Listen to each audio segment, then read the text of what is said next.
worth. What happened with Lukaku is he didn't work with the coach. The coach Thank God didn't. you lost the Oh my connection God, Roy, because you're come saying on. what I say. No. If Lukaku played with Conte at Chelsea or played in a system where he could have played, he would have kicked ass probably. He scored 20, I believe 26 goals, man. I believe fucking Giroud, if he played with Cedar, would have kicked ass. What are you talking about, man? This is a world that doesn't exist. In Serie A, but we gotta listen here that he's a bad player. Listen, guys. Unbelievable. I have to listen to fucking Origi and Giroud are the saviors of this and shit out, and then Lukaku, Dybala, Lautaro Martinez is crap. Go fuck yourself, man. Let me just say that. Fuck off. Fuck off. They're not winning the Champions League. They're not winning the Champions League, man. You should not even pretend.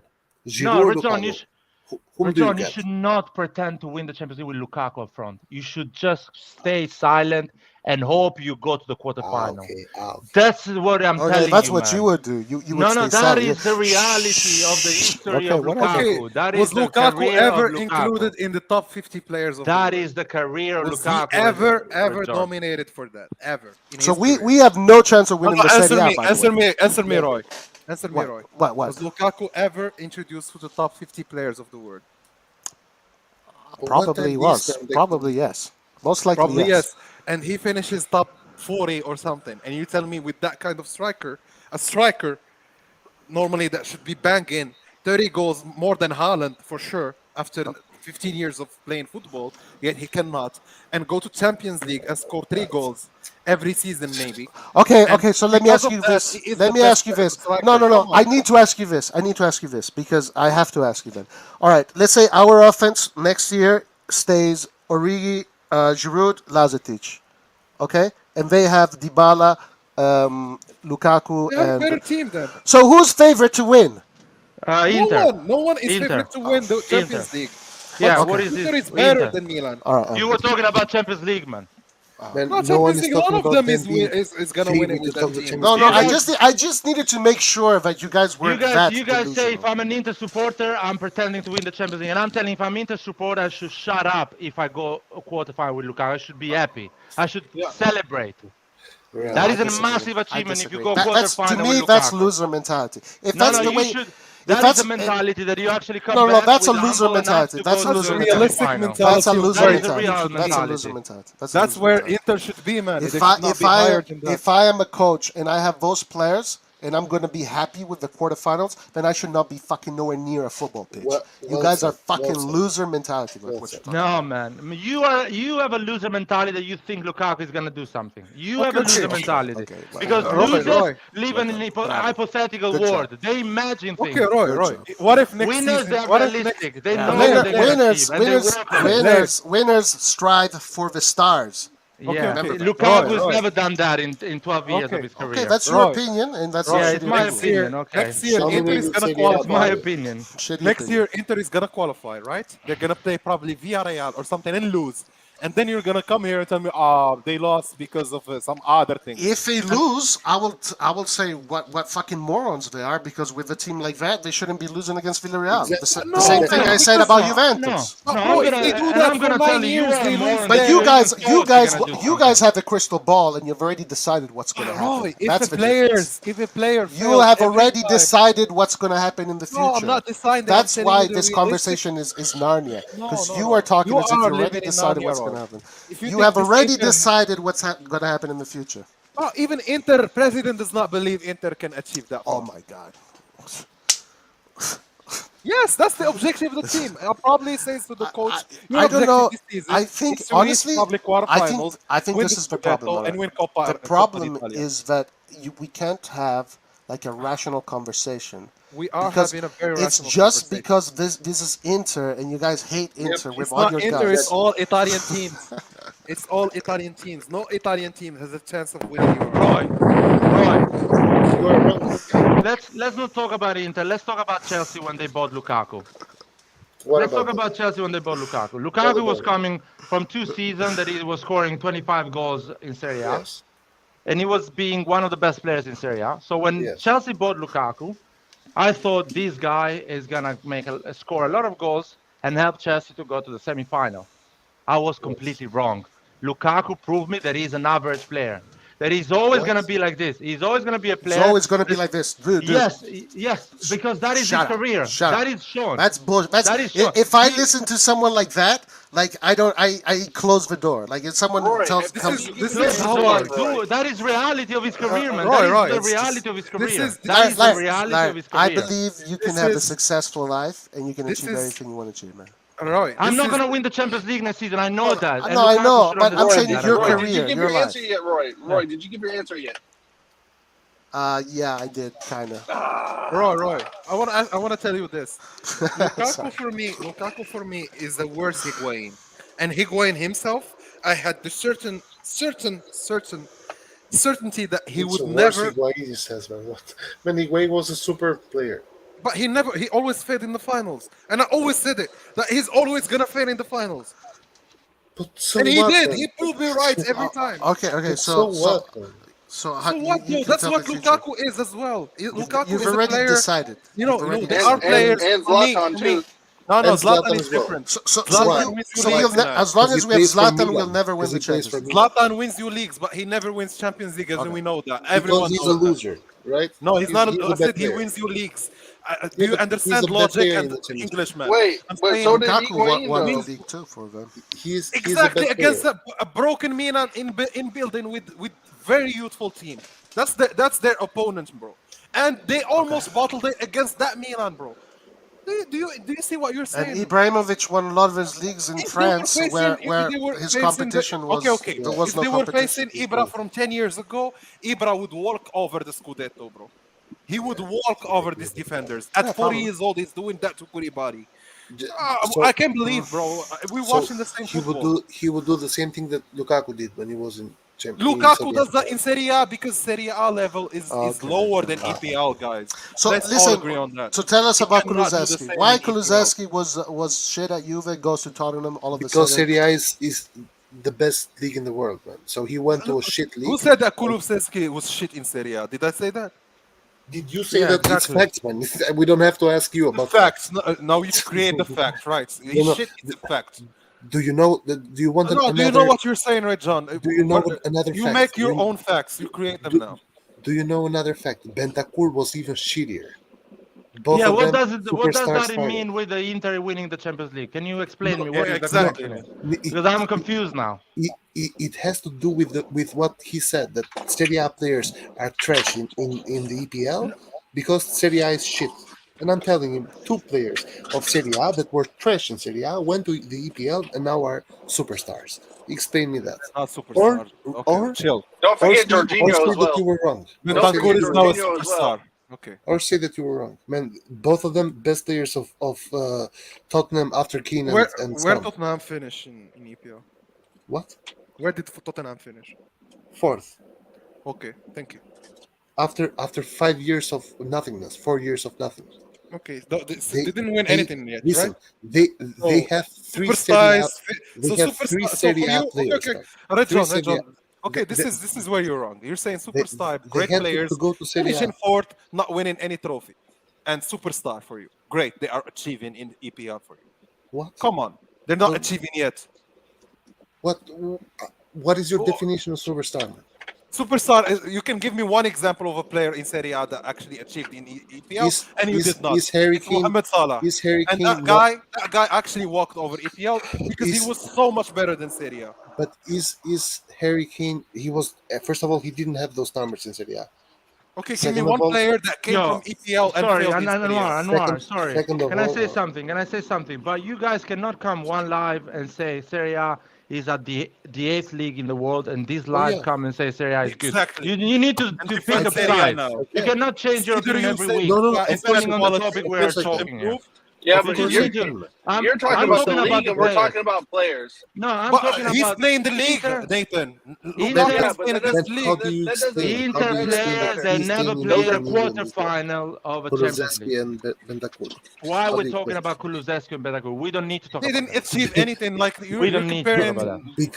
Because you are describing Lukaku's level based on 2 seasons, which are followed by him playing at Inter and then at Chelsea in 2 different systems. In one system he did very well, in the other system he did very poorly, right? And now you are saying that's not because the system changed, but it's because the league changed and Lukaku cannot make it in a bigger league. Now I'm telling you, 2 players that failed in Serie A and went to the other league that is a lot better and did well. Bentancur won two. How many Serie A did he win? Bentancur was trash, man. How many Serie A did he win? Bentancur was the Krunic of Oh Juventus. my God, man! Yo, guys, I don't want to talk about this. I really don't want to talk about this. I really don't want to talk about this, guys. It's a fact. The Inter players, they never played a quarterfinal. They're not going to win the Champions League next season. Okay, End but of Larry, the story, guys. Larry, Stop dreaming. Stop. Tell the Inter supporters they should open a bottle of champagne if they finish in a quarterfinal. They should open a bottle of champagne. Yeah, okay, Nathan. Yeah. Larry is ultra, man. He's gonna always be. Yeah, ultra, I'm an ultra, man. I'm an ultra. Yeah. That's the thing. Yeah, but that means Milan should also never ever dream of the final. Yes, playing in the yes. final You need ever to buy a again. better player. Nathan, right now, yes. Nathan. Oh, okay, Scamacca, Right now, guys. Nathan. Scamacca. Scamacca's gonna win us the Champions League. Nathan, I'll do an example to you, man. It's Larry, so you're simple. supporting You the don't wrong understand team, it. Nathan, You're you supporting don't the wrong understand, team. but it's simple. Hey, It's simple. I don't even know if I can call you a Milanista. If you think Okay, that don't we call should me not dream Milanista, man. Can we talk seriously? Sorry, Nathan, can we talk seriously? That's crazy. Can we talk I'm seriously? talking very serious. I'm talking very serious. Okay. If you don't believe that we can win the Champions League, bro, go support Sassuolo or some shit like that. Okay, Nathan. If Whatever. we get three good top players, we dream of the Champions League. Right. Plain and simple. Plain and simple. Nathan, There's no maybe. Yes, your opinion of top player, Nathan, is a bit. I'm not sure about that. Your opinion of top player, I'm not sure about that. So Nathan, I'm not sure about that. no, guys. I'm not sure No, about your stop, opinion of top Nathan, player. stop, Nathan. Yeah, keep talking. You're illogical. You're illogical. I want to ask Larry one question. Who should we buy from Manchester City? No, forget that question, man. This No. is not what I the question want is, to man. hear Larry. I want to hear the answer. Who should we buy from Manchester City? To do what? To win the Champions League. Who should we buy from Manchester City? Mahrez. Why? No, Because he has actually a good played. answer. I'll tell you. He has played a bunch of semifinals. He's played the final. He scored at the Bernabeu. He scored a lot of goals away. He's an important player. Do you want Larry, more can I tell you why you're information? wrong? Yeah. He was okay. He won the African Cup with Algeria. He won the EPL with Leicester City and finished MVP of EPL with Leicester City. And then Do you want to know why you guys are both wrong? Do you want to know why? No, it's not wrong. It's actually right. No, Nathan. If you want to tell me why I'm wrong, no, we are wrong. And Maldini wants Mahrez. Maldini wants Mahrez, and we are wrong. I'm trying to tell you guys why you guys are wrong. You guys are wrong because those guys are all losers because they've never won before. When I said you have to win the Champions League to win, I just told you what he won. I've been saying this. But you want players.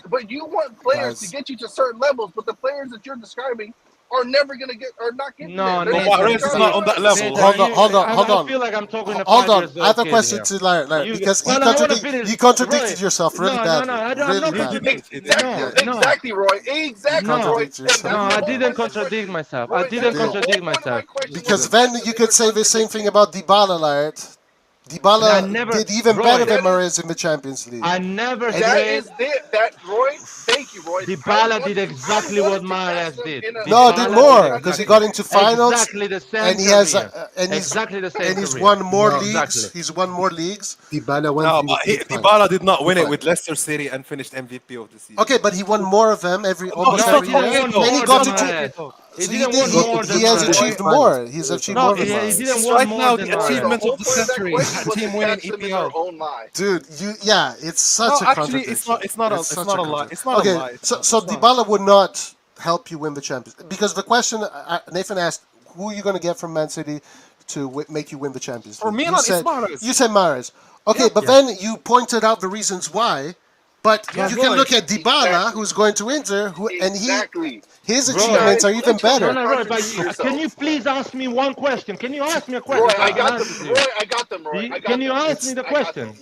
Can I ask you? You didn't get me, man. You didn't get me. I explained it to you. I gave you.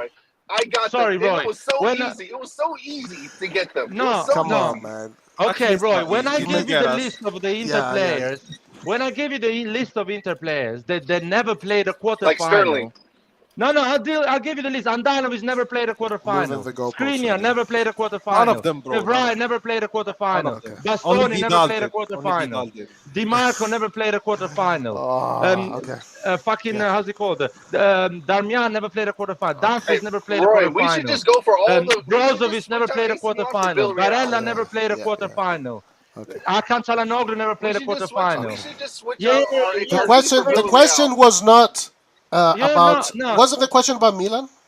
Yeah, the question about Milan. And so that list, you can do it even more with Milan. But no, at the list I told you, the question was, who would you buy we are getting from a Manchester City? There is no player in the planet you would buy to win. This Milan can win the Champions League. Exactly. So why didn't you say that? And Layer actually. No, the question was closed. It was a closed question. You didn't so why didn't you say that? No. Roy, the question was a closed question. Was a specific question. Thank you, Roy. Okay. It was so easy. Layer. You said I would get Mahrez, and Mahrez plays the games we're speaking about.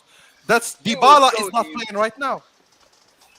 So he has the funny thing, and I Anwar, I want to add the last thing. Can I add the last? Anwar, please, let me add the last thing, please. Man. Please. Too easy, Roy.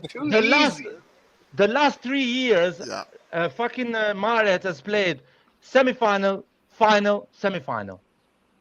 The last 3 years, Dybala has been on TikTok with his girlfriend. Cup with his nation.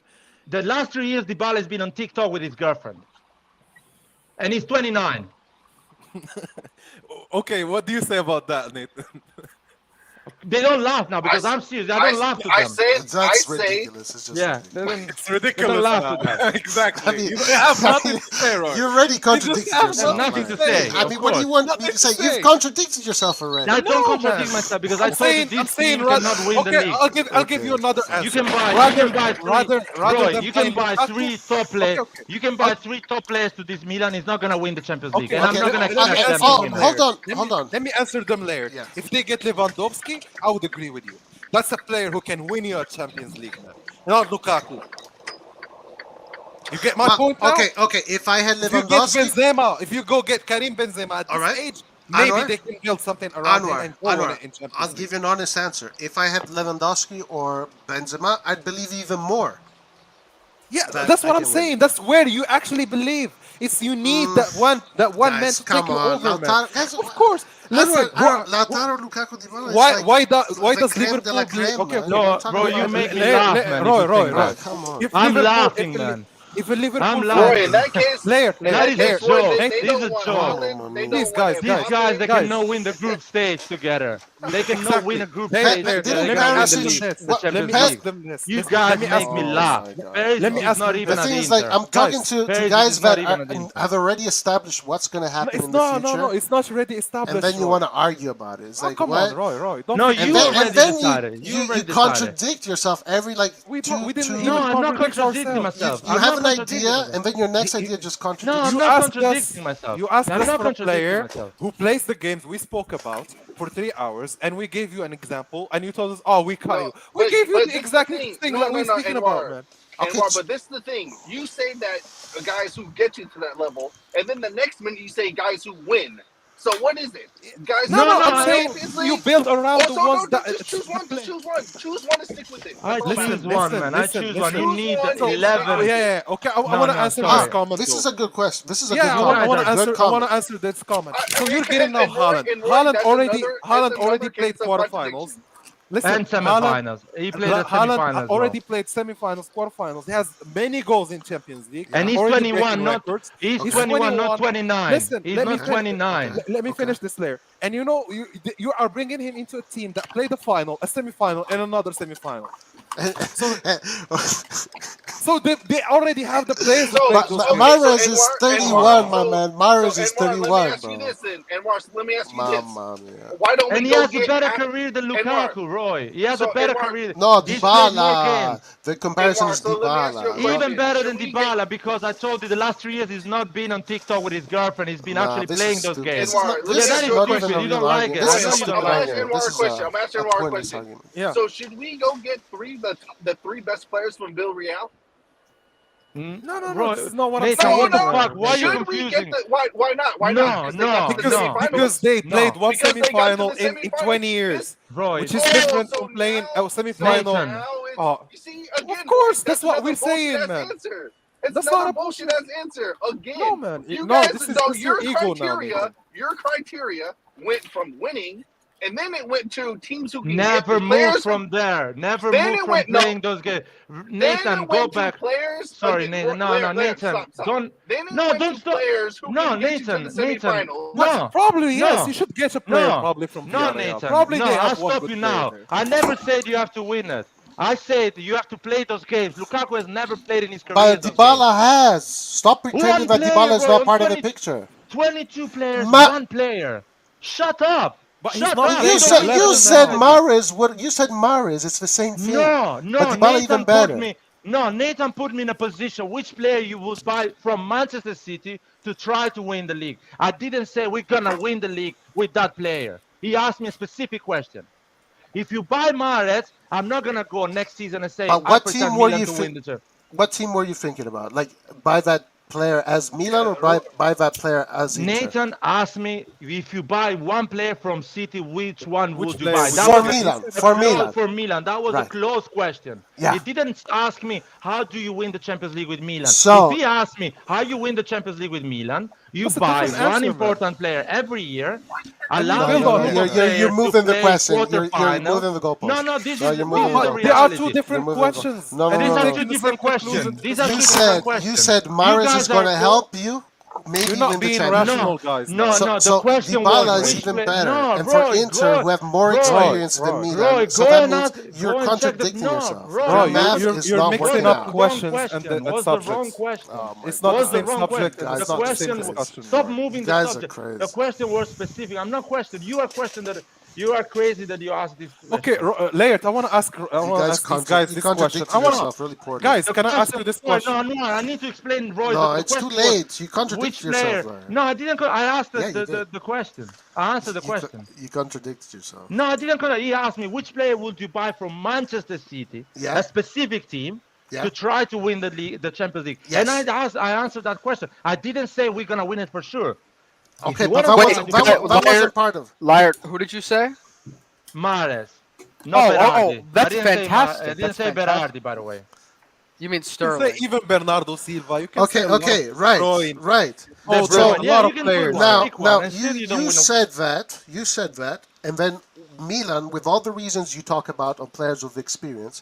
So let's move that to the subject of Inter. Dybala, Inter has more experience, so your argument fails because that But, means that Roy, Dybala, what we're They telling Dybala didn't- with you- Inter They have didn't even play been a a better. bro, Dybala because they and didn't play a Lukaku- quarterfinal. Dybala They didn't and play Mahrez. in the there final. over the Guys, last Roy, 5 years. can I ask man. a They're not question, playing guys? there in the last 5 Villanova years. has never mamma played a mia. Champions League game, Roy. you guys are Aslan Liar, never liar. played it. Inzaghi never What the played fuck there. are you talking about? Guys, You're guys, so absolutely I don't. Can I just understand just the try. disagreement here? Okay, Wait, so Liar, Liar, The can you explain? disagreement is that if you don't wear a Milan shirt, you're No, shit. no. Yeah, Wait, that's hold on, true. hold on.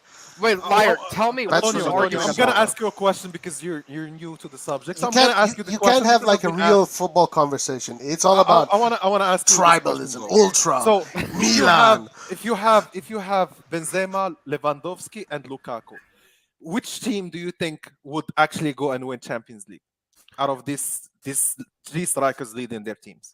So you're saying three different teams with those strikers? No, if you have to go either with Benzema, Lewandowski, Oh, which do Haaland, you choose? Mbappe, yeah, exactly, or Lukaku. Who do you think you should dream of with Champions League? Well, the best player out of the ones you named is Benzema, in my opinion. Okay, who's the worst though? I would say Lukaku out of those is the worst. Okay, thank you, Antonio. I would say, well, I'm just being objective, but I will say this. Lukaku, even though he may not be at the level of some of those players, having him on Inter still concerns me a bit next season. And They're gonna they win the a Champions Champions League with Lukaku No, and no, Dybala not the behind him. Champions League, not the And Champions they haven't played a semi-final in the last maybe 6 years or 7 years. No, I'm not saying they're going to win the Champions. That's not an argument. The fact that is a very good argument. That's not an argument. They don't like it. Because then we have to look at Milan in 2003. When was the last time Milan played a semi-final? 2003, we had Cafu. He won 2 World Cups. No. Before we won that final. Before we win that final. We had Shevchenko. He played the Listen to me, bruh. Let me ask the question. Okay, go ahead. Before they won that final, how long did it take for us to reach a semi-final before getting to the final? Look at the players we never did. We never did for something like 7 years. The players we had, they did. Yeah, and today, relative to the players that are playing today, Lukaku, Martinez, and Dybala is a top team today. No, it's not. In Italy, yes. In Europe, no. Wait, Roy. Can I ask Roy a question? Understand, Roy? You're saying so if Inter get Lukaku, Martin, and Dybala, then they can win the Champions League.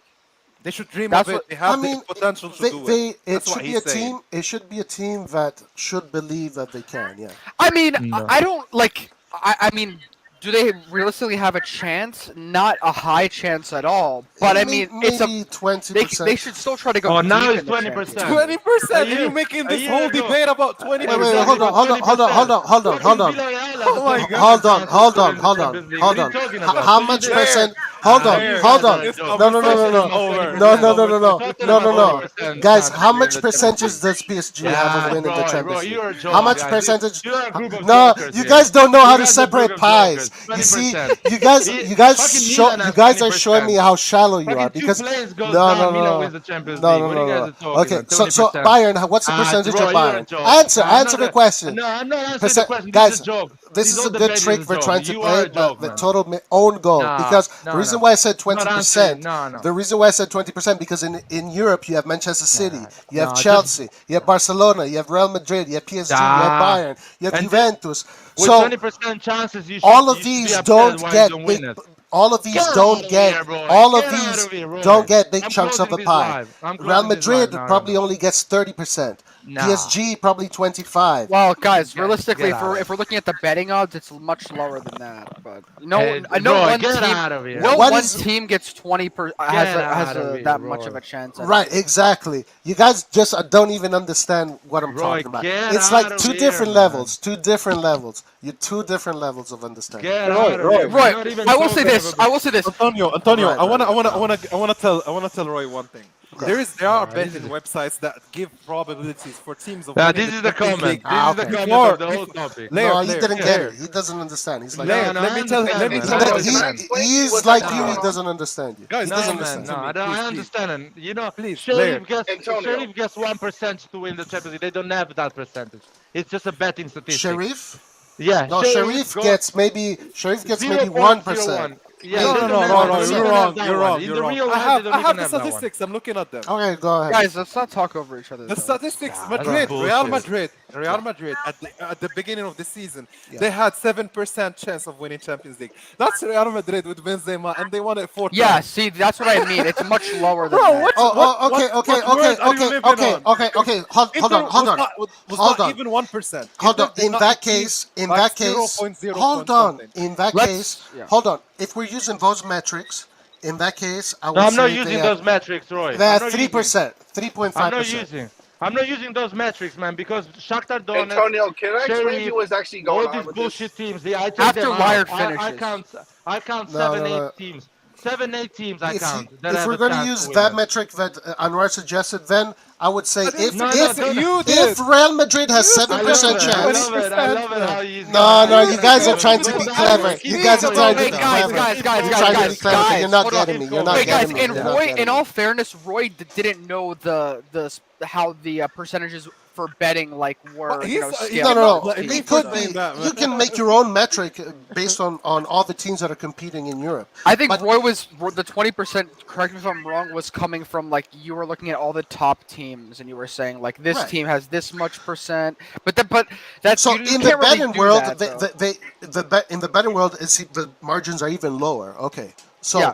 if they put Real Madrid at 7%, if I have Lukaku, Dybala, and Martinez, I'm thinking at least 3.5% minimum. So why you should be upset if you don't win it, man? You have Exactly, 3%. Who said I'd be upset? Whoever said I'd be upset?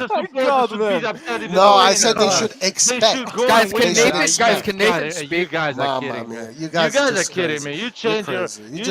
You guys are crazy. I'm leaving. You guys just. You started you're this leaving. conversation That's saying a that concession. if I'm an Inter supporter, I should win the Champions League, man. You started this conversation. Roy, I would. If I had those Roy is players, telling you. if I had those players, I would want to win the Champions League. Yes. Oh my God, I want to cry now. That's because, guys, io sono una persona che osa. I don't fucking. I don't have limitations. You guys, limitations.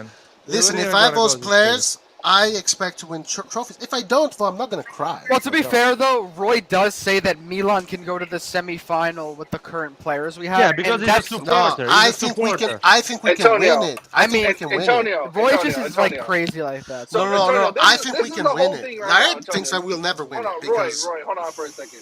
Nathan, after you speak, can I just say one thing after you're done? Okay. So this is the whole thing.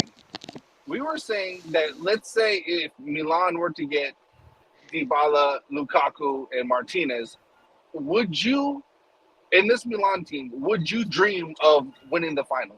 No. No, I'm not asking you. Goddamn, I'm asking Antonio. So Antonio, I mean, listen, I'm gonna be honest. I don't want to sound crazy. I think it would be a possibility. Do you believe that you can win? Do you believe that you can win? Should you have belief that you win? Well, what does that mean, though? Does it mean that should I expect to like? No. Antonio, if we had those, do I believe there's a chance we win? Yes, there's a chance, a small chance. No. Do you with those types of players? Do you have a positive mindset of going in and saying that I can win, or do you say these players are good, but I don't think we can win it? Well, Nathan, if you ask me, can we win the Champions League? I wouldn't be confident. No. But I would say no, Nathan. This conversation started with Roy saying, "I pretend to win the Champions League," and he's fucking recorded. It's called having recorded. But Nathan, if you ask me, I never said that. I think that we I never said that. I said, but if I had this team, I would. Yes, I would believe. No. You're right. You should pretend. Laird tried everything. Every trick in the book. I'm recording it now, man. Yeah, okay. So Antonio, hold on, guys. Let me just say this: we can win the Champions League with Dybala, Lukaku, and Martinez. Should you believe that we can win it? So if you say we can win, meaning that it is a possibility, then yes, it is a possibility. So but that doesn't mean that. You should think that, right? But as a let player, him talk, man. Let him talk. I know he's gonna go against you. Larry, let you're him the talk. one who keeps cutting people off. Shut up. Let him talk, man. But if this actually happened, and I was like as a fan thinking my expectation would still be like maybe like get to the quarterfinals at least. Like that I wouldn't say like that we would be expected to go farther because Inter with this team with Conte they barely did they even make it out of the group stage at all? I mean like never. So what I'm saying is we shouldn't. I'd have to see how we perform before I say we can win the Champions League. But I think get better exponentially every year. But I think the quality of our attack would improve because I do rate Lukaku when he is actually playing games and he's in the right system. Antonio, are you talking about Inter Milan right now? I'm saying Lukaku, and I was saying if we had the attack, we had that attack that I need to ask Antonio. I need to ask Antonio a question. Let me ask real fast. No. Let me go real fast, please. Antonio, if at Milan right now we take out Diaz, we put Dybala there. We take out Messias, we put Lautaro Martinez there. We take out Giroud, we put Lukaku there. Well, how do you see us drastically improving, or just a little bit? And how far do you think we can get in the Champions League with a team like that? I would remember Diaz, Messias, Giroud for Dybala, Lautaro, Lukaku, and you have Leao on the left too. All right, let me give you guys like an elaborate answer to this. Just give me a second. So I will say though that tactically, like, are we just assuming that we'd play a 3-5-2 here? Because how is this? Because Lukaku, I think he's best with a different formation. No, you have those players in your team. So with Pioli and everything. So You're saying if we just did a like for like substitution? Yeah, sure. I mean, I don't think Lautaro would even start because he doesn't play right winger. You know what I mean? Well, I mean, you can figure out a way how to make them play. I mean, it doesn't have to be that specific formation. So just give them the answer they want, Antonio. So you can do whatever, but just give them the Antonio, answer you don't need to do this. Antonio, going into the Champions League. Your question was, do we drastically improve? Right? That's your question. I'm trying to answer your question. Antonio, just give them the answer they want. I'm going to ask this question one more time. Antonio, don't do this. Do this, please. Just give them the answer they want. Antonio, no, you don't have to give me the answer I want. I just want you to give me a straight answer. You have to give me a straight answer. Antonio, if you take our roster, you take out Giroud, Diaz, and Messias, and you replace them with Lukaku, Dybala, and Lautaro, I don't care how they're going to play. The quality of the roster. What are you expecting from them in the Champions League? Okay, what am I expecting in the Champions League? Nothing. I don't expect them to go past the quarterfinals. Well done, Thank you, Antonio. You gave them the answer. Thank they you, didn't Antonio. But you almost got me. Wait, can I say this? No, don't you? I'm asking for an honest opinion. That's what I'm asking Actually, for. if you had left it and said, do you think the quality of our squad would improve? I would have to say yes. We also say yes to that, man. I would have to say yes. Okay. But I will say that it's too much. You can't just say that with these players. Even though I do rate these players, it's not as simple as that. There's a lot of other factors in the Champions League, and with the formation and Lukaku, I think he needs specific formation. Totally agree with that. Absolutely not, guys. This is just not true. You add quality to your team becomes better. You add it's very simple. You do the other teams, man. Messi, and you still don't win the. Oh yeah, I agree with that. I agree with that point. It is very simple, guys. Roy, who has more quality, PSG or Real Madrid? PSG probably. So why did he win it? Because Real Madrid has bigger balls. Exactly. Inter doesn't have balls at all. Inter doesn't have balls at all, Roy. So Madrid no, it's not an escape. Mentality is not an escape. You see, Antonio. You sound clever, but there's certain things that because you're young, you still don't know. You're trying to sound like some wise man. But this is the thing. You don't get. No. You see, the thing that you don't rate mentality, that tells me that you still have a lot to learn. No, mentality is important, but you can't quantify mentality in a debate. Well, let me ask you. It's some abstract. You can't say that one player is just mentally weak, like compared to some. I mean, let me ask you. Why did Real Madrid win? Why did Real Madrid win? Because they won 7 in the last 20 years. And they played 12 semifinals in the last. Because they played. Is that not mentality? Bro, is that not mentality? It's hard work. Mentality is okay. Wait.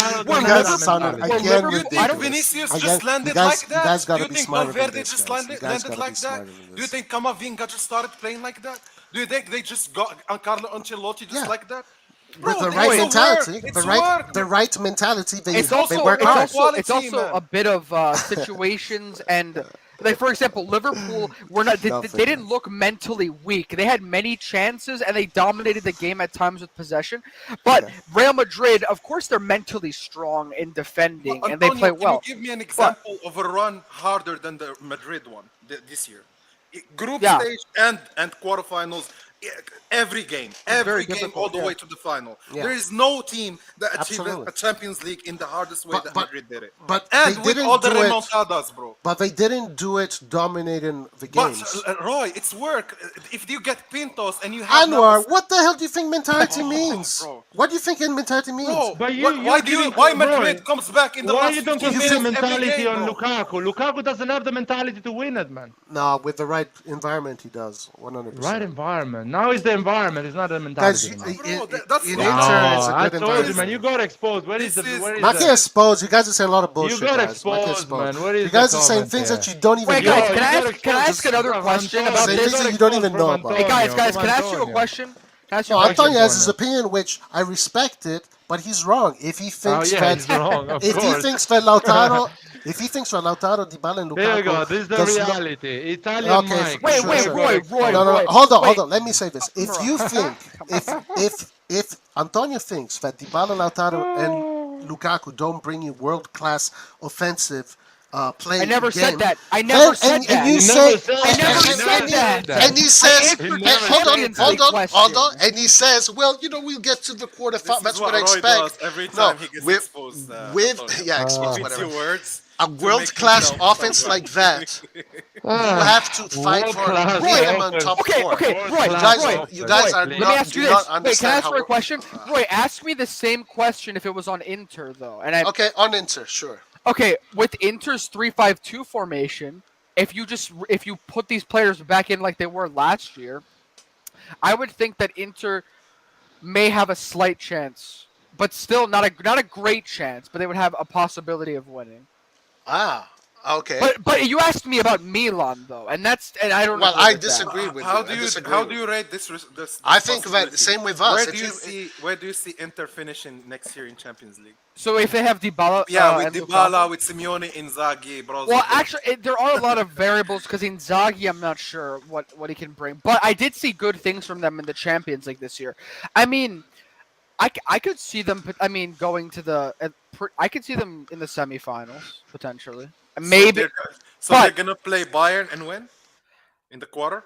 I mean, you never know. Bayern lost to Villarreal this year. I mean, stuff happens. I don't know. And Bayern also is getting better player next year, right? Yeah. No, this is the point though. It's true. I'm not saying that they're better than Bayern. They're not better, but they do have the quality that can. So they can things can kind of go their way. What Roy is sometimes. doing here is that he's adding these players and forgetting that other teams are also gonna add. Yes, players. of course. And that's what true. Makes I'm not saying that in every new season. Roy, even with these players, I will say this: I like to be very realistic. Okay, Roy, please, can I just say something? Guys, I believe that Milan can win the Champions League. Okay, can I say something? something? Giroud and Origi and Lazetic, guys. All right, I'm gonna say something. Roy, so I like to be very realistic, and I watch a lot of the leagues. You're realistic, and I will tell you this: Roy, you're gonna be a loser. Yeah, I know. Roy is like a fanatic, but listen. What? So I'm gonna be honest with you. The teams the best teams in the world based on their actual squad right now are Man City, Liverpool. I put Real Madrid because they have a lot of quality as well. PSG, but they're a joke in the Champions League, so I don't really consider them. Bayern Munich are big. These teams are in another category, and so they're more likely than the rest to win. If you have a roster like Inter, which they have depth.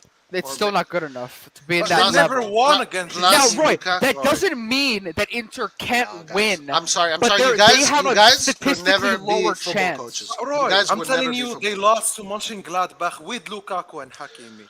They lost to Sevilla with Lukaku. It's not even Bayern, man. Roma lost to Bodo Glimt 6-2, but then Roma won the Conference League. So what? Yeah, we won the Mickey Mouse. The Conference Mickey Mouse League. Cup. Well done. Come on, guys. That's where Italy is. It's the Conference League. I don't know how you guys is this what you guys do when did you ever compete in your lives? For anything? Yes, we did. And was this the mentality that you had when you went into competition? Yeah, I was realistic. I know that someone was stronger than me, so I know where I'm lacking, and I should probably improve there. And I get to improve there, and I actually ended up winning. And that's what Maldini has been doing with this team. That's why. So we're in the end, we're always going to win in the end. He agrees with us on the fact that he wants Mahrez. He wants him. He wants Origi. He wants Mahrez. Yeah, he wants Origi. He wants this. Wait. How do you know he wants Mahrez? How do you know he wants Mahrez? Okay. He doesn't want Mahrez. I mean, it isn't. He doesn't want Zaniolo hold as well, on. right? Isn't the philosophy of the club young players, 22-year-olds, etc.? We have this is cutting at half the philosophy of the club. It's getting a Isn't it the philosophy of the club? Yes or no? Experienced player. Yes or no? Experienced Is player. Yes, With Roy, experienced 80% of the player has to be with that profile. Thank you. Other players should be So Mahrez is definitely not a top player. That's why we brought over Giroud. That's why we brought over Kier. There's a reason why they're looking at Raspadori, Scamacca, now Lang, Tecale, and Zaniolo. All 22-year-olds, all of them. Remember how we? Remember when in the past, right, Roy? Origi is the player that they got for the Champions League experience. There you go. That's the only player we got so far, and it fits my argument, not yours. And he's a free transfer. Remember when we were always looking for strikers? All of them were the same profile. Don't you see that there's a pattern here? Of course. Yeah, because they're looking for young players. Yeah, because the strikers that play those games are not for sale. It's hard to buy them. Those strikers that play sure. semi-finals. Strikers that don't play those games, Chelsea's throwing them for free to Inter. Just take them. Okay. Yeah. Good. They gave us Giroud. Anyway, so we will never win a Champions League according to No, you. I didn't say that, Not Roy. this. We're not winning this next year. Yeah, we're not winning the year after unless we have 6 or 7 players. No. That I explained it to you, Roy. I explained it to you. No, if you this said group bullshit, of players. No, you say bullshit. If we get Laird, if we get I want to finish. Antonio is here. I want to finish this concept, and I'm going to close the live. Is not good. Yeah, can I don't close can I Wait, close? no. I'll continue the live. Okay, you guys can close the live. I'm leaving. So I explained it this. This group of players you're gonna add Botman, Sanchez, and Origi. Players that have played the quarterfinal of a Champions League. Giroud has won the Champions League. So he's played the games. He's won the World Cup. He won the World Cup, man. Okay, I just heard a person compare Sanchez, Botman, Origi to Dybala, Lautaro, and I don't care, man. I don't care. I'm telling you how Milan is gonna win the Champions League. I'm showing you the future. You should thank me. You should thank me. Go ahead. So these players have already played the quarterfinal Champions League. Okay, yes, they've already played. So a group of players we have, these youngsters. Yeah. These Perisic. Okay. You're not letting me finish again. No. Can I finish? Okay. Perisic is not in Inter. He doesn't play for Inter. Right. No, but according to what you're saying, they should have gone even further then. They went good, man, because they had Perisic. They went good now. They did well. They finished the group, man. They won the group. When Perisic was not playing, when Conte was playing with fucking Darmian and Hakimi, they were not winning the. I want to remind everybody that you compared Botman, Sanchez, Origi to Dybala, Lautaro. Whatever, man. I told you my opinion. Now I can explain you how Milan is going to win the Champions League. Yeah, you laugh at that, but these are players that. Yeah, how are we going to win the Champions League? Well, first of all, I already believe we are going to win the Champions League. Yeah, okay. I'll tell you how it's going to happen. So we're buying players that has already played a quarterfinal. Okay. Which ones? Some of them are semi-final, finals, and won it. No, we haven't bought those. We haven't bought those. Oh, Messias. Yeah, and Salamakers. Can I finish? Okay. Yeah. So Messias, Salamakers, and all this group of players, they played 6 games last Champions League. This Champions League, they are more prepared. They're gonna maybe win the group and go to the round of 16. But this never happened with Inter. With Inter, this never happened. Bastoni. Wait, Roy, aren't you countering what you just said though? Didn't you just say that Milan can win the Champions League? Why are you disagreeing with Liar then? I'm confused. No, because I think that Inter can also win it if they have those 3 strikers. Wait, Liar, and then let me just understand your position. So you're saying that Milan can win? No, Antonio. This Roy called Paraculo started this conversation saying that if I'm an Inter supporter, I pretend the Champions League. And I go and I say, wait a minute. No. Lukaku hasn't seen a semi-final in his life. I've never. Believe. Antonio, go believe is not pretend. Yeah. Wait, Liar, can I ask you a question though? Is there a difference between believe and pretend? You say pretend. I said believe. You guys, I never use that word. I never even used that word for that purpose. I said that if I have those 3 players, I believe I can win the Champions League. No, you said pretend, and I would be upset if I don't win. So go and find it. Changed throughout the debate. He said first they're gonna win it. Then he said no, they're gonna reach the final. I never then he said said top 4 is now great. you guys are lying. He said, really? Pretend, this is where you're taking to just flat out lie. You're just lying. You're just wait. lying. All right, guys. This is irrelevant. Guys. Let me ask Liar a question here. Okay. Liar. Okay, we heard Roy's perspective. Liar, with the team after this Mercato, if we get some of these players that we're linked with, do you believe that Milan can win the Champions League? No. Okay, all right. I agree. I agree to with the quarterfinal. I agree with you. That's what we're saying, Antonio. Yeah. That's a realistic perspective. If we are lucky, let's say we are lucky, we have an easy path, and everything goes for us. We maybe end up by accident to the semifinal. Maybe by accident. Yeah. That's realistic. I think if we have a good draw, if we end up in a very good path, maybe yes. Like the planet needs to be aligned. I think if we get Zaniolo, if we get De Canler, and maybe Raspadori, I think we're going to win it for sure. Okay, now, listen. I'm trying to get some. I'm trying to understand this disagreement here. Okay, Roy. So that's one disagreement here, Because if we don't rate our own team the same, then Roy is gonna have different, relativity with Milan. So now let's compare Inter. I honestly believe that if Inter do get these players, they will have more quality especially in the attack, than we currently have. And you may disagree with that. That's just my own opinion. But you're also assuming that Milan is not getting anyone. Yeah, exactly. Well, they could surprise us. If we're getting those three players or a combination of those players, we have nothing to worry about. Yeah. All right, now let me say this now. So because of that, if Roy is already starting off by saying that Milan can win, and I agree with him that Inter with those players have more quality than Milan, then it makes sense that he would say Inter can win as well. But see, that's the difference, is that Roy is elevating the Serie A teams compared to what we are. So this is the whole disagreement. So we need to. So there's not really a way around this. If Roy believes that, then we believe this. There's no way you can win this argument. Roy has his own perspective about how good our teams are. I think if you look at realistically, I think you can't expect us to go that far. But that's just my own perspective. So, I mean, I don't think there's much else to say. No, I think you're 100% correct. To be honest with you, you're 100%. I mean, that's what this whole argument's about. That is actually 100% the truth. Oh wait, and I want to ask Lyard and Anwar. Well, would you agree with what I just said, that assuming we don't buy any amazing attacking players and Inter get those players, would they have more attacking quality than us? Of course, yeah. Okay. That's logical. I also started the debate with saying something. I told the guys, I don't believe that Inter right now, if I'm looking at, forget Lukaku, whatever. Look at the squads right now, Inter and Milan. I said, straight away, they said on paper, Inter is still better. I told them no. I think we have better defense. We have a better midfield. They have a better offense. Having the better attack does not mean you are the best team in a country. But having the best midfield and having the best defense actually makes you win the Scudetto in every league. You can go to every nation. Probably the winner of that league will have the best defense in that league.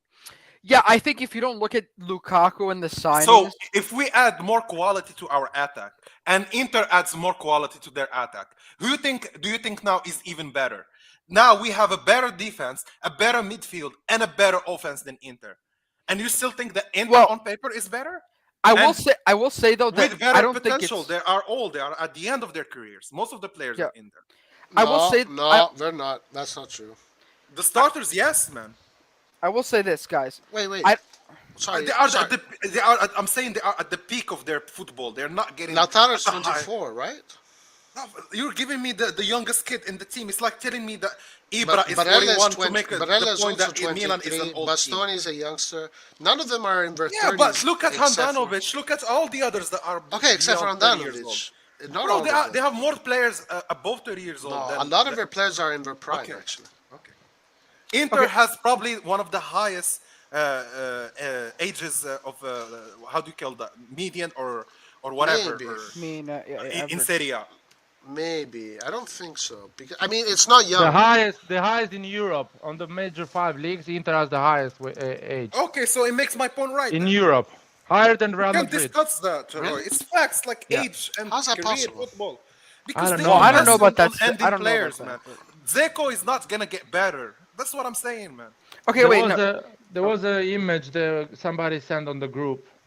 I can find out. It's basically Inter is the oldest team in Europe on the 5 major leagues. I think Juve is younger, Milan is younger, Napoli is younger, Atalanta is younger. Look at 7 teams in every league probably. Every one of these teams are younger than Inter. So you can't tell me this team, they can even achieve a Europa League where they had a better coach who actually achieved a Euro final, so he knows actually how to fight in tournament, but he could not even qualify from the group stage against Mönchengladbach. Forget Bayern, forget Leipzig, forget Dortmund. It's Mönchengladbach, man. Okay, that's guys, the level. So, okay, I think so. Can we close the argument we just had before and just say that we have sort of a difference in relative of how good these Italian teams are? And that's why Roy is making that claim. So we understand that. So now let's move on. Let's talk about Inter now, like this new topic. I would say, based on what you just said, I don't know if it's as easy as saying that we have a better defense in midfield, because Inter center backs. Yeah, the age is and definitely the potential. good. And the potential. But Skriniar, Bastoni, and De Vrij are very good. Do you But of think in course, 5 years, yes, of course. do you see Kalulu, Tomori being better than Skriniar and De Vrij? Of Or De course. Vrij being better than Kalulu and Tomori in 3 years, 5 years? Of course, And I even agree. next season, man. Yeah, well, next season, I still think that if they keep this defense, they'll still be a little bit better than us because those are some But think top about it, quality Antonio. players, The but- moment these players did not play in Milan, we received 7 goals in 7 days. And that's what makes us having as many goals as Inter throughout the season. Because if they played that week, we would probably win against Fiorentina. We would win the game against Sassuolo. We would win many other games. Yeah, and I will say that Inter, I mean, we say that they have very good depth, which probably is a bit better than us, but we're definitely improving. But when they lost to Brozovic, they lost a lot of points. So I think that they're very fragile. Like they didn't have, and we had so many more injuries at the beginning. Remember, of the season. Antonio, even with Conte, when they lost Lukaku and Hakimi, the team is dead. Yeah, team is dead. They can't win. Yeah, and we saw that with the Inter. They have key players in the team. If they miss, but Lukaku is coming back. But you don't know how well Lukaku is gonna do next year. He hasn't played this year, man. Okay, wait, That's what Anwar. I'm saying. Even in Europe, he hasn't even performed in Champions League that well, ever. Nathan, ever. Nathan, Nathan, you're still here, but how are we wrong in the sense you guys? It's as simple as that. You guys think that Milan? Wait, Nathan, do you agree with Roy that Milan can win the Champions League? Let me ask you this. I don't know if Nathan's microphone's still Nathan working. says if we don't, we should not be Milan fans, and we're telling him no. Okay. We are realistic, man. So we disagree with that. So this is why we're disagreeing. So you guys there's no way for you guys to be just right or wrong. This is as simple as we have to wait and see how we perform next season. But we're just judging it off of this season and the trajectory of other teams compared to us. Okay, Antonio, so would you that be is surprised? a fair assessment. That is a fair. And so I'm just trying to be like reasonable here. It is very true because I believe that Milan can win it this year already, and I don't rate Inter that far away from us. If Antonio, we can win it, then Inter can definitely win it with those other players. Okay. Would you be surprised next year if Man City disqualifies Inter in the quarterfinals or even before? Would you be surprised? No. Like, I don't know what happened. Inter should go through. Of course not. That's what we're telling you. There are better teams. But in I Europe wouldn't than be Inter. surprised. I wouldn't be surprised if the opposite happens either. The whole world would be surprised if Inter. The whole world walks is over Man stupid. City. Then what do you mean you say? Come on, bro. Then they're all dumb. They're all stupid. I mean, because I will they say fall for that propaganda. They are dumb in the sense that I don't know why. I mean, although Liverpool, I understand why they were the favorites I wasn't surprised in the Madrid final. beat PSG. Yeah, I well, wasn't because surprised at all. yeah, Madrid have But that also, heritage. Antonio, right? Liverpool playing Inter wasn't Liverpool in their worst form of the season. They were losing in Premier League, and they were facing Inter in that moment. Yeah, no, of course Liverpool would be the favorites. I think that Inter. I agree with Roy in the sense that the extent of like how surprised people are sometimes is really like annoying, because it kind of shows that they really don't respect the Serie A at all. But yes, that of course the English teams should be the favorites, and on like paper and based on their performances, they are the favorites. What would surprise you more? Inter qualifying over City or City qualifying over Inter? Of course, Inter over City. So that's it. Like, you should not debate that. Like, you should not. Yeah, I'm not saying. I'm not. I'm just saying that. No, but that's what Roy is. No, I wouldn't be surprised if Inter. You're telling me if no, Roy isn't saying that though, and he's just saying that he would not be surprised at all. I think with Man City and Inter next year, if they play each other, it's going to be 57 Man City. Oh no, 53 Man City, 47. Do you know what this team is going to become like with Haaland, with Pep Guardiola playing that football in that service? Yeah, but Inter is not a team that is good. So Roy, Man actually, City, Inter, come on, Man City, guys, please. Roy, actually, thank you for quantifying that for us, because once again, this is highlighting how we clearly have different views. Like Roy is saying that percentage, I'm sure you would have a different percentage. Definitely. And there's no other way around this. This is just how we. This is. By the way, guys, I just want to say, can I get a shout out for like creating world peace over here? Like, I think I've done a pretty good job. But anyways, Antonio, I want to just add some data here, and I'm leaving. Just a quick one. okay. So this is the list of teams in 2019, the oldest team in Europe. Inter was in third position, 28.3, the age. Juventus is 28.6. So Real Madrid has never been around that. It was 27. Now in 2022, Inter age, which is the oldest team in average age in Europe. I can show you right now. I'm going to share with you. 1 second.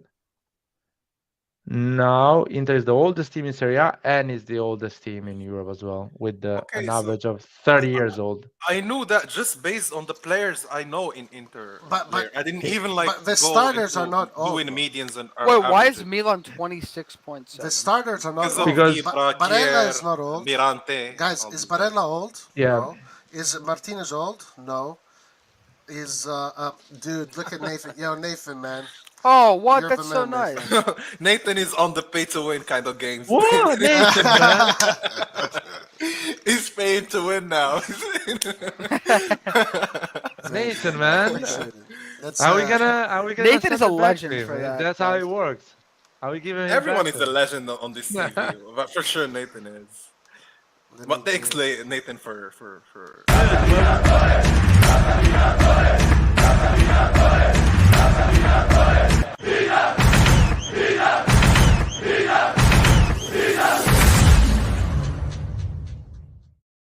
Guys, I just Guys, want to say guys, something. was I this- need to is this leave. the I need first to leave. donation in like how long? No, this is not the first one. But wow. this is the highest one probably. I want to just say something. This channel is gonna be a cult channel when Milan is gonna win Champions Leagues. We're gonna be like every supporter is gonna tune in here to listen our Narnia and what we think about war. About I mean, after Roy, winning the Champions League, what should we win? Right. I mean, Roy came here today and said Guys. Inter should pretend to win the Champions League. I was laughing. Hey I guys, was, guys. like, killing myself. They should I'm pretend leaving. to win in the Scudetto. That's for sure. Guys, They if we win should the not pretend Champions to win the League, Scudetto as well. guys, if we win the No, they have a Champions League- chance. They have a yeah, chance. they have a of course. chance. They have a chance. But I still believe Milan with a better attack, they would have a better chance. We're gonna buy good players, and we're gonna. If we win it get Raspadori, Zaniolo, we have a better chance than Hey, Inter. and I will say this. I didn't say that we wouldn't. But guys, in guys, Europe, guys. bro, Europe is. Antonio, is what do you much think more about the harder. channel? It's gonna be a even cloud the channel weak like teams, Arsenal even- TV or something like that.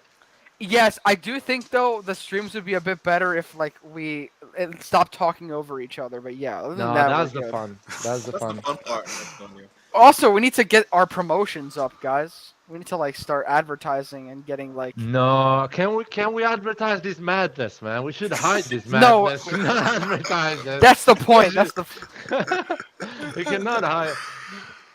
Imagine get if like someone exposed. from Milan watches one of these episodes. Dude, Yeah, they dude, for I sure really watch hope it. they for don't. Sure watch. No, They for actually, I sure hope watch they it, do, for bro. sure. No, because Salah makers, I feel so bad for Salah makers. No, I think man, I it's always gonna slap defended him in the the guy. face to wake I up. always And Brian defended the guy. Diaz, I feel bad I for always Brian defended them. Diaz. I always defended them. But so. I We feel want- bad for Romagnoli, for Hakan. I even felt bad for Hakan. Hakan is gone. No, man. Hakan, I I hope felt he's bad watching. for Donnarumma. I hope Romagnoli, not so Donnarumma is much. watching. Guys, think did you Romagnoli see can do like better. the mistakes he was making against England? Oh my god. He's a finished player, man. Where Roy says you are the Messi or something, you are finished.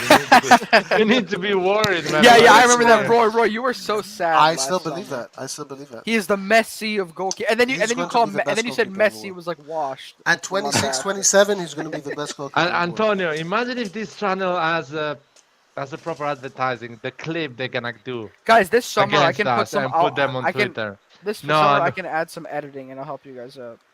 Antonio, don't advertise this madness, man. We need Wait, why? You don't want it to grow? No, I want this thing to clean it up a bit because it's a mess. It's a disaster. I mean, the 3 hours talk, 2 hours talk we had, the last one, is just a disaster. Roy saying that the Inter should win the Champions League. I mean, shouldn't go out of. These things Roy, should be cut and You know, delete. Antonio, I I'm told just Roy, having I a told him- professional conversation. You know. I told him even the owner of Inter Conversation. does That's not how trust football. Inter. That's as how much as we football do. minds Not think. even Lukaku Guys, thinks, football I'm going mind, to Inter and winning the football Champions minds League. think always in the direction of winning. But you winning, should prepare for winning, Roy. It does not just happen. Hey, wait! I want to say this, guys. guys, let's be a bit more optimistic. Now, on the point that Anwar was making before, if you look at the players we're signing and the trajectory of our club versus Inter's, I'm very positive. Once again, though, I'm still realistic, and this is going to take a couple more years for us to be, Champions League contenders. But as of now, I'm very happy. You know what the danger is for me over the next 3 years is Juve more than Inter.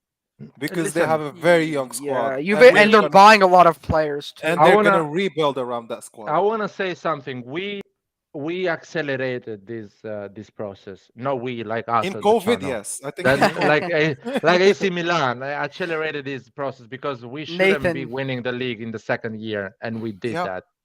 So if we are lucky and everything goes right, we can accelerate the Champions League process and maybe in 2 years win it instead of 5. Yeah, my only concern is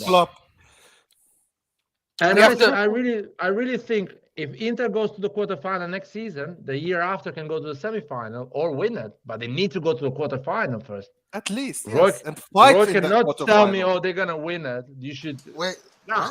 What? No, they're not gonna win it. They're not gonna. If they go to the quarterfinal, they should be happy, and Milan as well. We should be happy if we go to the quarterfinal. If they finish in the quarterfinal, it depends. If they get outplayed, then yeah. But if they lose it when you clearly should have won it, kind of like this year with Liverpool.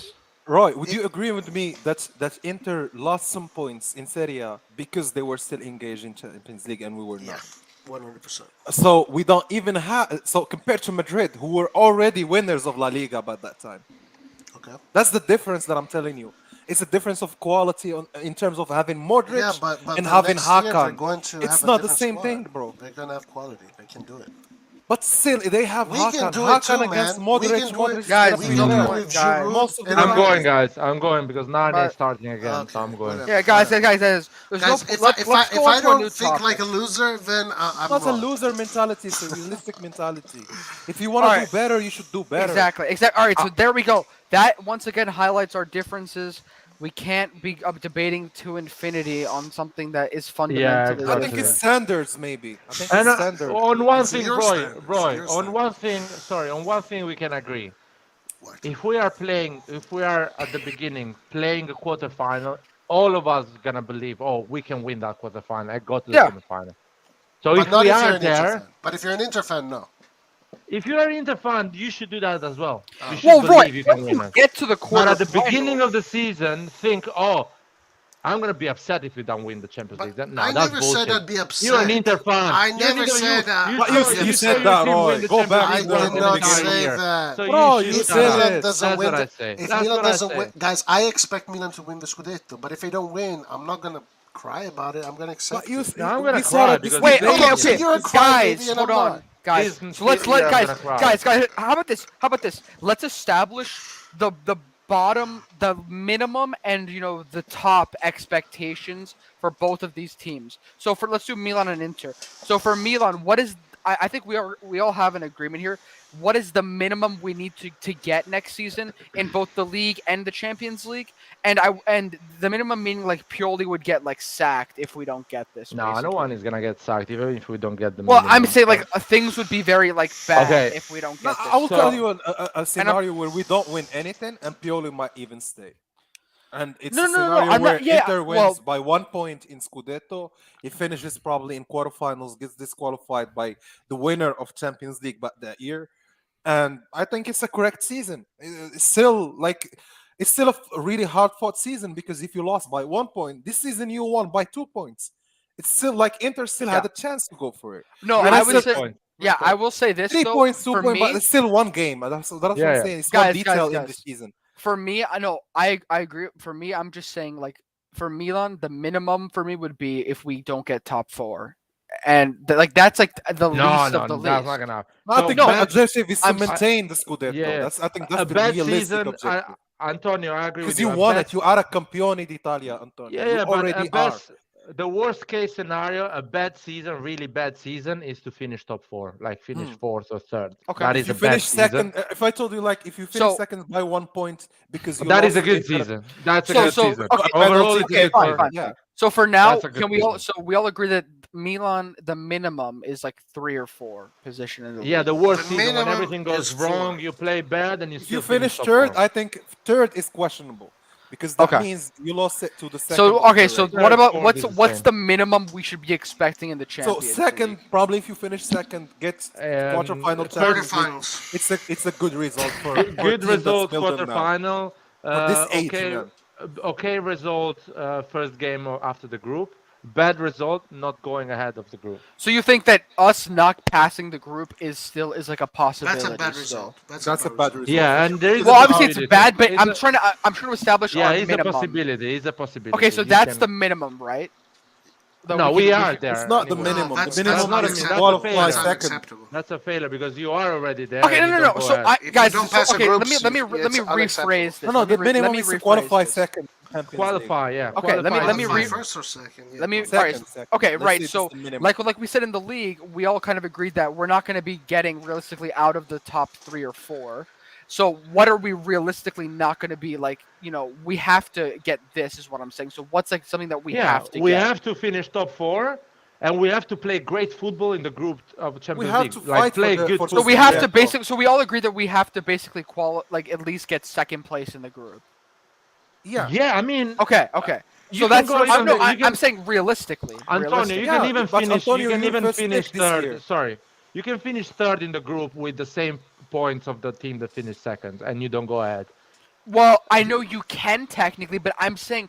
But my that point depends is, also what on the should we? draw, What Antonio. should be our minimal expectations? That depends also on the draw. Like if you Yes. finish in the group of the dead, let's say we are There's now no Okay, top let's pick. pull up. Let's pull There's up no the, group the of death. pots. There's no group of death for us. I'm going, Yeah, guys. it is. Have fun. Because we I are lied. first pick. We can end up with Tottenham. We can end up.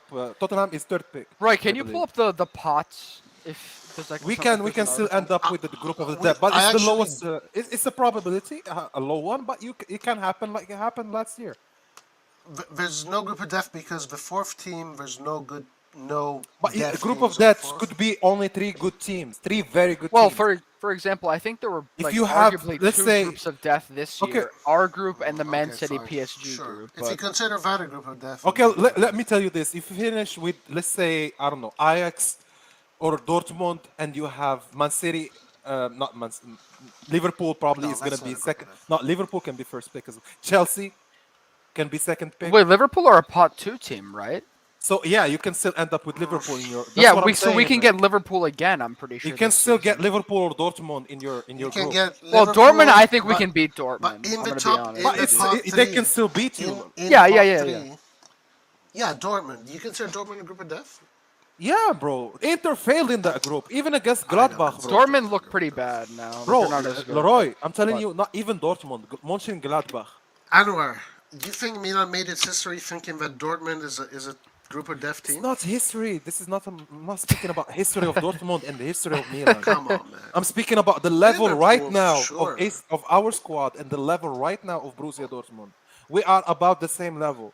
Well, wait. I don't No, agree with no, that. no, I don't no, agree no, with no. that. In necessarily. Europe, I think so, man. Well, okay, yeah, because we were just starting back. Yeah, in, like, because Europe, we only but- play in Europe. We don't play them in the league. We don't know where. Yeah, we're yeah, gonna but finish but against. I'm trying to look. I think that we can expect to do better than Borussia Dortmund. I don't next expect year. Milan to win back to back against Dortmund. If we do, that's a great result. think that's I over think 2 well, based on the fact they're losing Holland and their current Yeah, state, I think maybe, that we should be more maybe. confident. Yeah, but yeah. But all I'm saying is that we are not so much better than Dortmund that we should believe it's we can Yeah, do it. yeah. Well, That's we're what not like happened we're you not know, like Antonio, even this season I remember I had this conversation where everyone I think was we almost are. against me, and I said that Porto is going to win against Milan. We're not going to win against Porto because their coach is very defensive. He knows how to play in Europe. Every strong team failed to score 3 goals against him. And sorry, Yeah, Rajon? Lazio won against Dortmund, man. Lazio won against Dortmund. I'm not saying Lazio. I'm not picking one game and basing my whole argument on that. I'm picking my argument on the fact that Dortmund has been there for 10 years and achieving good results in Champions League for the budget they have. Sure, but the thing is, So it does not make them an easy team. You cannot end up with Dortmund, Liverpool, and not call your group a group of. That's the group of death, man. In that Champions League draw. I'm not saying it's gonna be an easy game. Like no, exactly. That's what I'm trying to say, Roy. Sheriff, it's not an easy game. There's no easy games in Europe. Guys. There's no easy game, but there are more harder games. Yeah, Playing Dortmund is probably gonna be hard. I know that Sheriff beat Real Madrid. Well, yes. Wait, Anwar, I agree with you. For me, all games are difficult. Yeah, even. I know, Roy, but they are still harder games than others. That's how. Guys, freaking every single game is. Guys, team games Salernitana and Juve is a harder game, even though you draw against Salernitana. Yeah, Dortmund does not scare me at all. One result does not make Anwar. Well, guys, Anwar, I agree with you. I agree with you, but I disagree that if you ask me, do I expect to beat Dortmund twice in the group? I think that you can expect to. I mean, but also, yeah, I think that's a high chance. Depending on form, no, I'm not saying it. Well, no, it's not like a super high chance, but you can expect it. It's a can Dortmund finish first of that group with even Liverpool? No. What if they do? That would be very unlikely. It could happen, but the chances are low. They would not finish over Milan and Liverpool. There's no way. But even last year, it can happen. Last year we finished last, and Porto was fighting for the qualifying. Guys, Sheriff beat Real Madrid. Exactly, that's what I'm saying. I know. Porto is a better team than Dortmund. You're not going to convince me to be scared of how Okay. Wait, I want to ask Anwar a question. I'm telling you, the draw also decides a bit how well you're gonna do in Europe. Anwar, but you do admit that. Like, are you confident that Milan is overall is a better team at the moment right now? Are you? Okay. No, my expectation is to get to the quarterfinals. That's awesome. Even with Giroud and Ibra. Yeah. Guys, Joel says Liverpool, now since they signed Nunes, we should sneak in for Firmino. I don't know if I agree. Firmino or Mane. Both of them are available. They got Nunes to play on the left, so I think Mane is leaving. Mane is going to. No, actually, Diaz is playing on the left, and Nunes is going to play as a. Nunes will will be a center striker. Yeah. And Diaz is already starting. And Diogo Jota can play both left and center too on the back. Can play everywhere, Jota. Yeah. So probably Salah he renewed. So they're building around Salah again, and this is the new attack around Salah. But has Salah renewed? No, not officially. But I think he will. They made the choice between Salah and Mane. Now, and I think they're gonna pick Salah. Those three players are also a lot of quality. Diaz. Lewandowski is available. These are. If we get these players, then Roy, yes, I would be pretending for Champions League. Okay, I never said pretend. I never used that word. But that's how we started. John, would you agree that's how we started the debate? That he said Inter should be aiming for Champions League with these players? I said I would believe I can get it. Oh, come on, Roy. Come on, man. We're not crazy, bro. All he said was this, that a team that has Dybala, Lukaku, and Lautaro Martinez as their forwards can win the Champions League. And I agree with that. Yeah. Well, that is kind of like a broad statement, though. So, I mean, you don't really, but I don't think that if you just look at those attacking players, you have to look at the entire team. The entire Inter team is a good team. You guys.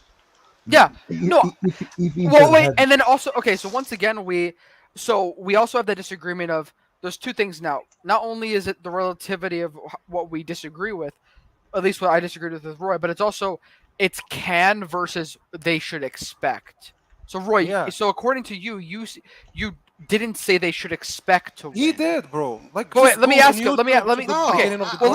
But that doesn't mean.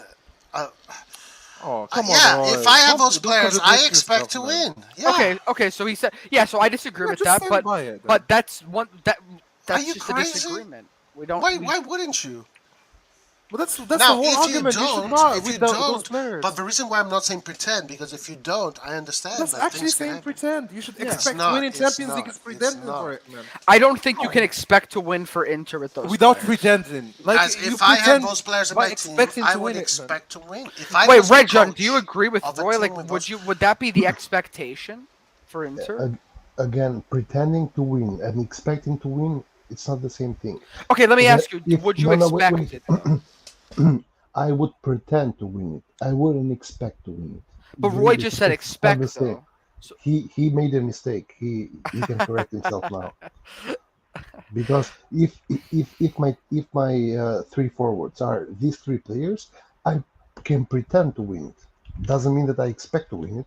Yeah, I don't have a problem with pretending. Yeah, that is fair. Expectations are. I think that's a bit too much. That's of the course, objective they have of the team. That's basically saying the objective is to win the Champions League. But they should not. Man. That's not Roy. Can you? John actually explained it perfectly. It's true. That's okay. Roy. Yeah. So can you correct yourself by? And so do you take back the expectation? If it seems like I used expect instead of pretend. Yeah, it's what I meant was what Red John said right there. Okay, so yeah, I'm fine with that statement. I don't have any problem with that. But and then once again we would disagree on the amount, like the percentage of that actually happening, because I think you guys would have a bit more good amount more confident in them than we would be overall. No, but the thing is, when you look at the players on paper, because this is the thing, we are only talking about three players on paper, because it might become so that Lukaku comes back, he doesn't have a great season, he looks shit, Dybala is trash, and after all this whole debate is useless. Get it? But on paper, I think Lautaro scores 20 goals a season, every season for Inter. Lukaku scored 20 plus every season for Inter, and Dybala is a proven player. So Lukaku scored 3 goals in Champions League last season. Hakan Çalhanoğlu 0 assists, 0 goals. Lautaro, he had how many? 4 goals in Champions League. But this is Dybala had 4. And based on that, they should expect to win it. That's the objective. No. They didn't say expect. They're saying pretend. They did, bro. No. Roy just went back on that, and also Red John explained it was pretend. We're past that now. We don't no one is saying what is to be a pretender. Pretend in their eyes, what they said is pretending means that they should have like a certain chance to win it. They're not saying that should be the expectation. You believe that you can win it. You believe that you can win it. If I'm presenting the Champions League program and I say these are the pretenders or the teams that could pretend for the Champions League, I would not put Inter there. No, but basically, Anwar, you're saying they don't have any, they have slim to none. No, chances. I would put other teams. I would put Man City. I would put Real Madrid. I would put PSG. I would put Liverpool. Okay, but I would put Chelsea. What makes you think that we wouldn't put those teams either? Yeah. Roy, and Red John. Let me ask you this. Roy and Red John. Guys, let me ask you this question. Would you put Inter as Champions League contenders in this situation? No. Okay, see. Champions League contenders? It depends on the rest of the team, but with that striker force, how can you say it would depend? It would depend on what the team looks like in the end. No. There's a big contradiction here. No, but guys, listen. This is the problem, and the reason why I think the whole debate for 3 hours has been, in a way, redundant. Because the problem is this: I agree with Roy that a team that has these 3 strikers should pretend to win it. That being said, I disagree if Roy says that they should expect to win it or should be contenders to win it. It's 2 different things. Being a contender, you have to look at the history of the club as well, in the sense that what has this club done in the past 2 years, right? Or in the past year. In the last 7 years. Also these players, but more than the players, the club itself, because also the coach, a lot of things. It depends. It would depend on who, because if they just stop there with those 3 players, maybe I'll find it difficult to say they're a contender, like for sure they have to win it. But if they add a few more players in the midfield or defense, then maybe they're close. If Inter becomes a contender the season after next one, if they go to the semifinals next season, they have to prove themselves. They become a contender. Then I would agree with Roy. But the pretense. The fact that they can pretend it this year and next year as well. Okay, Roger, now let me ask you this. Can Milan pretend? Yes. I don't even pretend, I expect. Yeah, I think with Milan cannot pretend. You know what, So- Yeah, Antonio? that's fair. I swear to you, this is not what we've started with. Yeah, I know, but honestly, I don't care because I fixed this whole debate because because if this you guys this is the thing, right? On this channel, Like I feel now like I'm like the bad guy because they changed what we started with. no, because no, it's not. No, the problem is I when you didn't have like I still guys. stick by the wait. same words I started. Yeah, I know. The problem is when you have Roy and Liar and even Nathan and Red John on a stream on Sunday night for 5 hours. To And be fair, what is going to happen is that everyone is just going to they're not even going to establish what they disagree with. They're just going to start talking over each other and yelling. And Roy just wants to fuel the fire. So now once you actually establish what we're talking about, this whole thing becomes so stupid. No, Like, I it's think just- you did explain it very to well. be fair, Yeah. To be fair, I feel a little bit violated because I was of the idea that I fixed it, but Antonio took all the merit. So okay. Wait. Well, you weren't here. They were still yelling when I joined, and after that, I was like, Yeah, No, but I thought you did say something, but it's true. Like my expectation from the Italian teams is much higher than. yeah, that's simply also another thing. But that's what we argue with Roy on the thing that his expectation of these Italian teams should not be that high. Well, And that's your if he opinion, wants them to fine. be that high, You don't they need to should work force it on them. harder to be that high, you know? What? Yeah. If you speak to me about Italian teams in early 2000 in 90s, I agree with you. It sounds like chance I'm gonna Anwar. debate It this. sounds like for No, I don't you, believe that. you need to see more proof. Right, Can you guys hear of me? European Not more success. proof. It's the last 20 years that I've been watching football in Europe. Can y'all hear me? It's Yeah, been yeah, a mass yeah. murder What's up, for Nathan? Italian teams, man. Okay. What up, Nathan? Thanks for your super chat, man. The only European no problem. title they won in the last 10 years is a Conference League. Yeah. That's the achievement of European Italian teams playing in tournaments. Well, all right. Now let me ask Roy this. Roy, now based on what he just said about recent success in Europe, what makes you confident that these teams can? And how many finals they can lost? do in better in like right away now. This They lost year. You're talking Europa about- League how many times? You're talking about Milan? Milan, Inter, even whatever, like Well, Italian. Milan, I know that they're going to go in the Champions League with a fire that nobody will have. Nobody will have. with the And- fire. And that fire, that mentality, we're going to destroy. We're going to destroy everybody. Guys, the Milan problem has with the Roy. Milan has the mentality that the other Italian teams simply don't have. Yeah. Yeah, but guys, Anyway, well, Red John, can I That's say not one thing? enough, you know? The problem with debating Roy and Nathan on this, That actually you can't is really enough. have a discussion about this because there's no way you can like have evidence You know, for sooner this. or later, if Actually, it's going, I'd already told you guys about the whole mental side of the game when it came to I get it, the English teams Nathan. up against the Spanish teams. But you I need to told get you, it's not a Benzema matter of first. skill.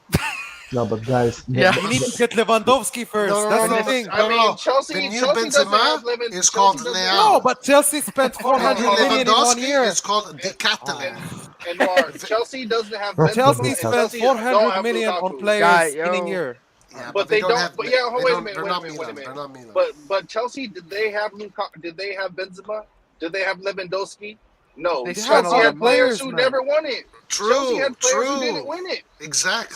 So what is your excuse? Jorginho, guys? What did Jorginho Okay, do so you're before giving me the winning only Champions example out of the 20 Wow. clubs. Well So- said. But Pause, this is The last problem, 20 though. years, Pause, This is make the your problem, arguments Edward. This is the come problem. true. Well You said, guys Nathan. ask for an example. We give you Okay, an example, okay. then you say it's What only about one what example. about Bayern? What about Real Madrid? What about Barcelona? What about Bayern AC has- Milan? What about Inter? The Inter that actually won it. Did Okay, they have players who won it? Bayern Munich has won it without Lewandowski as well. They had players who won the World Cup, bro. What are you talking about? What are you on? Ah, Wait, Bro, but I don't, PSG guys, also hold has on, players guys, that hold won on. the World Cup, I and don't they have won the necessarily Champions agree League. with. Thailand right has now, only won the European. I don't think. I'm not saying you need to have all players that have won before. Not I'm just all saying, players, but you I'm need saying, some key players to make your team Yeah, go but- and get but that trophy in Europe. I think also money. Like you need money, like as well. Like Exactly. that's the Excuse bottom me, line. I have a question. Do you guys think that we're going to end this mercato with our attacking midfield Krunic and Diaz, our right wing Messias Salamakers, and No, our man. attack? Okay, so who do you think is going to go very much? They're going to get better players, right? Yes, I agree with you, but I don't think that we're gonna win Champions League with those Come better on, man. players. What are you? Come on. So Enward, so this is the thing. It's not about I'm not going out there. Nathan, Come on, Enward, I've been hold on, realistic hold on, this hold on. whole season, man. Yes. But this is the thing. But the mindset that you're in is not being placed correctly. We're not saying that we get no. We're not saying that we're going to get these players and we're going to go win the Champions League. We're saying you get those players, and now you say. But Nathan, you're having a different debate than Roy. No.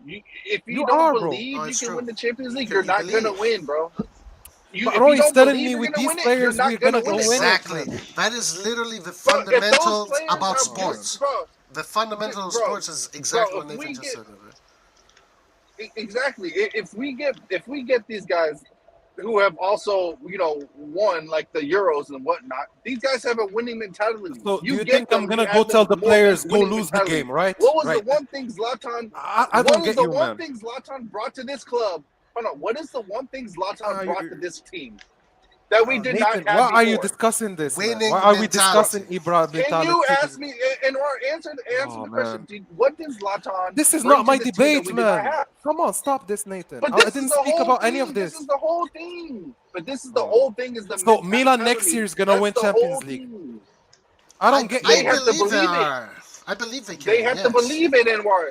Anwar, the first thing that they have to do is believe they can do it. If they do not have a belief that they can do it, they are not going to do it.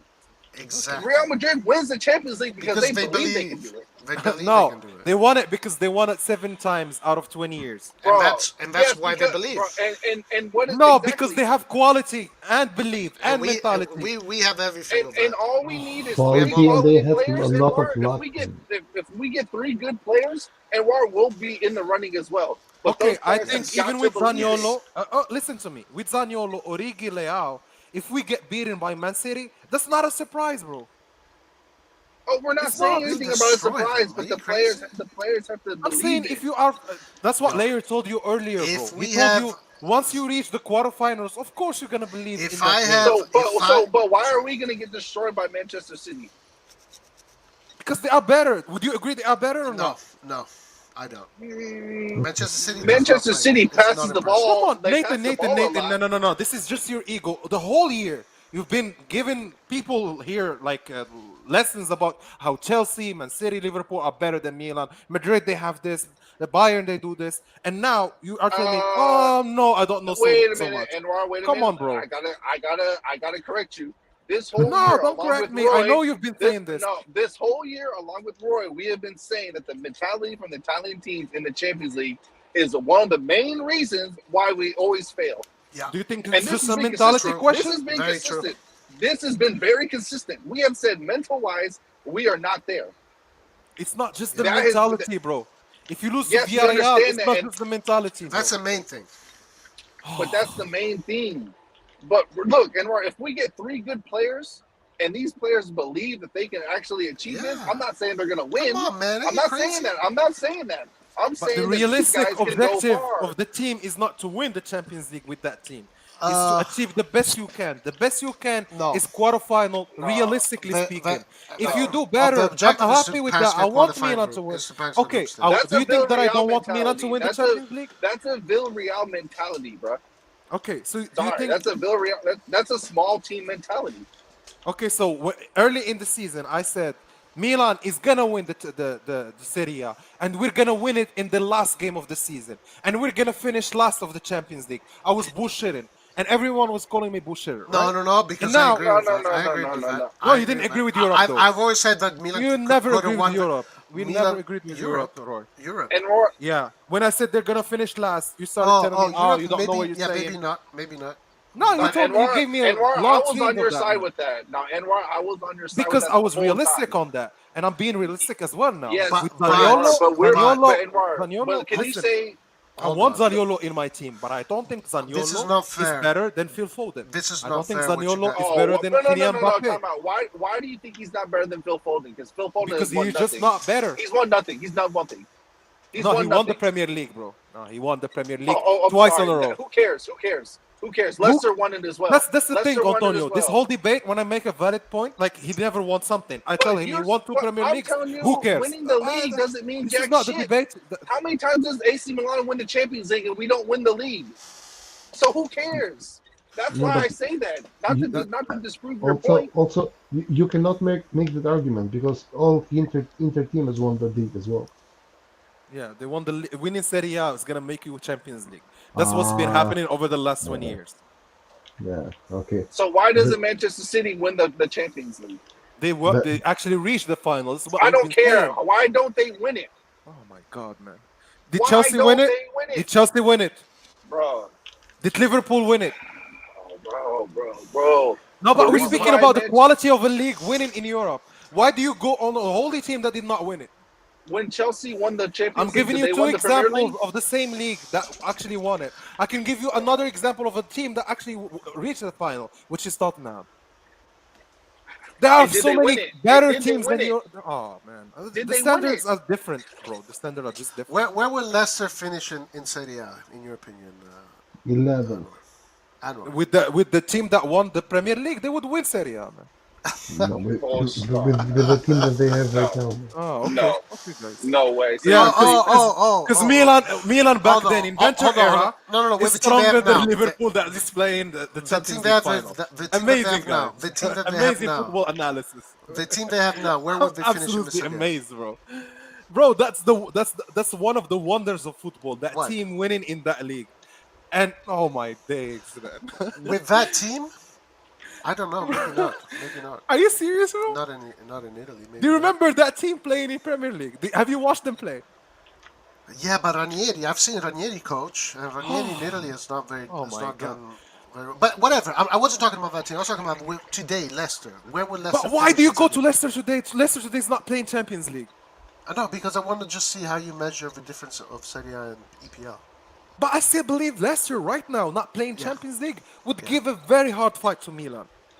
So Right they'd be now, top four. right now. They'd be top four. But they already. in Italy. Wait. Didn't Roma kick Leicester out of Yes. the? Napoli and Yes. Roma both kicked Leicester's ass Roma- twice. So what are we Listen. talking about here? What are we Listen, talking about Roma- here, bro? So Come on. Leicester Roma- did not win against them, right?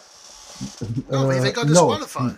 they didn't. No, but did they win against them or not? No, never. Never. Okay, let's check out because you're Check you're out. yeah. No, yeah, Roma didn't. I will lose tell any you. of those I will ties. tell you. 2-2 against Napoli first match, 3-2 in the second match, or 3-1 in the second match against Roma. 0-0 the first match, 1-0 in the second match. You don't need to check. I told you. I am Google. And that's which team? What? Leicester. Leicester. Okay, Leicester let's against look at Napoli, where Leicester finished this season. 11th. I will tell you. That's the I'll 11th Google. team against who? Against Napoli and Roma. Against which ranking are they? Third and fifth. And they almost got disqualified by Leicester. Almost? What do you mean almost? Almost is one goal away. Man, One goal listen. away.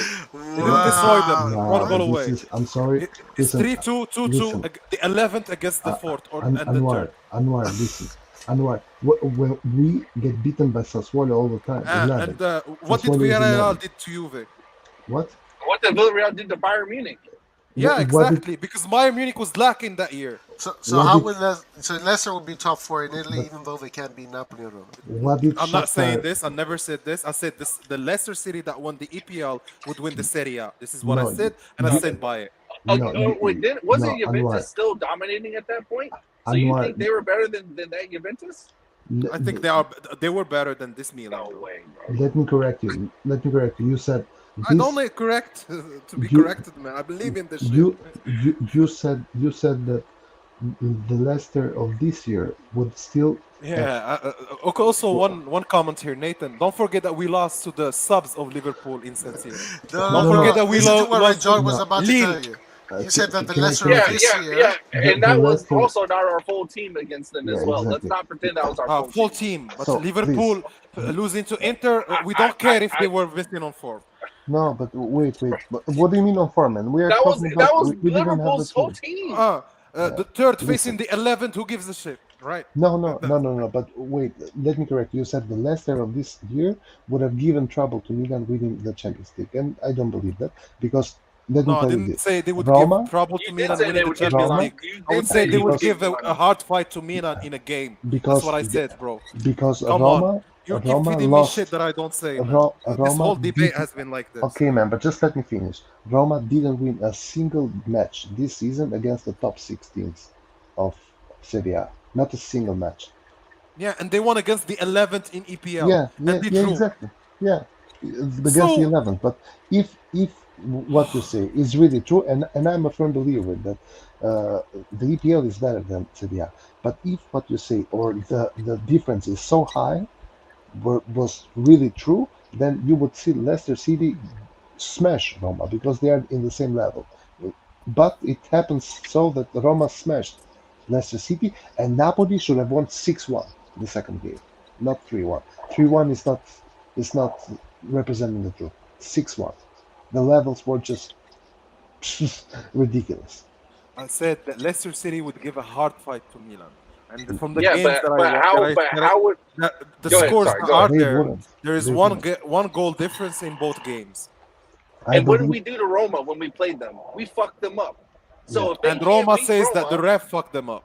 Yeah. That's what Roma basically okay. is saying. You are using my our 2 or 3 argument goals now. Huh? against Roma each time was No, because but the they referee. are using the argument, Roma. Yeah, they are. It's true. It's true.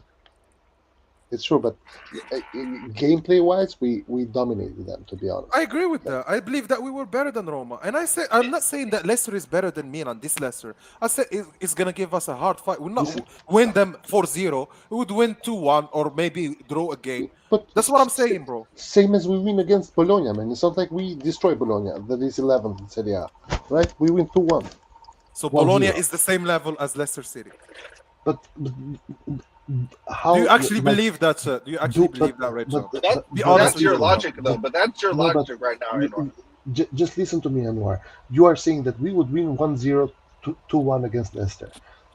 How do we win against Bologna? Do we dominate them 10-0? No, man. 2-1, 1-0. That's how we win against Leicester, against Bologna as well. Don't we? Am I lying here? No, I'm not saying you're lying. But all I'm saying, am I lying by saying that Leicester would give a hard fight to Milan? We do not know, because this is the problem.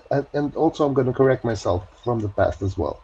Because in the past I've always said that the whole league is bad, but I think Garrett was right back then, to be honest, and I'm giving him the merits he deserved when he said that the EPL has this, that the EPL, the top teams of the EPL are just a lot better than the rest of the league, and they are comparable to the top of Europe. And I agree with that. And John, let's take that a little bit further. Honestly, it's really just Manchester City and Liverpool right now. Before it was Tottenham and Man City. Or John, when I think we already settled that one, because when now I say the EPL, I really mean the last time the top teams. Yeah, exactly. Like I'm not gonna speak about Wolves or. Yeah, exactly. If it's the top teams, then I agree. What I said is the 11th in EPL can still give a very hard fight to the third in Serie A or the first in Serie A. Same as the 11th in Serie A. But I think the 11th in EPL. Okay, what did Leicester City do? Okay, so Bologna can do the same thing to Manchester City as well. Manchester City against Liverpool. I don't know. I really don't know the results against Liverpool. Man City against Liverpool, 2 draws, I think. No, I'm saying Leicester City.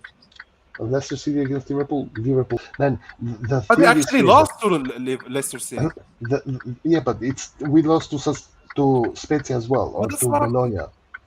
Do you think the 11th in Serie A facing the 11th in EPL, who would win? Just tell me really your real opinion. It could go always. It can be a draw even. A draw. It can go every single way.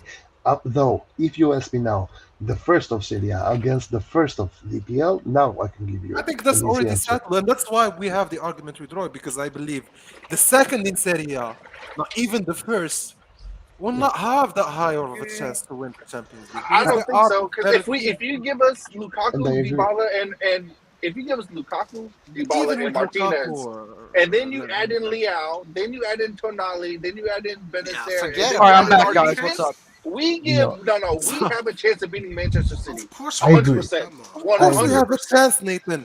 But they have a higher chance. They still have a higher chance. They don't even. Guys, I don't know. I missed. I think you're arguing again. Can we try to move on and talk about some? No, we are not arguing. We are settling now. We are settling. Yeah, exactly. We are having a constructive discussion. Exactly. Now it's being more constructive. This is like some mediation. No, the thing is here that because I've been in the place where you have been right now, Anwar, and I've debated this with Laird for like 10 hours. Roy was there as well, I think.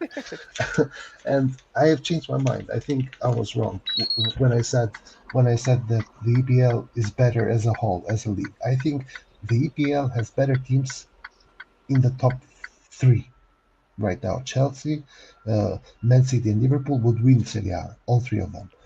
That being said, I don't think Tottenham would win Serie A. I think Would they Tottenham would. give it a hard race, like Napoli did or Inter did? Tottenham, no. I With think Conte? Tottenham. Conte? I think Tottenham, even Serie A, with Conte coming mid-season, like he came With in the Son EPL. and all these players, Harry Kane. Yes. I No, think come on, Red John. I think they would be a top 14. I think they would fight for Serie A with that team, with Son. If Son I don't scores think so. 30 goals in EPL, I think he can score more in Serie A. I don't think so. But If those teams play in Italy all year round, they get humbled and then they forget that they're superstars. But Roy, hold on, but Roy, once again though, you either say like, so you don't value Tottenham, but then Come you on. value. Listen, if Real Madrid played Inter. in Italy, they would lose against oh my God, Salernitana. okay. They would lose against Udinese. Okay, guys. Real Madrid That's why I'm having the but Red argument John, with Roy. Do you This is understand now, this Red is John? why this is a pointless thing, because Roy This is speaks bullshit. insanity. So That's why I said it's two debates. I'm No, having because a debate with Udinese Red would John and figure out Nathan, how to play against them. and a No, different but debate Roy, with Roy. Roy, here's the problem. If what Roy is saying is this, Real Madrid plays for 100 years in Serie A, at some point, Udinese, of course, is going to beat them. Same as they beat But Juventus. in 100 as years, they how beat many are they going to win in for you? All 100? No, in the same amount as they win against Valladolid or against some other random team in No, La no, Liga. the Scudetto. The difference. In 100 the- years, how many would they win in Italy? How many Scudettos would It they win? depends on the other teams, man. On Milan, on Inter. If Milan, Inter, and Juventus are sleeping for 100 years, Real Madrid wins 100. But that wouldn't be the reality. Juventus That wouldn't be the reality. would But beat them. this is. Milan would beat them. But Inter would the beat problem them. the problem is that this is an imaginary scenario, and you are trying to get a concrete answer from it. It's fine. nonsense. This is the thing. Like, but there's it's no also the other way around. guys. No, listen. The only thing that I'm debating here is this: that while I see, because if you look at the table of the EPL this season, you see two teams with 90 plus points, and the rest of the league super tight. So this is where you see that there is a huge difference. Liverpool and City play in a different league. All the other teams are normal teams, man. Just like actually, I wish we get Tottenham next season, and you will see us smashing them. I wish we get them next season. All right, guys. We can lose to Conte, bro. Like, you don't know. Guys, all right, Yeah. there's some chats. That's one of the reasons. Nima That's one of says, the reasons. Nima AK says, apples and oranges. If a Serie A team was in EPL, you would have to layer on the impact of incremental TV revenues to make a proper comparison. Otherwise, the comparison result has little value. Very smart answer. But also they play in Europe, and in Europe they fight with the revenues they had from their leagues. They don't go and get the same revenues because in the end they come to Europe and fight with whatever they have. Yes, so you cannot base that based on an assumption because in the end they come with the best they have. What I got from this comment is that here's the problem. I'm sorry to interrupt you one last time, Antonio, but here's the problem with Nima's comment, in my opinion, because if this was true, we would see a consistent winning of EPL teams in Europe in every single level of Europe. We don't see that. We see another league doing that. But they still get to top four most of the other leagues. Maybe sure, but La Liga wins the trophies at the end of the day. La Liga dominates the Europa League. La Liga dominates. But also, Cafu spoke about it, Red John, about the mentality issue and the valuation of players in La Liga. Someone put it on the chat. That's what we've been saying this whole time, the mentality. Someone put it on the chat. But Nathan, he didn't just say mentality. He said the mentality and the valuation and how the media. Mentality to make a point. Oh, come on, guys. I can't even speak now. No, the only thing is here that these teams, the Villarreal that won the Europa League, Sevilla that has dominated Europa League, these teams don't have the TV money of the EPL, man. They have the TV money, the mediocre TV money of La Liga. Yeah, The- so you the- cannot. I think what the Which- difference is though is that Milan is actually a big name. So and we have the actual history and mentality of winning the Champions League. We have the So revenues I of don't, Sevilla. but I maybe. don't. But, So I but don't. we have the think- revenues of No. Leicester City. This is the problem. I'm saying if we were in the EPL, we would be up there with the Real Madrid because but- we have the history and the mentality of winning it. But listen, remember We're this. comparing though, the guys. squads and the quality in these Guys, squads. but this is kind of pointless. Like, what is Yeah, the point of making these hypothetical, like, cross-league comparisons? But also, guys, Cross like, the sorry, comparison I is want to you to make a remember point that something that the other clubs in La Liga and EPL, probably the top teams, as we agreed on like some streams ago, we said probably the best 10 in every league in Serie in La Liga or EPL are better than the best 10 in in Serie A. Italy, Not if best you 10, remove but top 10, top teams, whatever you want to call it. the The 10 top teams. teams, Yeah. teams of the league. Okay. All right. I think this right now. If you make a head-to-head comparison, the EPL is ahead. But keep in mind that right now Serie A is in the third year of two of the three biggest teams of Serie A coming back. Milan and Inter have just came back, man, from 10 years of nothingness. 10 But they years still of need mediocrity. work, Red Zone. I think there's Of also course. I a agree. discussion of relativity, because, for example, in England, if you want to buy Scamacca, if he's English, you're going to pay 100 80 million million. for him. Exactly. That's why I say this. That the difference that But they make they in can revenue also come because to of Serie A and buy him for 50 million. But they right? don't. for They 50. don't. They do No, actually. no, They no, buy but- Jorginho, Salah. Yes, these guys. they can buy him for 50 million. But if Milan wants to buy him, Milan buys it for 30 million. So that difference in money, in the end, becomes relative. Yeah. Because if Man City comes to buy a player from you, your player is automatically But 50% Redon, would you more agree than he used to that be. still the winners of Champions League are big spenders either way? 100%. But I've said this all my life, and I will keep on saying Exactly. this. That's what I'm trying to keep telling. All right, Like guys, can to we? win I it, think, you still need to make the extra Okay. step. And even Maldini said it. He said we need But extra but players that's what we're to win it saying, in Europe. Anwar. I agree. That's what we're saying. If we But just also, need what to get we're three saying, good players. but we're saying to Roy right now, you cannot tell me that yes, realistically we can win it. That's how we Yes. started the If we whole. get Why if we not? get those Why players, not? yes. If we get those Yeah, players, if we yes. get those, if we get three good If you players, if you why still not? get Zaniolo and Origi, that's still not a realistic scenario. Whatever. mate. If we don't win it, I'm not gonna cry, man. I'm gonna keep Yeah, on but if living. Of we course, get, I want if, Milan. but if we, but if we If get you ask me the question, Zaniolo, do you but want if- Milan to win it? I would say yes. I always if- want Milan to win but every Anwar, And I possible. believe if we get Zaniolo, if we get Zaniolo, Raspadori, Scamacca, Then Yeah. this is how I see it. We Yeah, have a 100%. much higher We're chance too good. of winning Too Scudetto. Listen, this is how I see it. If we get these players, we have a much higher chance of keeping the Scudetto and maybe going an extra round in Champions League. I'll But take then, that. listen to me, Roy, please. When you qualify from the group stage, it's a different league then. It's a one Okay. game. Yeah, but That's we're not the not- group stage, you know? but we're If not you going qualify- into uncharted Nah, territory, I'm bro. not scared of I'm of not telling you to playoff be scared, games. Roy. You're confusing words. Yeah, I'm but not speaking about why- scared. but Bring him on.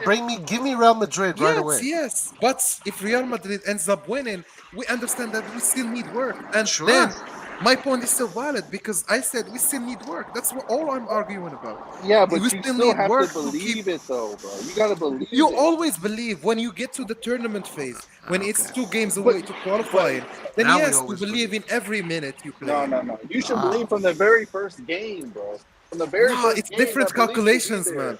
I think it's No. like the playoff. It's like the NBA. There is a regular season where you should do your work, try to get there. Then there is an extra draw, and the draw also will give you maybe a higher chance of Okay, getting to the basketball semifinal is or not. different. I But agree. I'm saying, Basketball is different. guys, I'm saying this things change is out of. becoming pointless at this. No, point. no, No, but but basketball Antonio, is would you different. agree? that Champions I know League th- I know changes this about from basketball. group stage to quarterfinals. No, in So- football, it's final.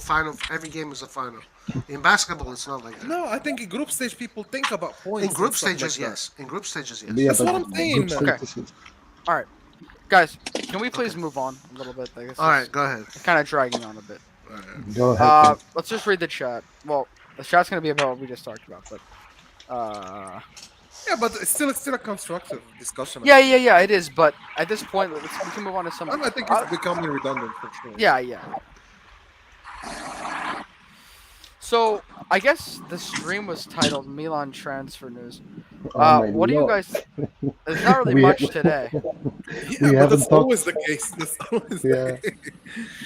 But I want to ask you guys, like, Botman or Bremer, in your opinion, because this is kind of like the recurring theme with the current. Can I go first on this one, guys? Yeah. Okay, because this is the transfer that I've been following the most because I think it's the right one after Origi and Sanchez because I think they're gonna come before. So if I'm gonna go for Botman and Bremer, and I watch both of them play, not just highlights, I would go for Bremer, not just for the quality and how he fits our system better, but also the price that you're gonna be spending on Bremer compared to Botman with Newcastle.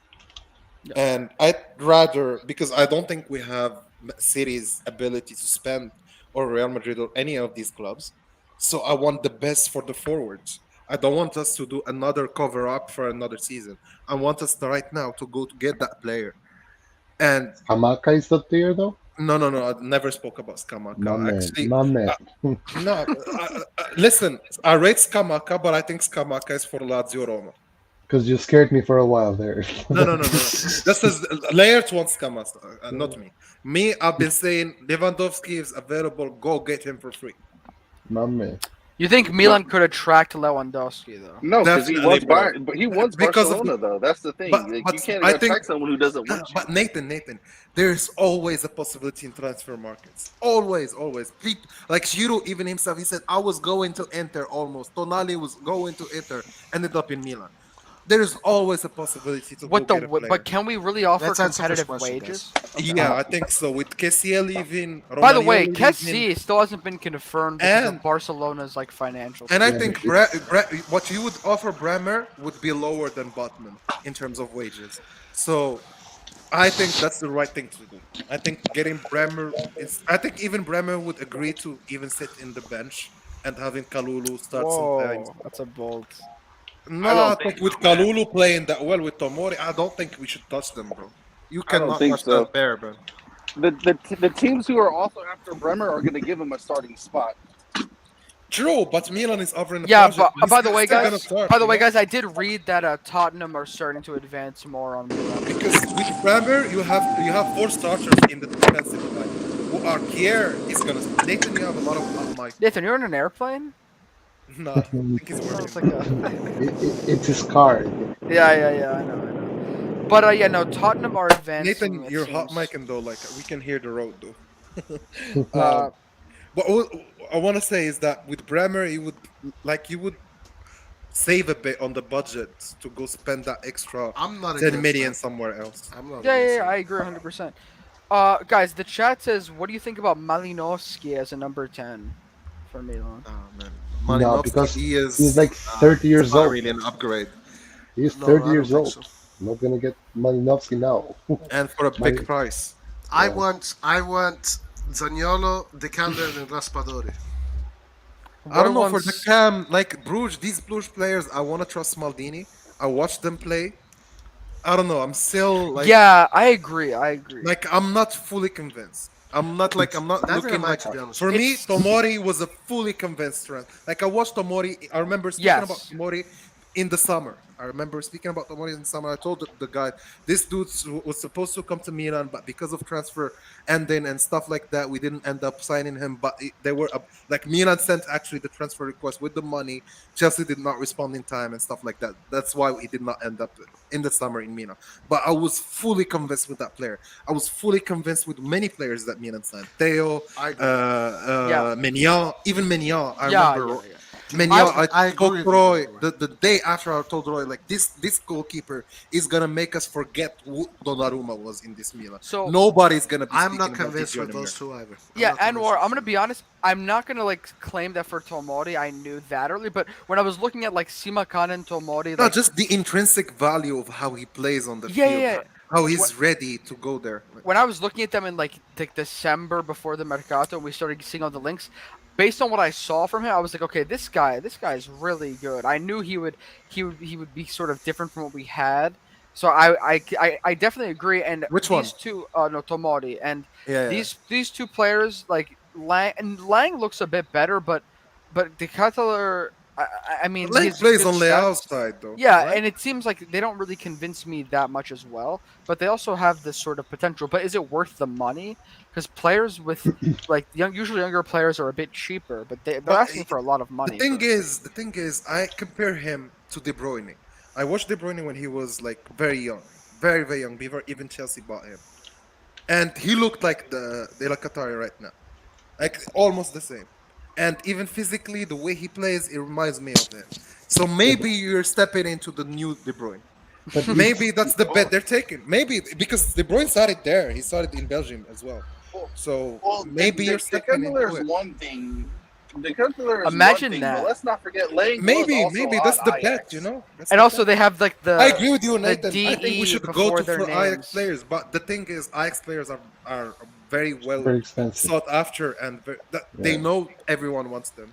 Guys, It's the like parallels. But that's The parallels. It's the same for Dortmund. They know every player in Dortmund and wants it everywhere.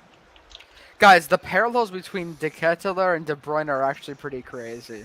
No, They but both have their last names. The And Belgian even the way they play, attacking like the midfielders. role they do in the field, between the But defensive work they do and the going forward with the ball.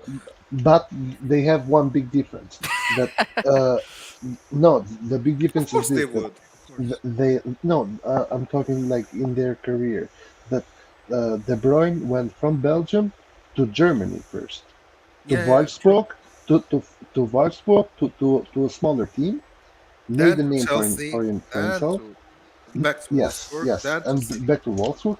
But this is the problem. Is the Qatar ready to come to a You big never team? know, Red John. That's the thing. You never know. But Rejan, also I will say this though, Like, if that's true, but then would we be able to afford him from another team that let's say he develops in know. Germany and then yeah, that's and then the thing. Liverpool Then he would be sought after for and then 80 But million. PSG. Raspadori is, but Raspadori is better than him.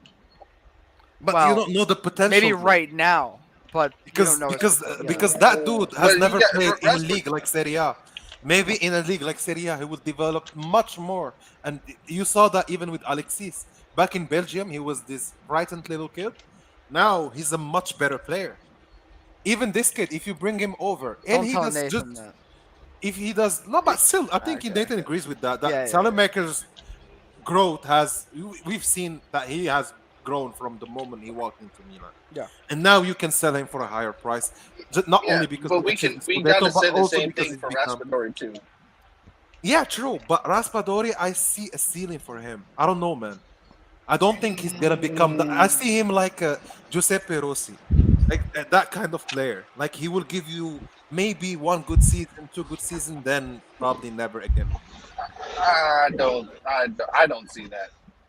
I don't know, man. Like for me, if I'm gonna do a bet between these two, I don't know. I take any of them. I take both of them if we can. I don't know, man. Now, I'm scared of Italian strikers, to be honest.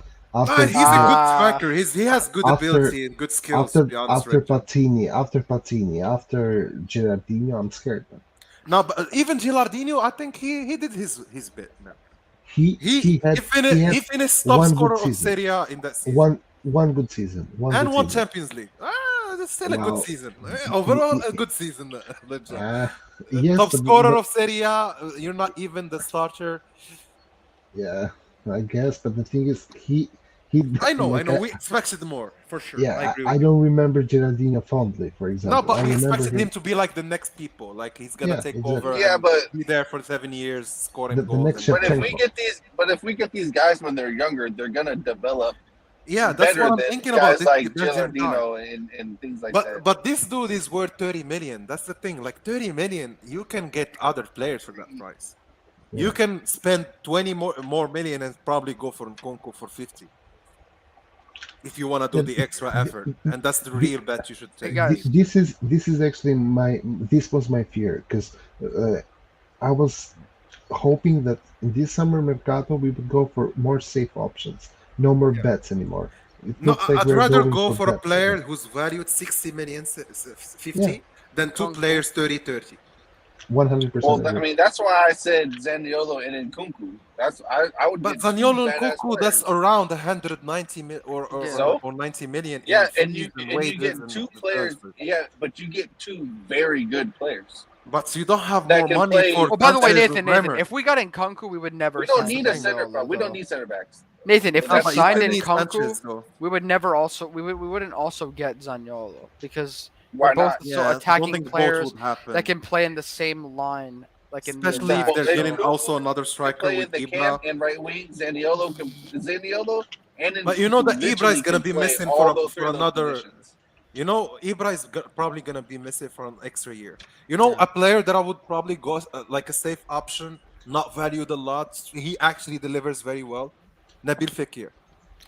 Yeah, Fekir, but I don't But think he'd be too cheap. yeah, I I think he think he'll would be like like 50 million. for what he gives in the field, man. Fekir's a great player. The Agreed. numbers are crazy in the teams he plays for. Yeah. Yeah. Guys, this chat says, well, this is like, I mean, Jonathan David is like valued way more than we can afford right now. But what do you think about Jonathan David? Because I've heard people criticize him, and they say that they're not sure if he has the quality to play in like one of the top leagues. Antonio, think about Jonathan David looks like a EPL player. I think he's gonna Yep. go to. You like Agreed. Jonathan David? No, I think even his name fits EPL. Like he's gonna go there. It's an English name. Yeah, I think he speaks English. He's the like part of the Canadian English speaking part. I think he's gonna go there definitely. Do you think Going he's to good? Italy is gonna be a risk for him. I think. Do you think he's we- good? Yeah, definitely. Yeah, a very good player. Very good on assist creation, creating like assists and even scoring. The finishing is good with both feet. He has Yeah. great control, great spacing. Plays in close range, plays in long, like everything. That's the player. Like Nkunku, like he can do everything on the field. Okay. But Yeah. is he a real number 9 man? He never gave me. That's what Hakan cannot do, for example. I know I'm gonna piss Roy with this, but Hakan can never do any of that. He can not. He can only shoot.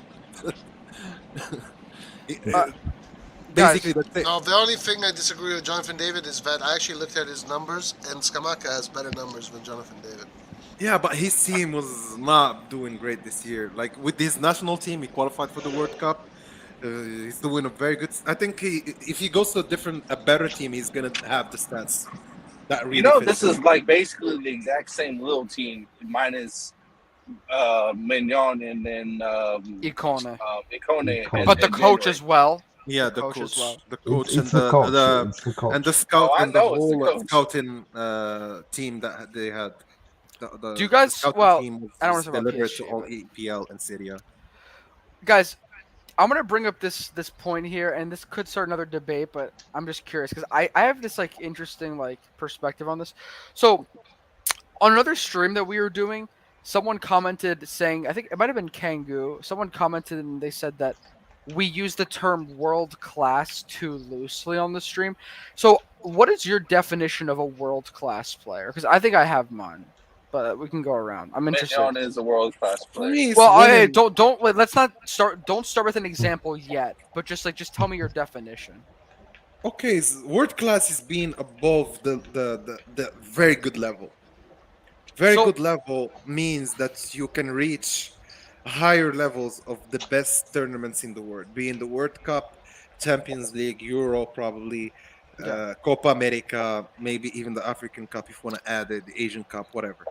But achieving the highest level, winning there, and doing that for an extent of a year, because you can only judge a player either on one season or you compare his whole career and say, okay, Sergio Ramos has been doing this shit for 15 years at this high level. Yep. Yeah. Then he's world class, definitely. So If a player does it for one season, he's been very good, world class maybe for that one season, and that was the exception. So- that's for me the difference between those two world class. When I say, like, I can say Yeah. Mahrez was world class with Leicester City. Was he world class with Man City? No. okay, I understand that. Well, so would you say basically that when you say someone is world class for whatever time you're referencing, that they're one of the best in their position? They should that what you're win saying? at least something In the world, right? And they should win. That's what you're saying. Yeah, they right? should definitely. If you don't win, they don't remember you. All right, can we all agree on that definition? I agree. Roy? I would say yes. Okay, let me ask you this. How many players on AC Milan are world class? Because I'm pretty sure I know my answer. And we'll say like right now or this past season right now, whatever. But For me right now, to give you my very honest answer, yeah, I'm a Milan fan. I love Milan till that. I don't think we have right now a world-class player yet. But I think we have. I completely disagree. Guys, with that. can we please? Guys, wait. Let's not start overlapping though. First, let Anwar finish, and then we'll go around. But I believe most of our players, like 80% of the roster or 85% of the roster, can walk into that path. They are actually in that trajectory. They are getting there. We have very, very good players. To be world class is either to reach a final in Champions League or win it. Then yes, they are world class.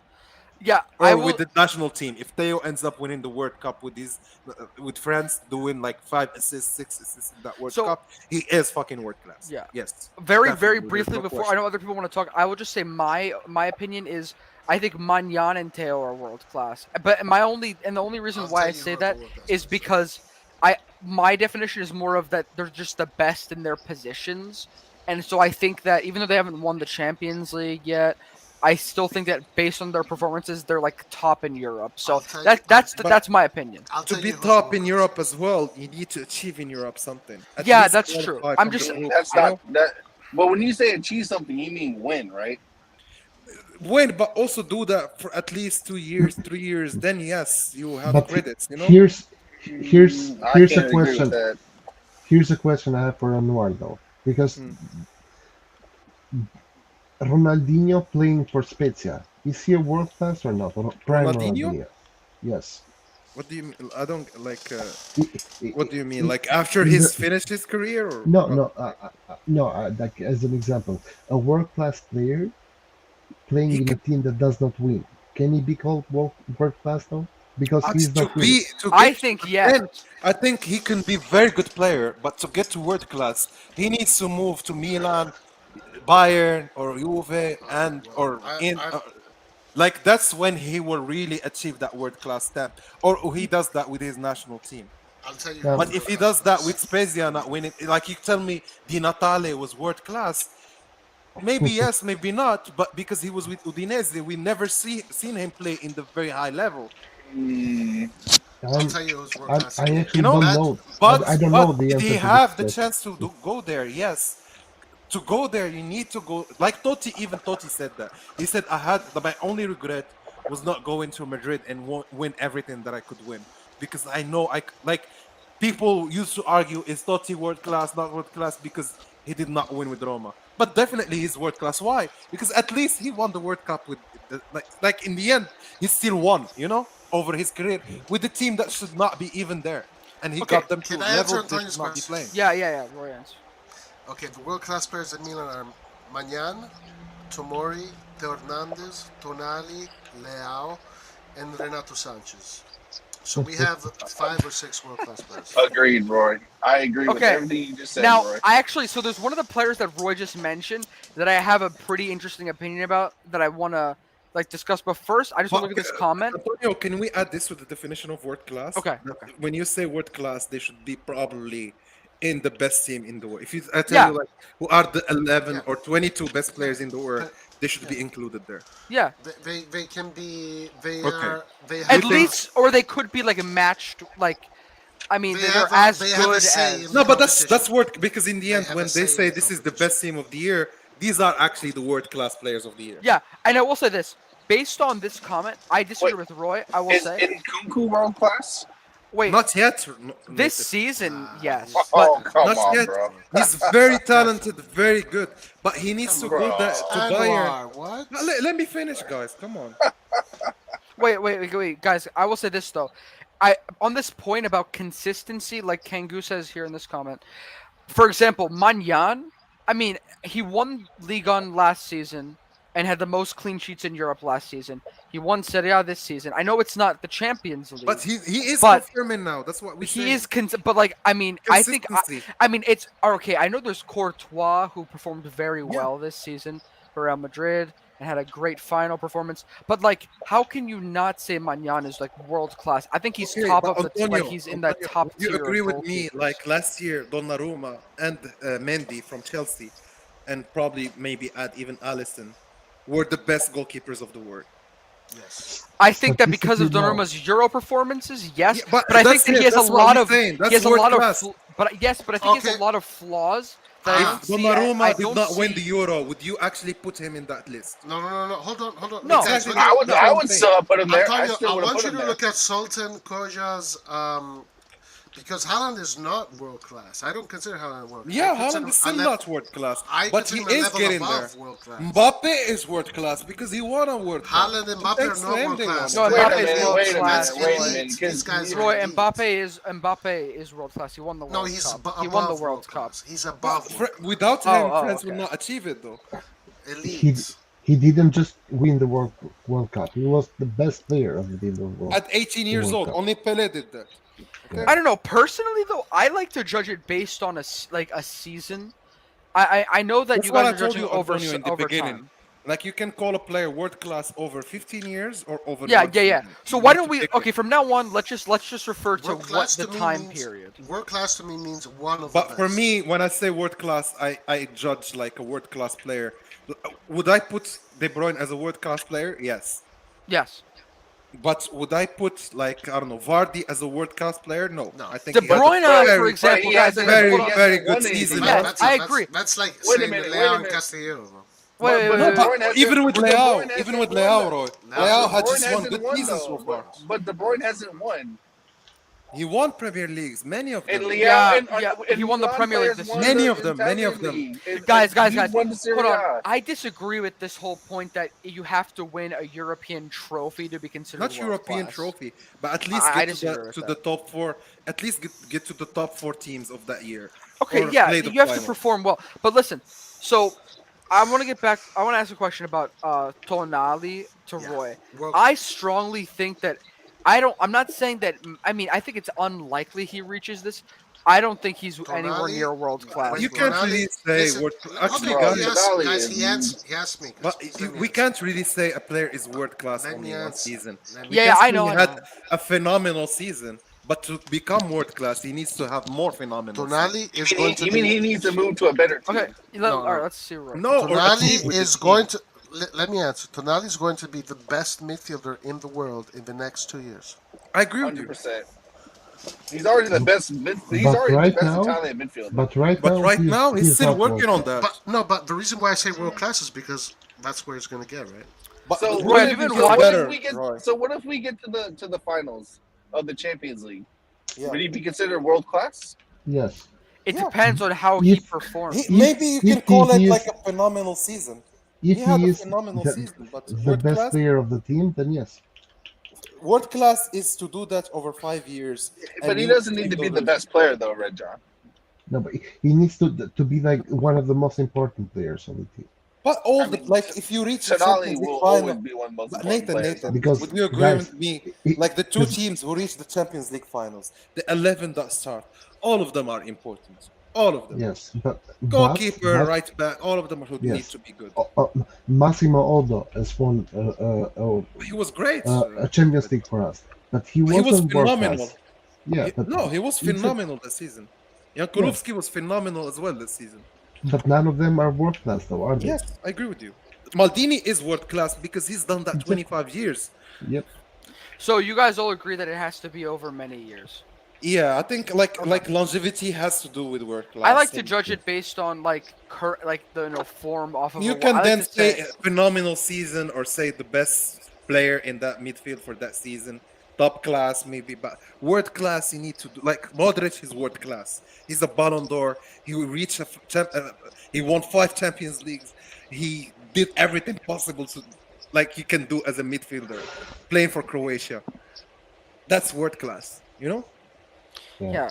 Modric is world class. Many like Casemiro. Yes, I think so. Even though he didn't win a Champions League, because he still 100%. won 33 trophies, and all of them, most of them are leagues. And it's not easy to win a league 33 times or Roy, 20 times even. How is Tonali and Leao world class in your opinion? How are they? They are walking the path to become world class. But they're very far away.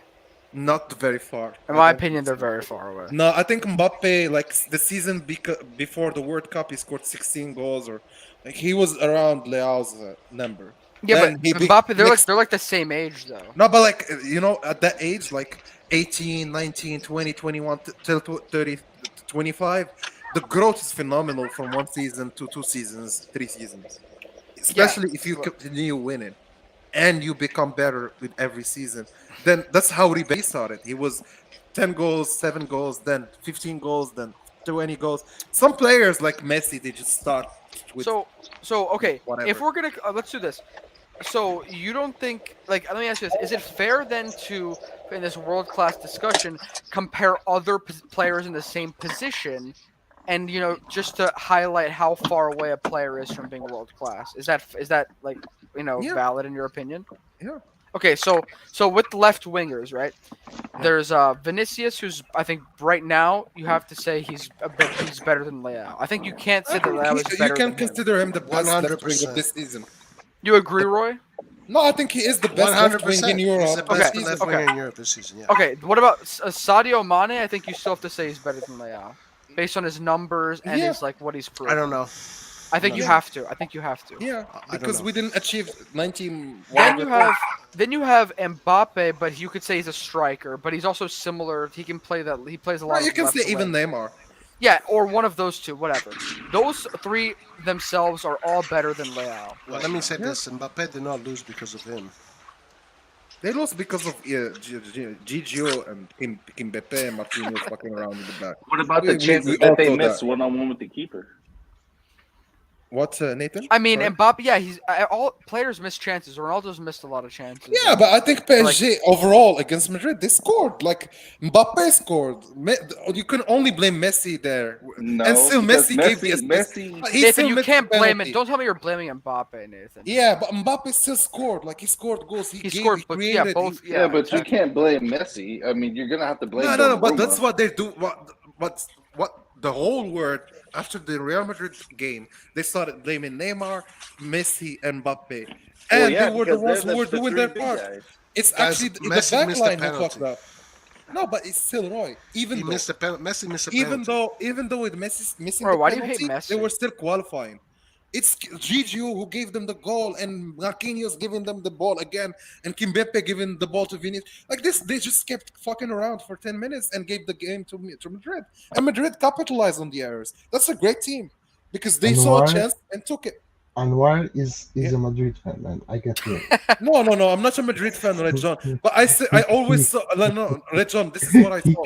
Anwar, you cannot go 10 minutes without mentioning Madrid. It's impossible. No, because I've seen people shitting on Madrid every time, even when they had Ronaldo. And they say, it's luck. It's because they buy players. Everyone is buying players, man. Like, why do you keep shitting on them where they're just doing things right and getting trophies? We should do the same. So you think Florentino Perez is like just the greatest owner? Yes, he's the greatest. Are you so you're pro Super League then with us? Yes. Yeah, awesome. We agree. Yeah, bro. I'm not bringing up the Super League. All right, forget I said we that. don't. We should not. But I agree with it, man. I always was behind it. I always said this is the road to go, and football will never die because people. You really do sound like a Real Madrid fan. No. I'm not a Real Madrid fan, but even this season, every time I said they're gonna qualify, everyone was telling me, even Madrid fans, they were telling me, "Oh no, we're not gonna." And I told them, "No, you have Ancelotti. This Madrid reminds me of Milan from 2007. You have 2 key players, four key players, and you're building your team around them. They're very much experienced, and people are saying it's luck, it's whatever. They're fucking having 4 remontadas against the best 4 teams in the world, and people are still calling it not luck, not hard work. Anwar, are they gonna have the banter period now for 10 years? No, man, because they prepare. They get Valverde, Camavinga. They're getting Chouameni. They're getting like they think ahead, bro. Like that's what I want for Milan. But they also have the power to spend the only 80 reason million why I speak about Madrid is because I want Milan to follow their project. The project they have is I get Vinicius, I get Hazard. One of them is gonna work. Yeah, but Anwar, the problem is we can't. Mariano, I get Jovic. One of them is gonna work. But we can't spend like them at this point, of course. But the way they spend is through the youth academy as well. Well, they just spent but they just spent 80 million to 100 million on if I get you, like if they raise Hakimi at 18, he plays 2 years, gets 2 Champions League titles, 1 Liga. You sell him for 50 million, and you use that money to buy Vinicius. You're creating. It's what Chelsea is also doing. They sell 3 players to buy Lukaku. Even if it doesn't work out, they still have 2 other players who can start. For us, it's not the case. We have Ibra, Giroud. If both of them are not there, then we have to be creative. Go get Krunic to the camp. Now put Rebic as a striker and Leao here, and maybe they can switch. No, this is not the options we should give to Pioli. We should give him better options as a coach, because in the end, he probably, I've never seen a coach being as creative as this team with this coach. Because every time he's missing 2 players here, he doesn't have the 4 center backs. Then he plays Kalulu there because he has no, and Kalulu ends up the best. Like, do you see the work that we have? It's that's what I've been saying. I've been preaching this work and been saying that we are working on the right path. The only thing that we've been missing is what Madrid is doing, getting the youth academy working, getting a better stadium. That's what they did, and financing that through the sales of the players. They get Asensio for 20 million, play him 2 seasons, sell him for 70. Get this guy, play him for this, sell him for 50. Get this dude, play him for whatever. Even Vasquez was going to be sold for 30 or 40 million, even to Milan. And Vasquez is not even a starter there. We're now getting Diaz from them, and Diaz is not. He looks like a good product from Madrid. It's either it's gonna become a good player, and we're gonna bring him back, or we can just sell him to Milan and make 30 million and go buy a new kid. And that's where we should be. That's why I always said to everyone on the panel is, I always believe that Madrid is going to achieve it because they think ahead. They have always prepared. Even the Super League, I think, was just a pretense for Perez to get Mbappe. I think he just wanted to finance the deal from Mbappe and started the whole Super League talk. I'm serious as fuck, man, because he didn't have the money to buy Mbappe because of the stadium and the COVID and whatever, and he knew that this is the only chance to sign him, and the Super League was gonna give him the money to do that, and that's why he's behind it as well, because he's gonna argue that Madrid is not gonna, or any of these teams is not gonna worry about finances for the next 25 years. And now they are struggling with debt issues every season and buying players, selling players, FFP, and the FFP is not even that healthy in the system, because they will allow City and PSG to sponsor themselves and do whatever, and you can't even buy Diaz for 30 million. You have to loan him out. I'm actually happy that Mbappe didn't go there. Yeah, I think people are giving a lot of shit for Mbappe for saying for PSG. I think this is the right choice, man. He's French. He's from Paris. He plays for the club of his heart. And even though he's a Madrid fan or whatever, he's French. He's a French dude, man. Like, playing for the best French team in the French league and getting the best salary in the world. Like, people are like, they assume as if they face this choice every year and every day of their life. Like, they wake up every year and every day and they have 200 million. They say, "Oh no, fuck that. I'm not gonna sign it." You don't have that. You cannot allow yourself to say, no, Mbappe is wrong for doing that. If you have 200 million, people do a lot worse than signing a deal for PSG. Are you kidding me? Exactly. Like, I think it's the best deal. If they get Zidane, I think it's a big probability they're gonna win Champions League. Because he's gonna fix their midfield and their defense, and that's where they're lacking. And the mentality, of course, right? I agree with mentality comes also with coaching, the management. It's the whole thing. It's the whole package, not just one player, one detail. The coach is the most important thing, of course, but also the management. Imagine if we had Pioli with the dudes before Maldini. Yeah, he would not work. Because there is no trust, there is nothing working on. But Maldini gave them trust. He trusted Pioli. He even risked his position by trusting the coach. That's a big balls, man. Because they were gonna fire Maldini. But they were about to. it's like it's even the timing. It's very important. If Pioli would Exactly. have come 1 year earlier, he wouldn't have. Yeah, it's He a would have been combination of sacked. details. Yeah, it's details, everything. Yeah. Yeah. So for me, next year, I think PSG, if they sign Zidane, that's a big word.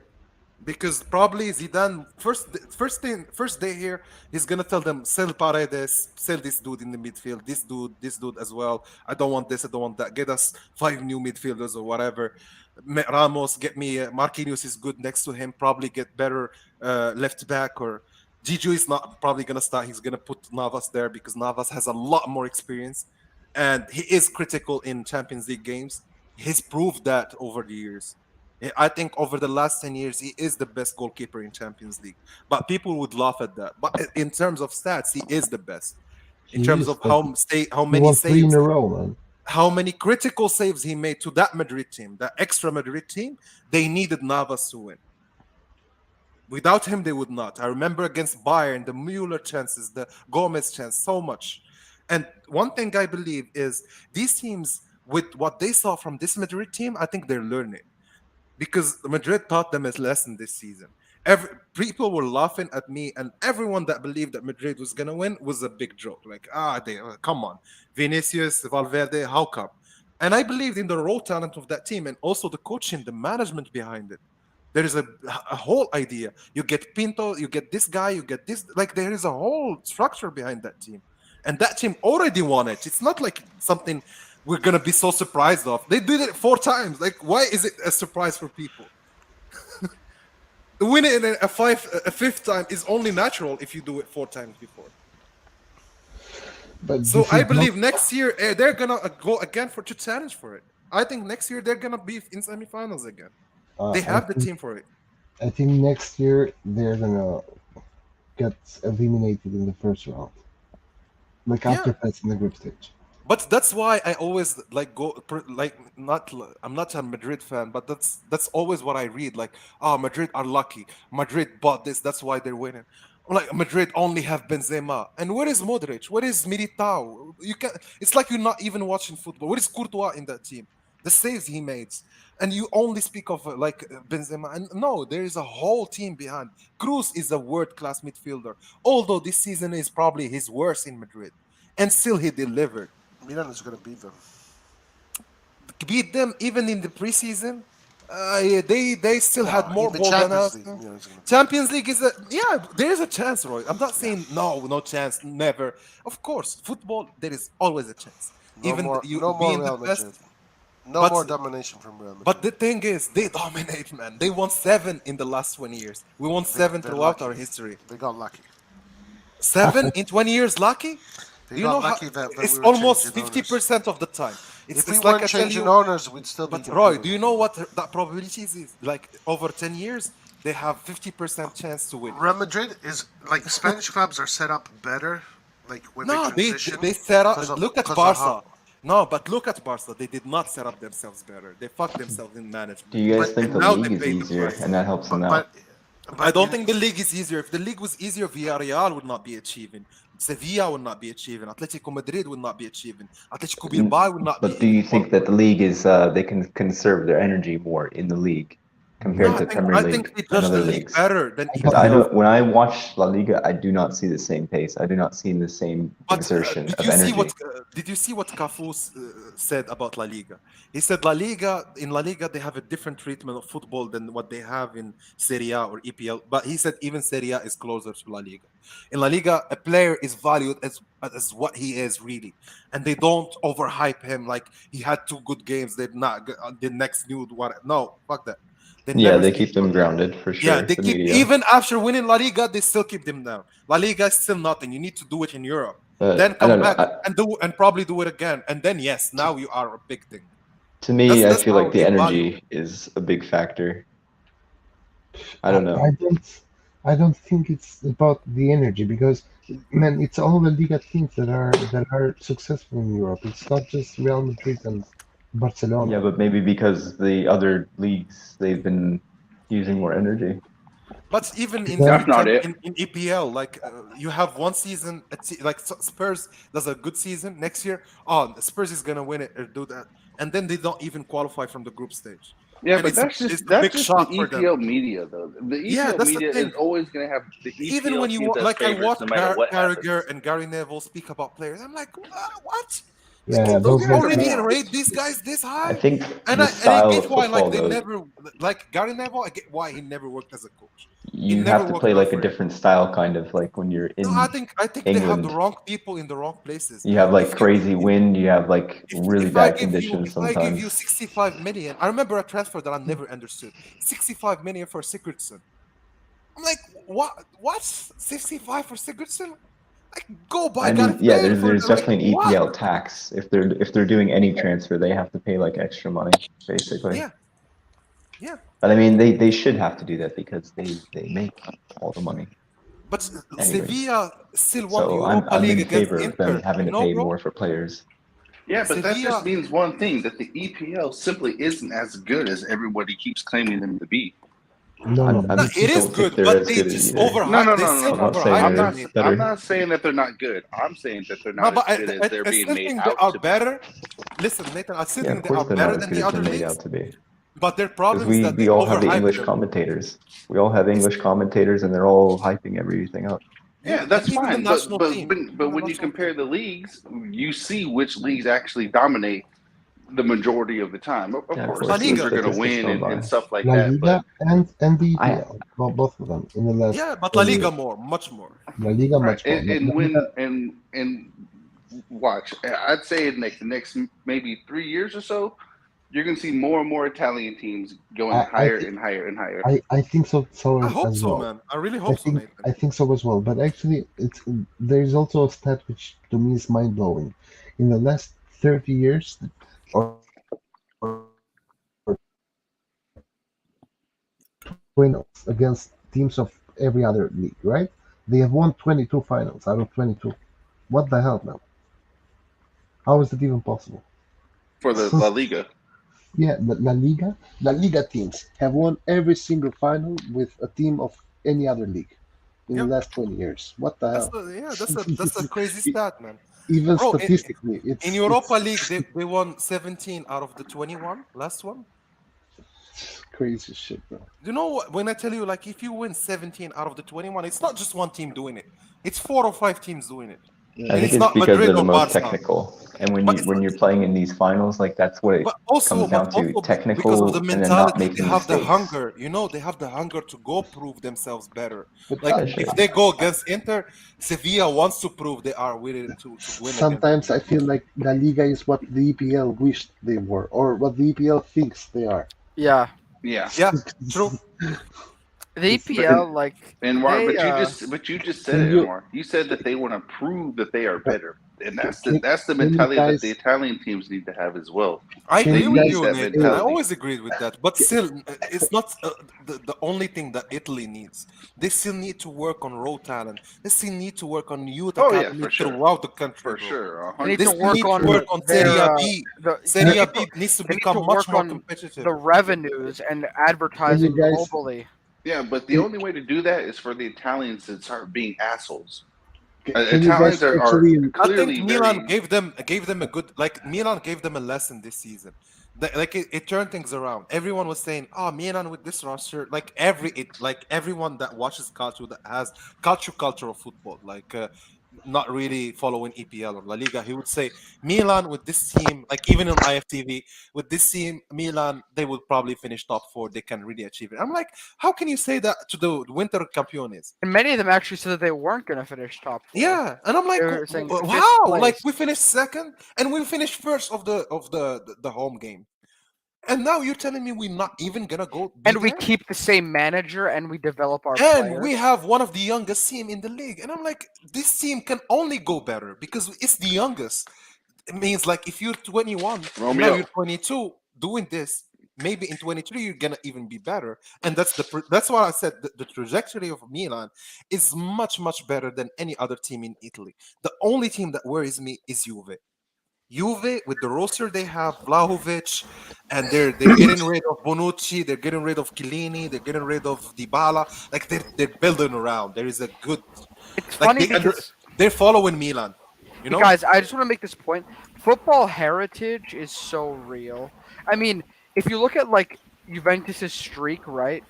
All of these years, Juventus won 9 Scudetti in a row. The year before that, you had I think was it Inter and then Milan and then. But my point is, in all these years, even though Inter and Milan were the two teams that like were they were kind of very poor, and like Napoli and Roma were better at many times than us.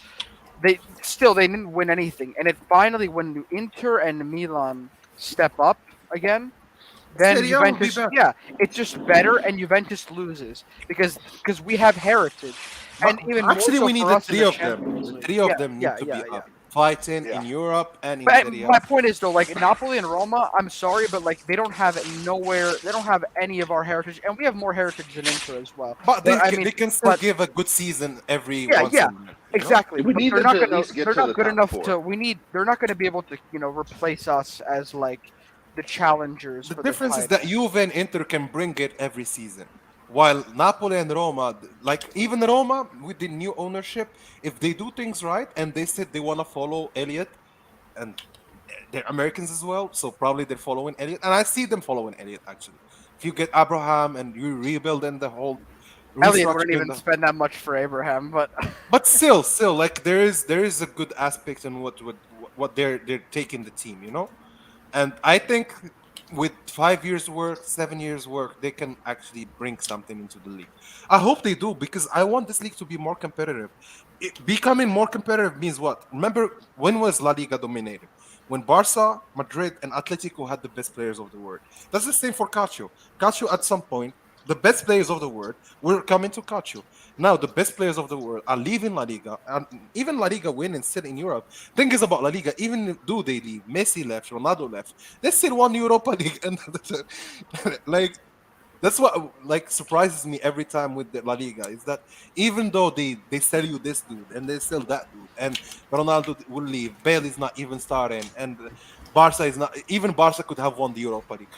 That's the thing. Like they always drive themselves to go and compete. And even with Sevilla, the players that Sevilla would bring, some Spain players has are a really ended. good. Like Suso, no team. Barca will not go for Suso. No one was going for Suso, but Sevilla would take him and Spain, go and win the Europa League. I don't know, Spain has a great mentality when it comes to sports because even But in other is it sports, just mentality, Roy? Isn't it not just because even in management basketball they're one mentality? of the best. They have some of the best tennis players. They have a lot of the But best only They're very in a lot of recently, sports. professional, I think. it took That's what it over from is. the early They have 2000s. And when you're a living in very that great climate, I culture. think that really helps also. I'm going to be But would you honest. agree They have Which, before to the be best honest, of is the $2000? best. In the unbelievable wintertime, it helps because so much. the Spanish people don't really look that No, professional. but would you agree, guys? Before the 2000, only Madrid was doing its bit. okay, Even okay, Barca, Anwar, Atletico. enough about Madrid though. No. But I'm not defending here Madrid. I'm just saying, but Spain back in like 90s, 80s, they were not there in any sport. But if you look at 2000 from 2010 or 2005 going forward, it's a different nation in terms of sports. In every sport, basketball, football, and their approach is great, man. They understood how to become better in every sport. And I think that's the approach to do. Even Yeah, though but you sell, it does seem like when Barcelona. but I think Italy went down a bit. That's what happened. It's like it's not just Spain being better. Italy was Italy not is delivering as well stubborn. But the problem with because Italy is that a lot of Italians do exactly what you and Lyre did earlier, where you're like, no, if I have those three players, whatever. There's a lot of this negative attitude. Like Spanish people aren't like that. Spanish people are very, Exactly. No, Right, what? very. Right. No, the, they get but very negative, no, right? but no. But the thing is, if it was about being negative or not, then you would have Germany be a shit country in football. but Germany And it's every not because 15 Germans are the most negative people ever. Like in Germany, even when Tony Kroos, for example, won the Champions League, right now, and this got kind of big here. The journalist that interviewed him right after winning the Champions League was like, "You didn't play that well. What do you Oh think? yeah. I saw Man that. City deserved to win it." And Tony Kroos was like, "Dude, let me fucking enjoy my shit, man," with negative questions because Germans, for example, are a little bit negative. Like after, and I think I have this shit as well right now. That I cannot look at the positives. I have to fix something. Maybe. But Red John, I have a question. But it works for Germany as well. Like every 15 years, 20 years, they are in a World Cup final and win it with every generation of footballers. Yeah, they have the generation of Muller, they have the generation of Beckenbauer, the generation of this. But the difference is they go into these tournaments, whether it's national team or club, with the expectation of going all the way. Like they believe that they can do it. It's their right if they can. It's like, but it's not only Germany. I think even France has that. It's not just Germany. Even France, they're so critical of everything. Yeah, even but these guys winning the World Cup, they were criticizing not bringing Benzema. The team was not really playing great football and a lot of things. Even after winning the World Cup. But they still have the belief that they're going to do it because they have top players. But that's the whole point that we were saying. Dybala, Lukaku, and Martinez are top players, and if you put them on a team. Yeah, no. Only Dybala, I would put him there, but like 7 years ago. But there it is again, Anwar. That's the whole thing right there. Those are top players in any. I'm honest with you, man. I don't see them. Yes, that's fine. I appreciate your honesty, but that's the negative mental side that we're talking about. Those are top players, bro. On any team, those are top players. Wait, Nathan, you can't just say that someone who disagrees with your opinion has a negative mentality, though. That doesn't really make sense. No, I think I'm just being realistic. Like I'm not really being negative. A very negative mentality of you, Antonio. I have a question. Listen. Seriously, negative mentality would be like. According to FIFA's coefficients, Belgium was one top team in the world according to coefficients, and now they're third or something like that. Lukaku is the starter of that team. You want to talk about FIFA's club? Argentina. Martinez is a starter. But the FIFA rankings are a joke. Yeah, the only reason why Dybala is not starting is because Messi is there. Otherwise, those rankings after winning the Euros, Italy was still like eighth. Yeah, they didn't even predict Italy to be a winner. They thought Italy was done, man. Like before even the Euro started. That's how FIFA looked at things. Yeah, but you got to remember, Argentina is probably one of the favorite teams to win the World Cup, and they have Martinez and Dybala there. Yeah, even though Belgium dropped in the world rankings, Belgium is going to be one of the top teams. It's not Martinez, really. Like the top player Belgium is not going to contend for the World Cup. I can bet my. No. Belgium can. They can, but they're not going to because they've been so poor. They're like the most underperformed. Yeah, but those are moments in time though. Italy won the Euros, and now we're not in the World Cup. Yeah, but it's been like the golden generation of Belgium. They say. Let it go, Edward. Just let it go. No, this was the golden generation of Belgium, and they couldn't win anything. Yeah, I think it's a mentality problem for them. Yeah, it's literally meant. The whole thing is completely mental. All the players are good. Everyone's good. So basically, at that point, it comes down to who is mentally better at that moment. So wait, Nathan, do you believe that? So if it's all about mentality, do you believe that like Lewandowski is only mentally better than Lukaku, and that's why it's better? Yeah, I don't. In terms of skill, Lewandowski isn't like a hardcore dribbler, and neither is Lukaku. It doesn't. Dribbling isn't the only thing. Let me finish, guys. If you're gonna ask me a question, no, go ahead. Please let me finish, bro. Go ahead. In terms of hold-up play, they're both excellent in terms of hold-up play. Lewandowski and Lukaku are great in the air. Lewandowski is slower than Lukaku. But when it comes to the ability to stay composed all the time, that's where Lewandowski excels. It's not just that, man. It's also the finishing. I'm sorry, but finishing balance. Guys, control, did y'all flair. Listen to what I just said? Did y'all literally not listen to what I just said? No, I did. I said when it comes to being composed all the time, which is as a forward, your job is to score. Right? You can't tell me that he is always mentally composed. Therefore, he's going to be considered better that's than the biggest difference Lukaku. Right. Yes, that's what it is, bro. That's literally what it is. Yeah. Don't get me wrong, guys. We've seen Lukaku dribble before. I've seen Lukaku controlling the ball. I've seen Lukaku dribbling. Lukaku's touch. Lukaku's ability to use both feet, his ability to create space in the area, his ability, his flair, acrobatics. like the flair to just go and score it. Nothing when it's near not there. Lewandowski, guys. Bro, come on, it's like telling me difference. It's like okay. So the difference, Roy, stop the difference between Messi and Dybala is the mental aspect. If Dybala was mentally stronger, he would be better than Messi. No, that's basically what you're saying. No. I have an answer for that. But there is a difference in talent as well. Number one, difference in positions. Number two, Messi is naturally far more gifted than anyone on the face of this earth. For Lewandowski in this. No. But outside of naturally gifted players, it all comes down to hard work. It doesn't matter how mentally good you are, you will not be as skillful as Messi or Ronaldinho. Do you think that's just what it is. Ronaldo has been overachieving all this time? No, Ronaldo is a product of mental hard work and physical hard work. And there is no talent. Bro, hard work translates into talent, bro. No, I'm saying like natural talent. Before he started hard work. No, of just course give him the ball to his feet. Basically, what I'm understanding is because Ronaldo doesn't dribble like Messi, through people and doesn't look as like fluid as Messi. But Ronaldo started his career more fluid than Messi, actually.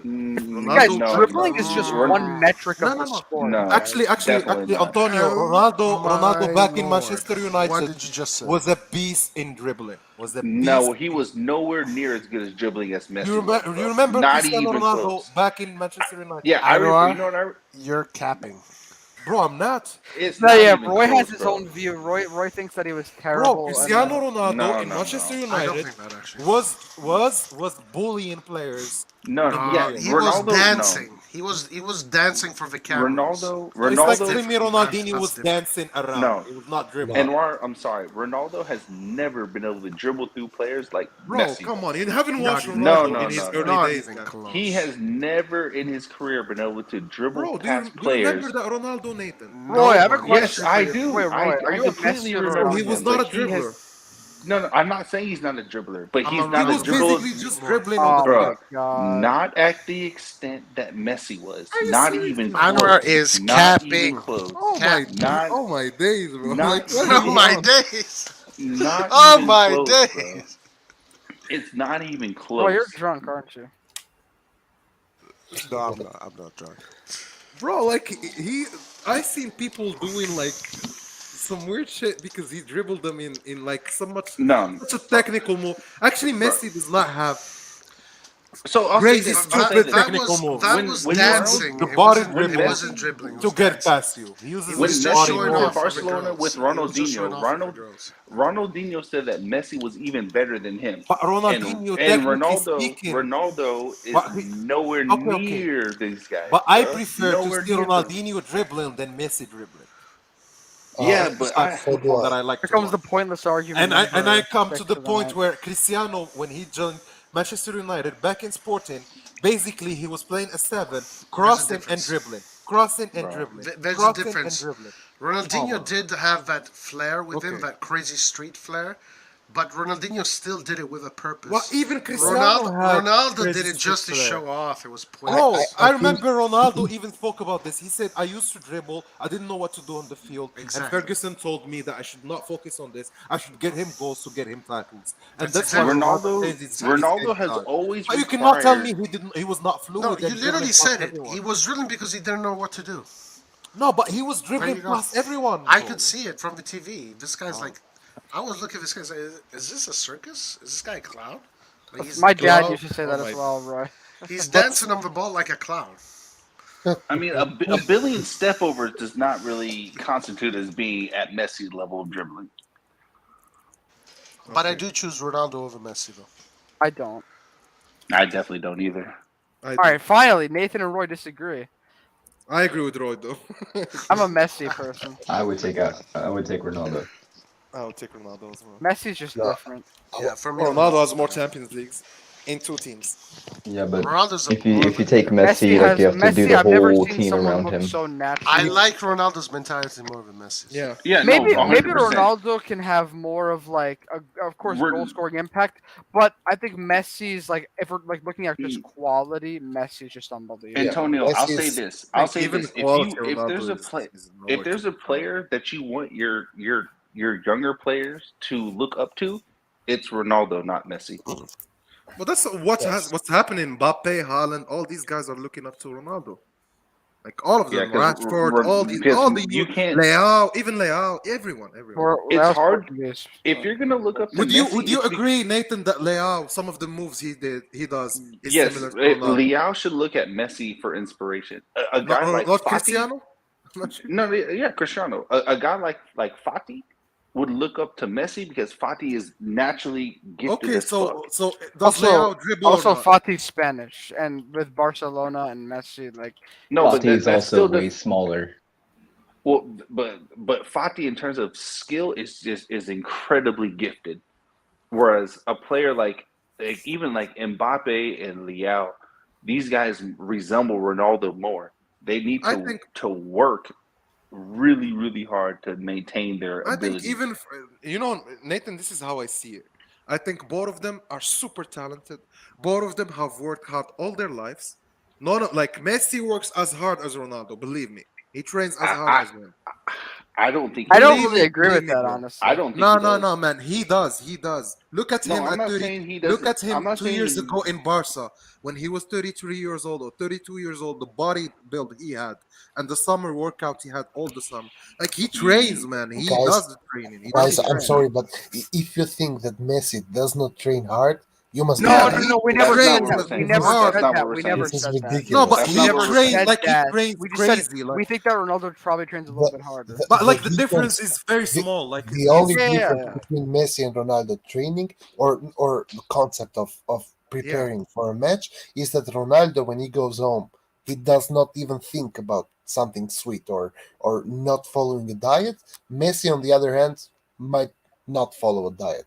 100%. I believe he does follow a diet at this age. This is, in my opinion, the only difference. That if Ronaldo is like I don't know, addicted to being perfect, Messi might not be 100%. You know why I said this, Red John? You know I said this because I always heard that Messi is a product of talent, Ronaldo is a product of hard work. Where it's really both of them are a product of hard work and talent combined, and mentality, and championship leadership, and whatever you want to call it. It's going out there and being the best. That's what they have. I agree, but also I think Messi just looks more natural when he plays. I think even Ronaldo, if you played Ronaldo on the street when he was 16, you would be crazy at the dribbles he would do to you, Antonio. Listen, of course, people forget that. But man. Messi, I'm talking about when I see. But you know, Antonio, people forget that version of Ronaldo. The version pre-Ronaldo Ballon d'Or. We're not forgetting. We're not forgetting. But Ronaldo does not have the. He's nowhere near as naturally gifted. No, and but it's not he had just to me. make a choice. Players even the pundits, even ex-players, all say the same thing in terms of naturally gifted. Messi is more naturally gifted than Ronaldo. Ronaldo is a product of hard work. I can see that. But also because they see how Ronaldo trains. No, but guys, I'm sorry, but Ronaldo is not a product of hard work alone, man. No. He's asking me Maradona or Messi. It's also talent, like to have that flair. Ronaldo, guys. Of course, he's talent there as well. Of course, I'm not saying he's not talented, but he's not as naturally gifted as Messi. I think he is. Nathan, it's not just talent, man, because there are plenty of talented people out there that work hard. Nassim Mansour is a talented player. Only one has made it. Only Ronaldo. Okay, so it's superb talent with superb hard work. I'll say this. You will find another Ronaldo before you find another Messi. Because you can accomplish what Ronaldo has done with hard work, whereas but Messi Ronaldo accomplished more you have to than be Messi, naturally Nathan. gifted. That's the thing. In Champions League, Ronaldo has more goals, more assists, Yeah, more titles. because Real Madrid can buy Galacticos anytime they want. It's going to be even Barca bought players. Barca has never spent that type of money on. They did, man. They bought Henry. They bought Eto'o. They bought. Which everyone. Which one of those players broke the world record? Yeah, but it doesn't mean that they don't buy. The answer is, but it doesn't mean they don't buy, bro. They do buy. I didn't say they don't buy. I'm saying it's easier for Ronaldo to win all those times when you're on a team that can consistently buy the best. Listen, guys, that's why I back up Madrid. That's why people tell me now that I'm Madrid fan. Hala Madrid, Hala Madrid. I say this because I believe both of them do the same thing. Both of them buy players. Maybe Madrid more at that time, but at the end, Barca went out there and bought Dembele and Griezmann and this dude and the other dude and bought back Fabregas and bought back Piqué and bought back this dude. They also buy. Like they both spend. Guys, can I say something? Go ahead. I want to say that I think, like, as like what they can do to contribute to winning both Messi and Ronaldo and their like impact, I think both of them are basically both equal, if not maybe a little bit Ronaldo because of goal scoring. But the only thing that makes me want to say Messi a bit more is that when I see him play, he has this sort of class and like ease when he plays that I don't really see in like basically any other player besides like Maradona in the past. Antonio, I gotta correct you. Messi's lazy as fuck. I never. Wait. No, I disagree with that. No, I actually agree with now, that. On the field, he doesn't run a lot. 5 years has literally okay, wait. As he's gotten older, he doesn't really track back and stuff. Yeah, but Ronaldo doesn't. Ronaldo works. Ronaldo still does. Like he runs still the most in the field. Yes. Ronaldo runs. But like I a still beast. think he trains. He never stops. Ronaldo. Both of them train. That's why I said Ronaldo trains harder than Messi. Ronaldo doesn't track back either, guys. Come on. No, but Ronaldo runs on the field way more than Messi. Way more. You know, Red John. This season in Man United, he was one of the players that actually runs the most on the field. No, I can believe it, but he does not press hard or track back. He does, man. Messi He runs literally at you. Doesn't do Whenever you get the ball, Ronaldo would come at you. But if you compare the two, Ronaldo has to win that. Yeah, in terms of physical stamina and whatever, Ronaldo has that, and he's older, and he still runs more. Yeah, Ronaldo. Guys, it's been fun, but I gotta go, guys. All right, well, it's been fun. Take care, Nathan. Okay, guys, I want to ask you this: would you really? I really. This is my dream signing of the summer. Here we go. My dream signing of the summer is to get Lewandowski. I really want that dude. I wouldn't say that's a dream signing, but it's a good signing. Yeah. I would, of course, I would take him, but it's never gonna happen. Why? Why do you think? Because we can't pay those wages. What wages? Like, how much would he get? He would be asking for like at least like over 10 million easily. I don't think so because he's leaving for free. Maybe he would ask for 10 or 9.5, or maybe that's the salary he will get wherever he goes. He is not leaving for free though. Yeah, but that's why I said like he can get 10 because also of his age. Like you will not give him 15 for his age. You don't know how long he's gonna be there or if he's gonna get injured or whatever. So how much of a transfer fee would we also have to pay? I mean, Barcelona. Barca can sign. Yeah, players now. Even if he wants to go to Barca, Barca can sign him. What do you want to come with us? Like, what's? Yeah, bro. Like if Ibra is missing for 8 months, we have Origi, Giroud, the locker room would be crazy. I feel like I would go for Chiesa if I could do something crazy. But like realistic, Roy. Well, but Lewandowski is not realistic. It is. He's for free, man. Like it's realistic this time. It's more than Chiesa for sure. Yeah, probably because Lewandowski doesn't want to renew his contract. So we won the championship. We are going top pick of Champions League. I think we offer better. I really don't know why Kessie chose Barcelona. But I mean, it's the money, but like that is a stupid decision. It's not even the money. He's getting 6 million in Barcelona. How much should we? Wait, what was our final offer for him? 6 million. 6 million. And this will increase. I have a question for Anwar. Yeah. If Bennacer does not renew his contract, what do we do? No, I think he's renewing. So what if he doesn't? No, that's not the type of player he is, I think. I'm asking you, what if he doesn't? Then you look for other players, man. Do you sell him or do you keep him for another year? No, I think you don't do the same mistake of Kessie and You need to Hakan. start making. I've been saying that even with Gigio. So I said you would should sell him sell a this player. season? If We're you not have Man 1 year United, guys. We're not listen, Man United, all right? if you have 1 year left, you give him a contract. He still says, I want to take. No, you sell. This So is you would now or you go. because he said that he wants to wait, right? Maybe he wants to wait because he can make more money. Did he say that? Or? Yeah. Or he wants to wait because he wants to see if he can play more or what this team is going to look like.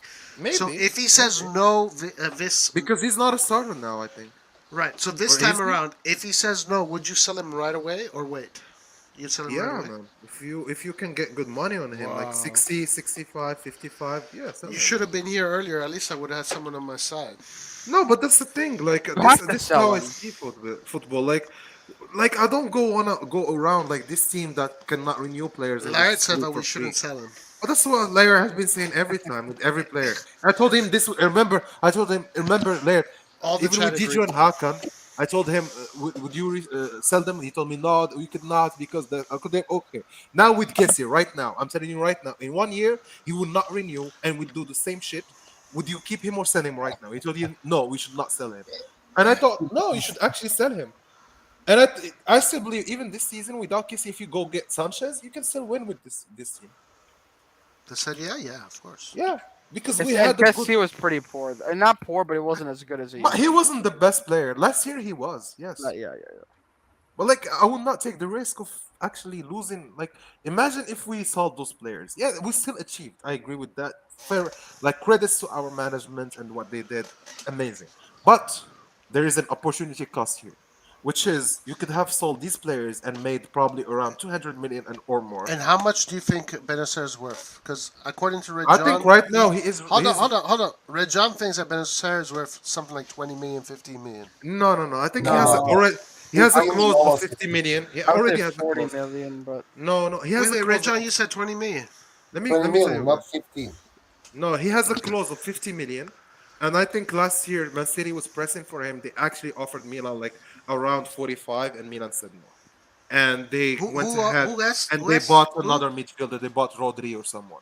Who are you talking about? But Nasser, I think Guardiola wanted him at some point. Right. Yeah. How much did they buy Rodri for?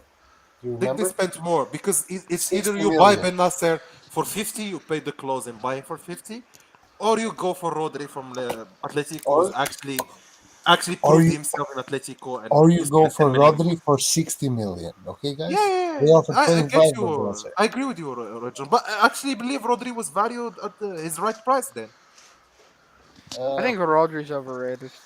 No, but you look at the contract, the position he's in, the level at what he's playing. Yes, he was He's worth good. that money He's back good, then. but he's not like. No, but back then, if you give 60 million for that player, I still believe they did a good job, man. Like, in the end, he's a very good midfielder in Man City.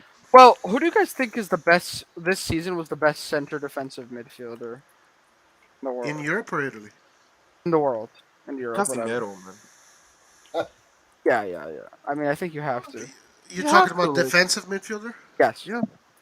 I think Fabinho is very good as well. Yeah, but in the end, they played each other. One of them. But I don't think Casemiro had such a big impact in the. Well, no, Roy. In the final, did you see his he stopped everything. Was unbelievable. I know, but the real champion there is Benzema and Modric. No, wait, Roy, come on! In the final, that was a team. It's Courtois, it's Benzema, it's Valverde, it's Vinicius. But come on, Roy. It's the whole thing working out. Sure, but he had a good game. But it's like telling me that the success those other of Milan guys this had good year games is like, every game. But you can tell me it's like telling me the success of Milan this year is either Leao or Maignan, and that's it. No, we don't agree with that. We agree that the success is Maldini, Massara, the leadership, Ibra. So what do you consider Modric?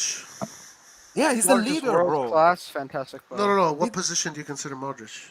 Central midfielder or not a central defensive. So you're talking specifically defensive midfielder? Yeah, defensive midfielder like Kante, N'Golo Kante, Fabinho, Casemiro, Brozovic, Rodri, Tonali.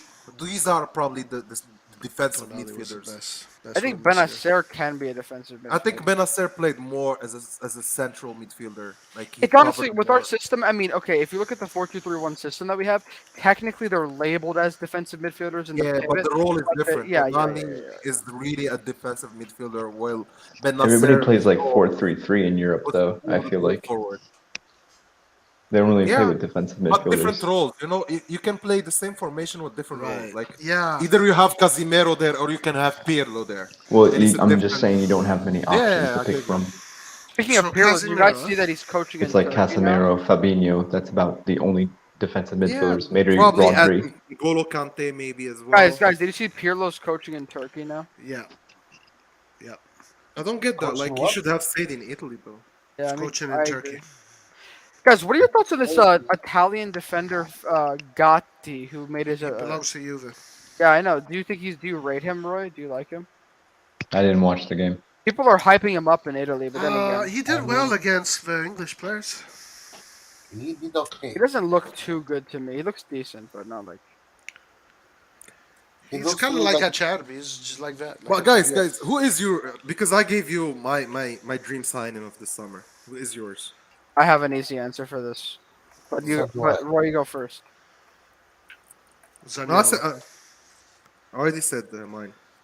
Christopher Nkunku. Nkunku? Well, if you're saying dream signing, Christopher Nkunku hands down. Nkunku is from me either. From me as well. Nkunku. Okay. All right. I mean, okay, it's a so, dream okay, signing. okay.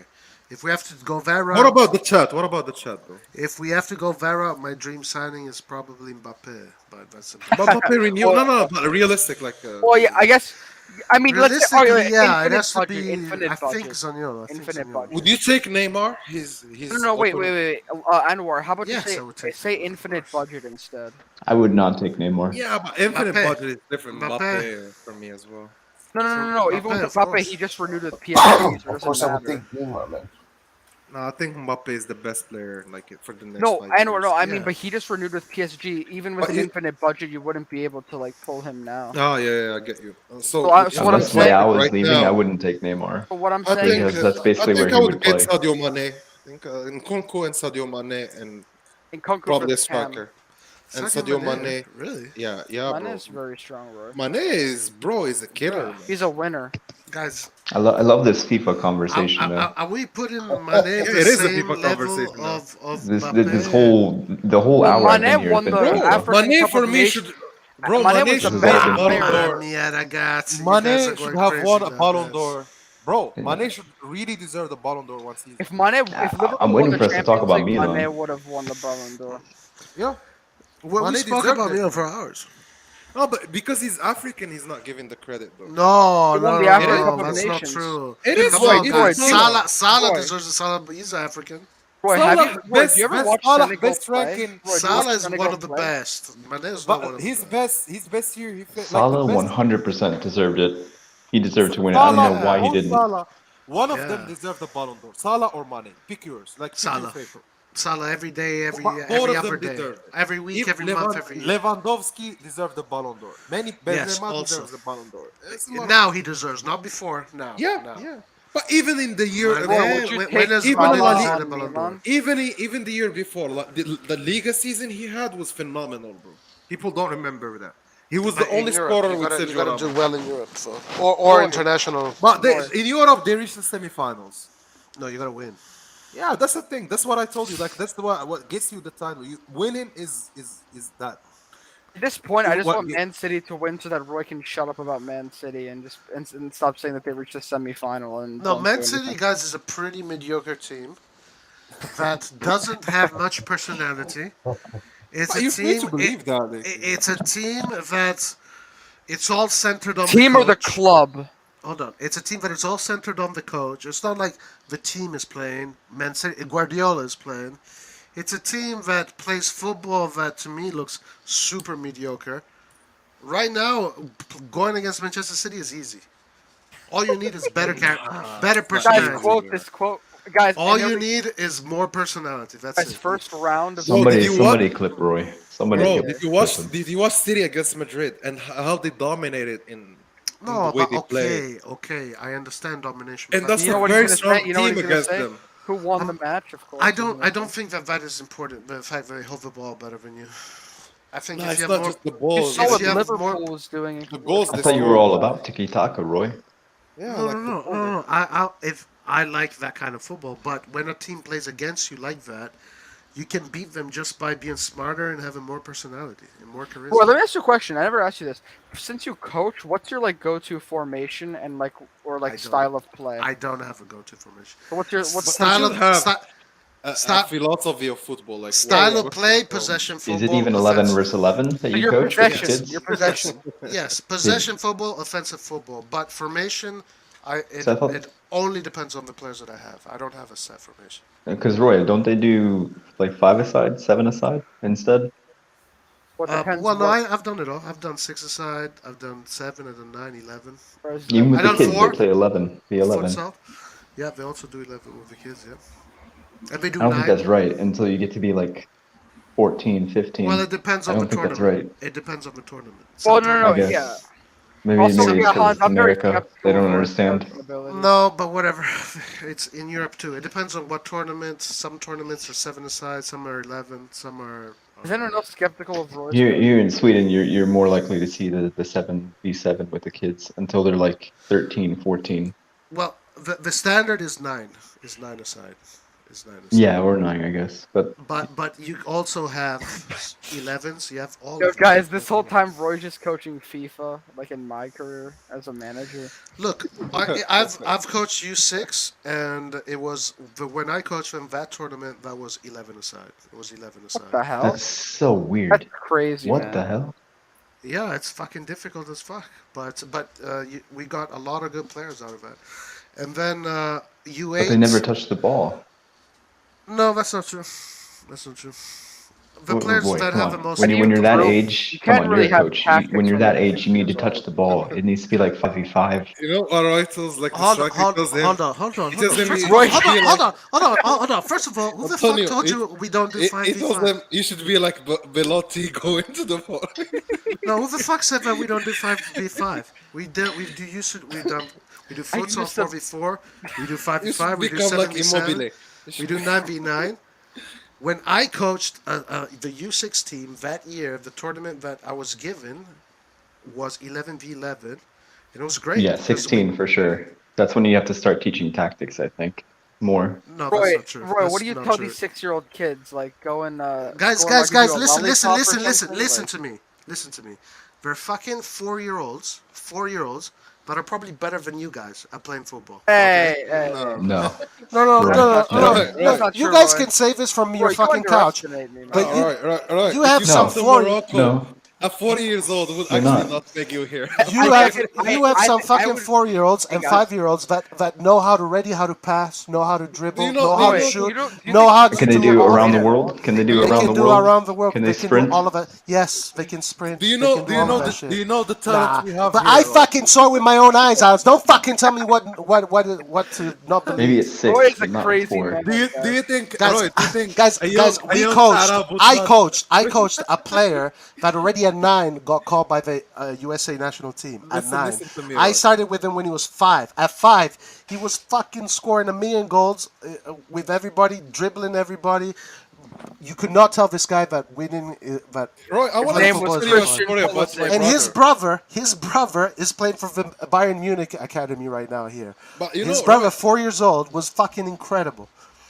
actually, Roy, when I I'll was say young, that I would the- like my chances against. you know, guys, I want want to tell you a story when I was young, though.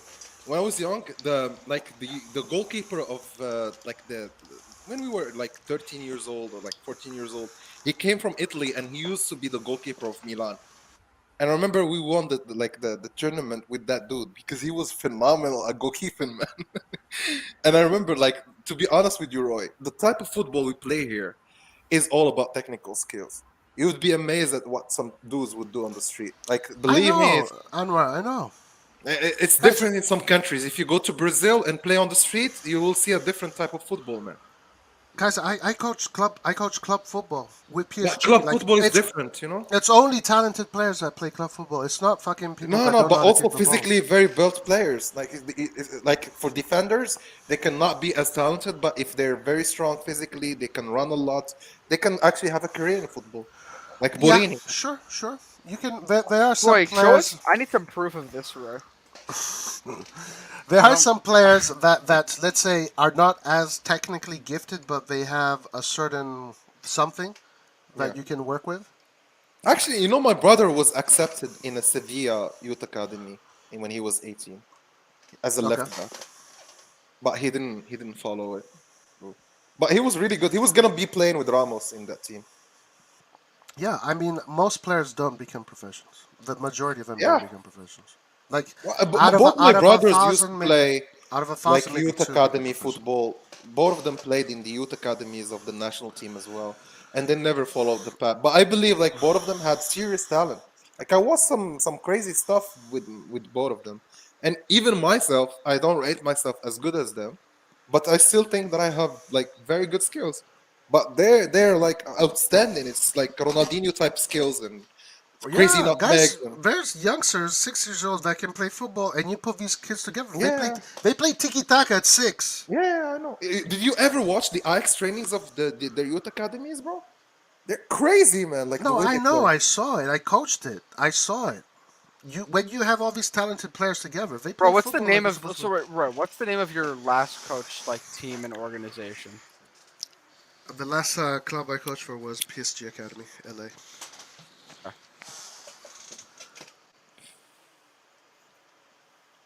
Nice, But man. anyway, these players very talented when they're young. You think Messi was a piece of shit when he, or even Oh, I, Ronaldo? I I agree with you, man. These guys were. Many of them don't make it to the end. You know, I watched an interview of Philippe Lam, and he said in Bayern, they like if you look at the under 7 years old, they have 20 teams, and they pick the best player out of the 20 teams. It's not the best players, the best player from each team. And it's gonna make up the next team for the next year. They add it up to the next year. Next year they already have like 10 teams already there, and they add a new team. Now they pick the best out of the new 11, and that's how they go until they reach the senior level. So in the end, the one that reaches the senior level has been the best player throughout every season in the youth academy of Bayern, and that's how fierce the competition is. So if Philippe Lam ended up as a starter in Bayern, he had to go through all of that every season. Yeah, man. Yeah, it's super competitive. And listen, and let me tell you something about these children, huh? Let me tell you something right away. They want to teach you this idea that sports is just for fun. These children do not want to hear that shit, man. No, it's a These career. It's a kids life. play only to win. That's it. They lose a training game, they cry. And you can go and tell them, hey, man, look, it's okay. It's just a game. They don't give a fuck. They only want to play to win. That's exactly how it is on the schoolyard here. They go to war every time. Yeah. No, I love that. You know, I always go here like to local tournaments, just watch kids play like 14, 15. Sometimes I'm watching some dude, I'm like, what the hell? What this dude should be playing in like Barca or something. He should not be here. And now we see that more like a lot like I would argue that over the last 10 years, many African players are reaching much more higher level. And it's not they're being better. It's just now they have more opportunity to showcase their talent and actually get at that level and train the good training to get there, you know? And in the past, they were marginalized, I believe. Like if you're from Senegal, Pape Diouf, you would end up in, I don't know, like you don't even go beyond some crazy team. That's the best you're gonna achieve. But right now, if you look at the African players, if you pick the best 11 in the world, they can go win any team in the world. You have Kesse, you have Salah, Mane, Mahrez, Hakimi, all these dudes that can act. Koulibaly, so many. Mendy, it's so many players. Even Bono, the Moroccan goalkeeper in Sevilla, he actually won the best goalkeeper in La Liga. And that's crazy when you look at this raw talent. And that's what I believe we should also do. And I think Maldini started doing this, like with Bennacer. Like Bennacer, because he's Algerian, because he didn't choose France as like the teams he's gonna start for, he's valued less. That's basically it. Hakimi, same thing. If he chose Spain over Morocco and played for Spain as a starter, and Madrid decided to sell him, he would be valued at 60 at the time or 70. But because he played for Morocco, even though he played the World Cup, he was valued only at 40 million. Even though he won like best right back in Bundesliga twice on a row. That settles it. I think it's the best thing to do if you want to invest. Go invest in African players because they will give you as much raw talent as Neymar or Mbappe, and they are valued less. It's just the way it is, and it's not that bad because it gives you the opportunity to go sign players who are really good at a much less price than actually go buy Arnold for 120 million. You can buy a player like Arnold. There's a lot of players in Africa with talent. Exactly. Not just Africa, even South America. I believe South America is still expensive. Well, South America has a better, but it's still expensive. If you want to go buy from a Colombian team, Brazilian, Argentinian team, a very good player, probably they're gonna sell you for 50, even 100 million if it's Neymar's. Like, you see my point? Like, even South America is expensive. But I mean, there's a lot of players in Africa that are inexpensive and that can be even like that's why I say French league is actually like it's not a farmer league. It's actually very good. Well, it's a farmer league where you can farm really good players. I don't think it's a farmers league. But if you look at because Mignon comes from the farmer league, Kalulu comes from the farmer league, Giroud comes from the farmer league, Leao comes from the farmer league.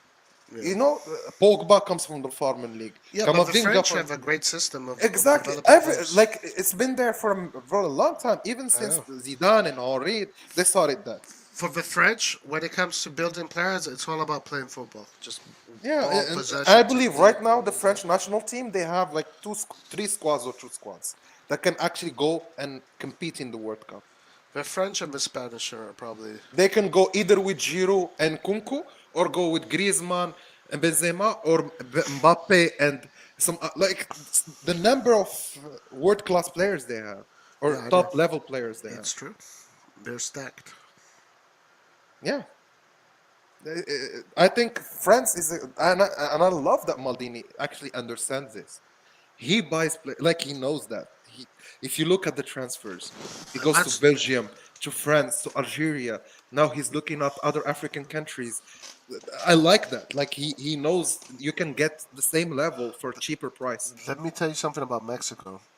Yeah. If Mexico was in Europe, Mexico would be also one of the elite countries of football. Yeah, even Morocco, we basically have the same level. If you're gonna speak up to me about defenders, we had Benatia. You tell me Benatia is not a good defender. He's a world-class defender back then. But is Mexico a good country to get players from? Like, what? Maybe Rejon. Maybe Mexico is crazy about football. It's maybe but are they good at developing talent? Because I literally cannot remember. Maybe you can get better talent in Brazil. The problem with the North American Confederation is that there's absolutely no competition at all. It's just the USA, Mexico, and Canada, and that's it. So it's just that's CONCACAF, right? No, but CONCACAF, yeah. But the problem with Mexico is that they I don't remember Mexican players. Chucky Lozano, maybe. Hernandez, they Marquez. They had some good talent. Hernandez, you mean like the guy from the striker? The header guy. But he was a very good striker, to be honest. The Matador or whatever. Yeah, the Blanco. Remember Blanco? Yeah, that's the same reason why I don't think USA is ever going to reach that level because unless they all play in Europe. You know what I like about the US, Roy, is that they always go at sport the way they go. In a way, they look at sport in an educational way. They don't look at sport as a physical. It is still. I don't they look think at they it, can do it. But they will Roy, study are you saying more than America other is probably never countries. going to reach the level of Mexico? Is that what I just heard? No, the level of some of the European teams. No, I think they are on that path, man. I think they can win many European teams right now. I really don't believe so. With the talent they have, because you got to think that these clubs, guys, you got to understand that these teams like France, Italy, Germany, Portugal, whatever. All these teams grow up playing each other at the highest levels. Just think about this. In the US, kids grow up playing against Ecuador, playing against. No, Roy, but if they're good, they go to Europe when they're young. Think about this. In the 80s, but how many go to football. Europe? But in the Well, 80s, Pulisic soccer or went to football Europe. was nowhere to be found in the US. But Italy, all of them are in Europe. Mexico, Spain, all of them are in Europe. Germany, all of them are in Europe. But I also think the US they now. get to Europe by the time that they're like, a teenager, like 16, 17. It's fine. When you look at the American team right now, many of them play in the best teams in the world. Yeah, many of them. How many? But still, compare that to 30 years ago. You just said France has 3 teams that can win. But how many teams has the US? France has been doing that work for many generations, Roy. It's many generations of doing. Actually, the American football. So do you think the USA would beat Italy? Hey guys. But they just started. Like, you can't compare that to 100 years of cups. They have a good generation. Well, anything can happen. Of course. Can I say something as like? Go ahead. So I know Roy's also in the US, and Hans. I know you're in Sweden. Are you American, Hans? Yeah, I'm American, but I also have a German passport and I have a Swedish passport. This is also true. Yeah, I have an Italian passport as well. But I just want to say, no, just from speaking about America, the biggest concern about the development here is that this game in this country is not something for everybody. In the US, if you want to be very good and you want to play all the time, you need to have, more likely than not, like wealth, or you have to be fortunate to live in a certain area where it's, unlike other areas, there's more activity and more people playing. Because in a lot of the places in the U.S., there's not really in other countries, there's more of a culture of this sport, and I know that's growing. But right now, it's hard for young players it's hard for young players to find local people playing in these games, to get involved from a young age. Antonio, so you have to be part of these rich academies. Okay, and the best athletes don't even just choose compare soccer. this American team to the Dempsey. Yeah, the football culture is way different. And there is a huge Anwar, of course they've improved over time, but it's going to be very hard to make that cultural change, and that's why I think I sort of agree with Roy. I don't know if you can say that it'll ever get to the same level as some of the European. But let me ask you something: if you're competing year around against teams like Germany, like Portugal, like Holland, like France, all year, or in your South America, and every year you compete against Colombia, Argentina, Peru, Brazil, whatever, blah, blah, blah. But in the CONCACAF, you're competing against Canada. You're competing against Mexico.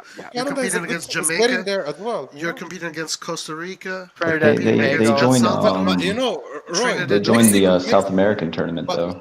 Roy, no, Mexico is get not some an better easy competition. Not in the qualifications for the World The Cup. problem guys, is if you join the South American competition, there's a risk that many CONCACAF countries won't even will not achieve. Will not go to the World Cup. Yeah, So the level is very low. I'm sure all the federations of the CONCACAF are against that, and they are smart to do so. Yeah, right. Because the level is different for sure. But here, I agree also that Mexico is not an easy team in the World Cup. It's not. Of course. US is not an easy team in the World Cup. Of course. They qualified top of their group against England. Anyone in these competitions is not an easy team, guys. Exactly. Right. But also, I've seen how the American football grew over. France has been doing this since the 60s, 50s. The US. The US started in the 90s, maybe with the World Cup. Guys, here it's the land of basketball, of football. No, but I'm saying football really kicked off in the US when they add the World Cup in the US. That's where really people started to get more interested in football. Back when I was younger, the women's national team was more popular. Yeah, exactly. Than the it was men's called a national team. feminine sport. Yes. Because women would play football. And still, you have people here that make fun of it because they. And say even that, in universities, girls would play soccer, and the boys would choose basketball, NFL, or baseball.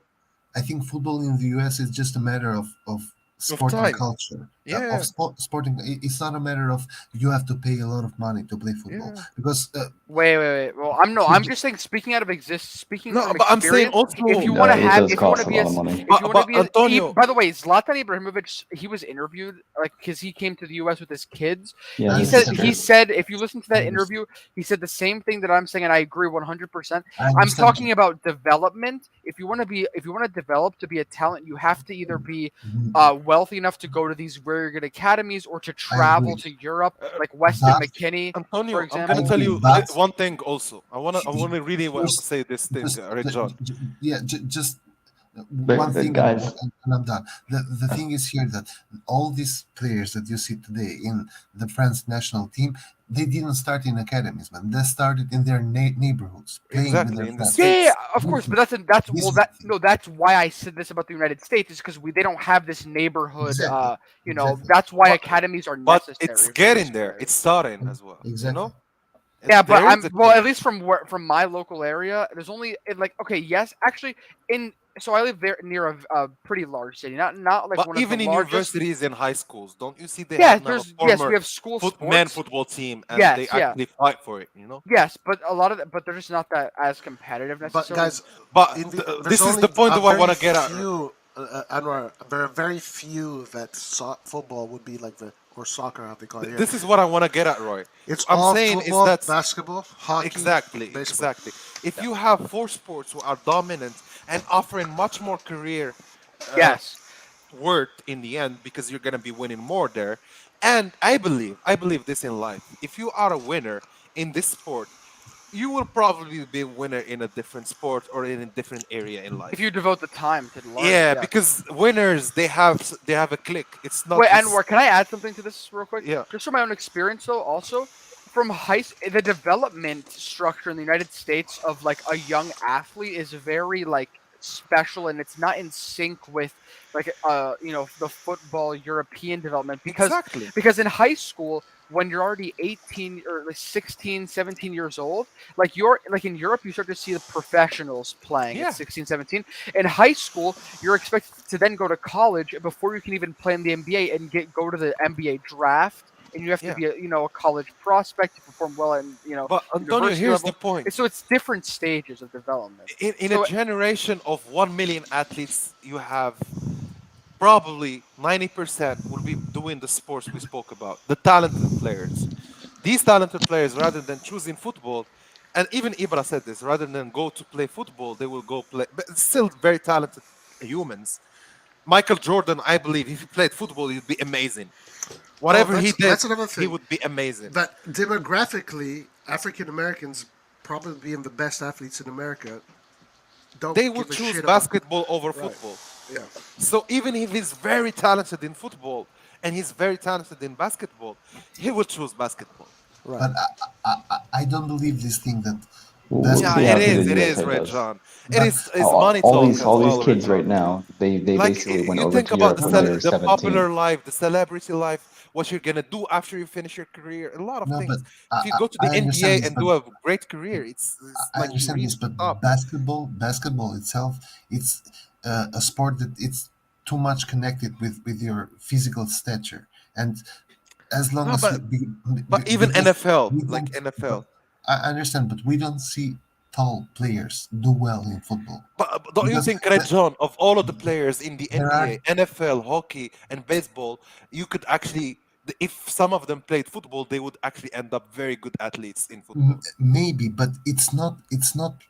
I don't think there's a correlation.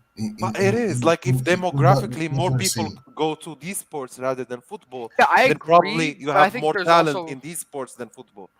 To an extent, but there's other issues as well. The only difference is that if you are 6'5", chances are you're not going to be great at football. But also, I'm going to ask you this: why isn't France as good as the US in basketball, for example? They still won the World Cup or the Olympics against the US, I remember correctly, with Tony Parker. But they still had to go to the US to achieve that level. To play the US has just this crazy DNA. Exactly, they have some sports where more people would go to, and in the end, demographically, the athletes in that nation of that generation ended up going towards these the sports realistic rather than answer. football more. I watch a lot of basketball as well. The realistic answer to the why is the U.S. better is the United States. Not only culturally is basketball important, but it's a giant country with people all across the country playing the sport. Has a giant pool of people who are all like learning, and with this very advanced, development programs and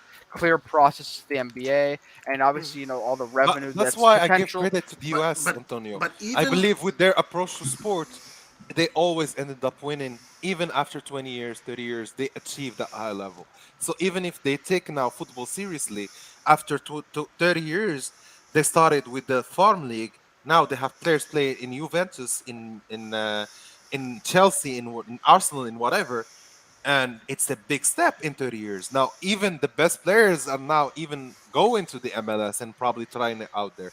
So for me, that's growth, man. Like it's Yeah. very fast growth.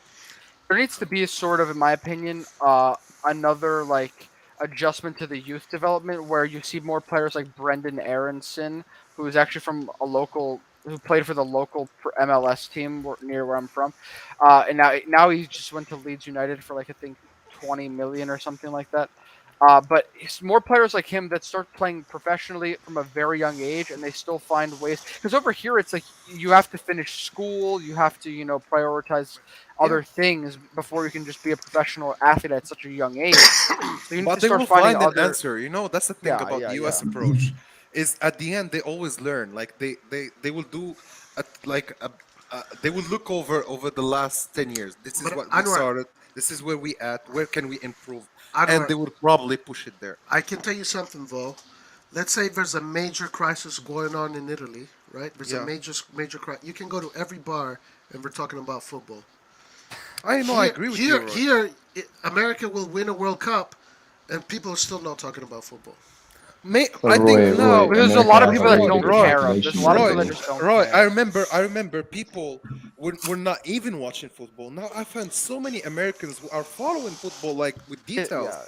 Like I can talk to them about football. I remember in the past, American fans of football, they know football, but not so much. Most of them they know few details. Very few of them were following football like Americans know sports though. Americans know exactly. sports. That's what I'm saying. This is a new generation. They want to win. Antonio is the newest generation, and you can already see not only him, but I'm sure many of his friends would be following football and actually knowing Mbappe playing FIFA, getting engaged with the football culture. Yeah, and that's not in the 90s, 80s. That was not there. I agree. And I'll tell you another thing. That when these a lot of these American teams, youth teams, go to Europe, they lose like 17-0, 20-0, 30-0. Like we're talking about these kind of numbers.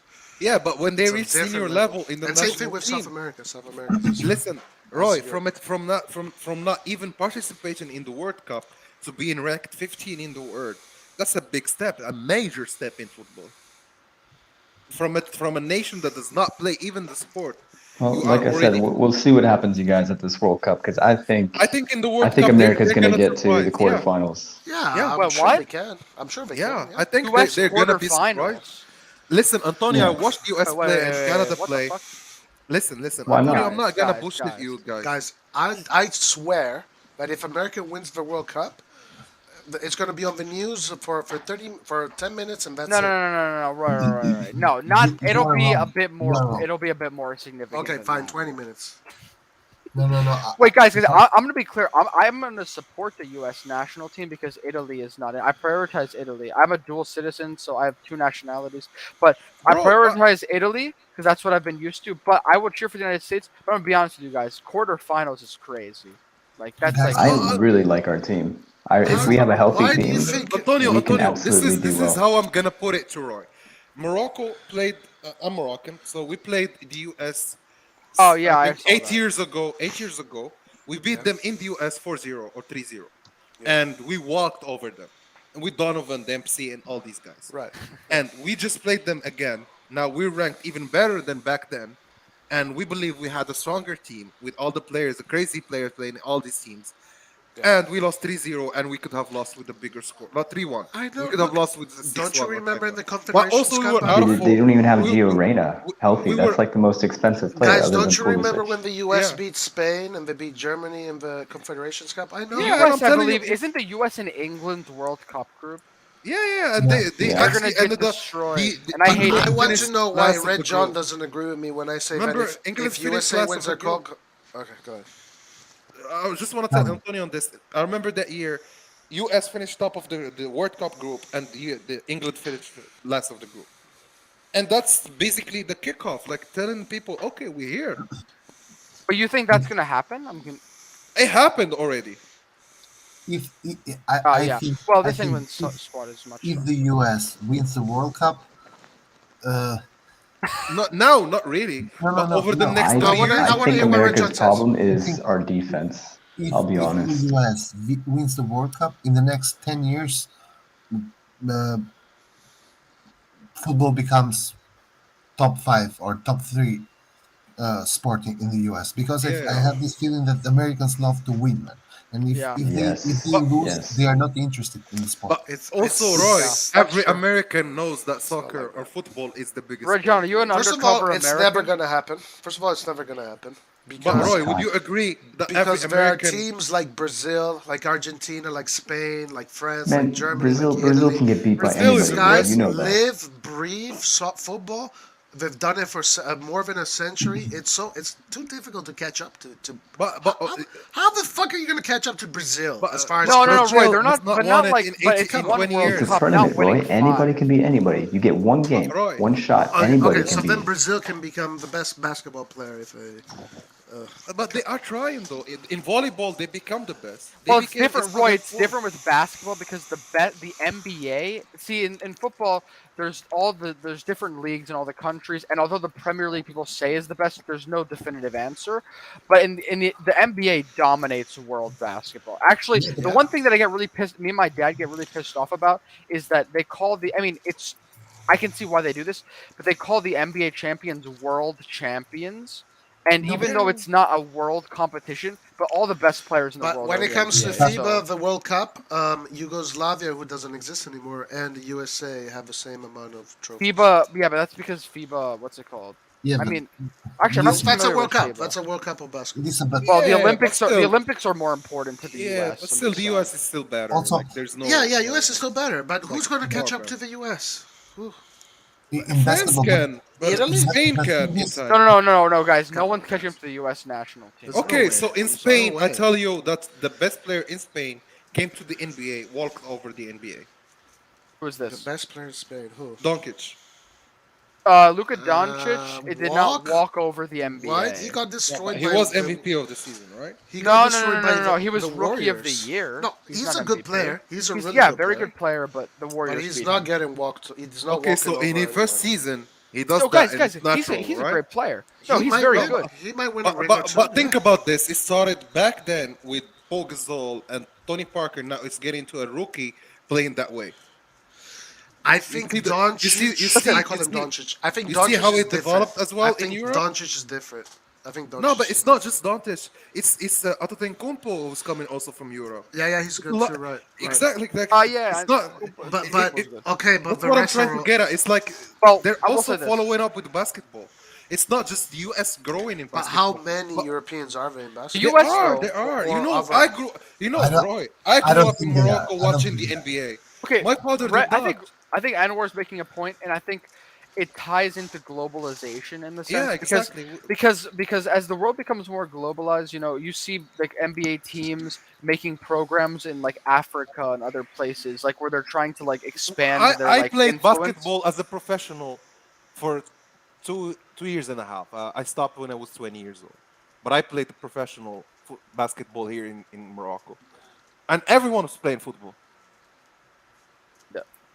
That's what I'm telling you. Like, I got into the vibe of everyone, like many kids of my age, who watched Kobe Bryant, who watched Michael Jordan, and were just amazed by the sport and the physicality and everything in that sport. I just loved it. And when I played it, I loved it even more, and I continued. and that's what's happening even now in the US.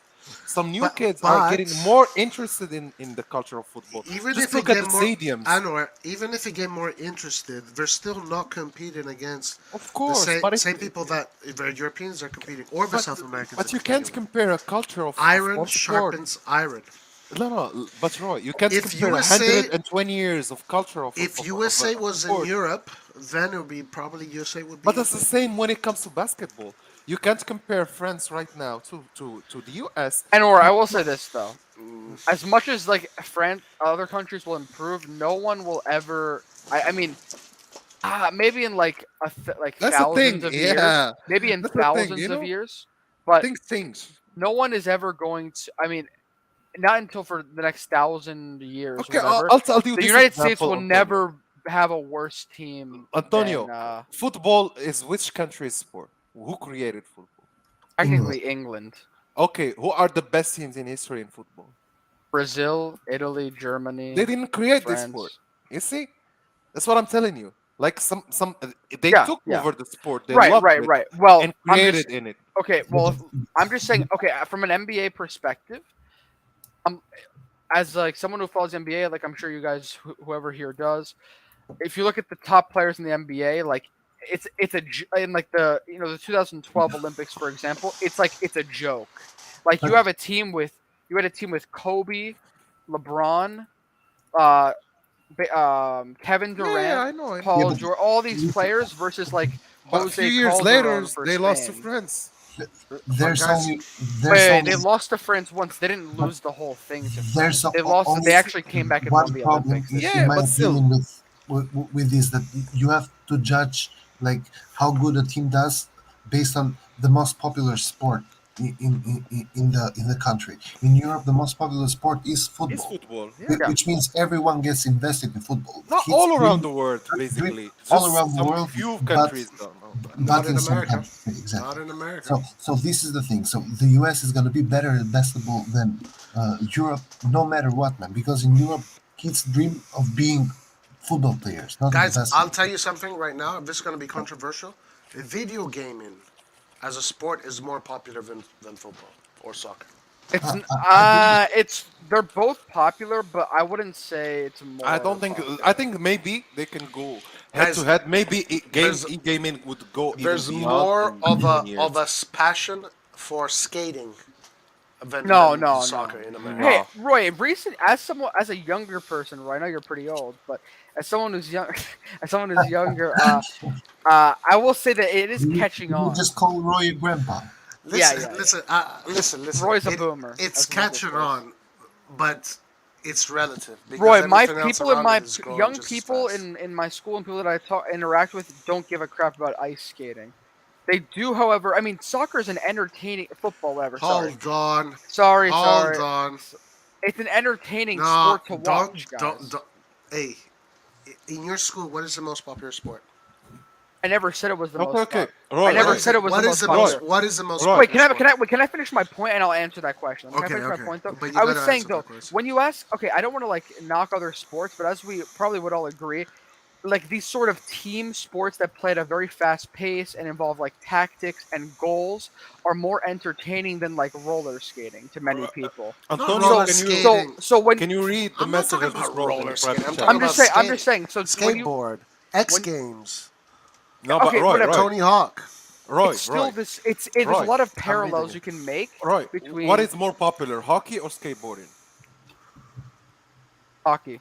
Okay, hockey. Just read right now what I wrote in the private chat about hockey and football, and see the difference in stats. In the US, this is in the US. So in 2020, 18 million almost Americans played soccer, compared to 2.3 million who played ice hockey. Well, that's kind of normal, right? Because for ice hockey, you actually need the fucking. They have the facilities to play. There's my small town actually has like they have hockey has fields one giant stadium, and it has like another smaller one. You know, as well. facilities in the US is not the problem. It's actually the popularity. What do you? Well, actually, in the United States, a lot of the grass fields are terrible. like where I'm from. Like they're very Still, poorly maintained. listen to me, Antonio. So It's you still need better to- than most countries in the world. Exactly. Yeah, I'm just saying. But Antonio, where do you think Pogba and his friends played? Why do you think Yeah. Drogba learned to play? Like, Well, they actually, didn't even have grass. But in You the know what US, else I it's not noticed? like You know what that, else I guys. noticed though when I There watched is all no of these like street.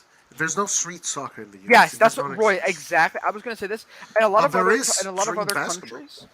And a lot I of think other. it's gonna this is the become a main thing problem. in the future. I think And it's gonna become more popular in the future. This We is need. the main problem is this: the fact that there is no street football, because street football is what makes these players, man. It's not the 99% of the talents you see today have played in dirt with two backs and one ball, two backs to create a goal and That's a what ball. me and my family actually. And that's like to play. basketball in America. Yeah, exactly. Well, basketball. Well, you know, even with the thing Street with basketball is more popular than NBA almost. Yeah, I pick up basketball is like there's like the thing with in the U.S. is that there's basketball courts everywhere, and I know that you can and with football you don't need a designated court area because you can just make goals and do whatever. But the thing is that people aren't interested in doing that. So Basketball is a way of life, guys, in America. Yeah. Basketball. If you go to your local court, you have like But everyone wait, playing. is basketball or American football the number one sport there? Technically, it's football. American football, but still, which I actually don't understand. But basketball is like, I mean, if you're looking for a sport that is most commonly played, I feel like in people, like throughout the day, I feel like it would be basketball if I had to guess.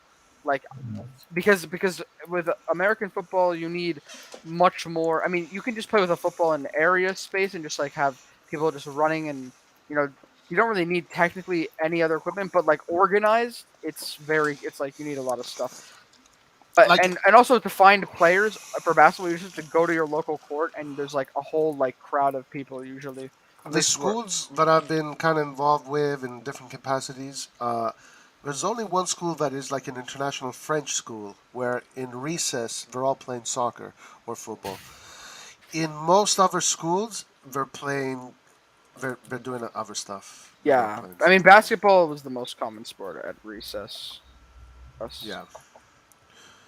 And flag football. I actually play some basketball as well.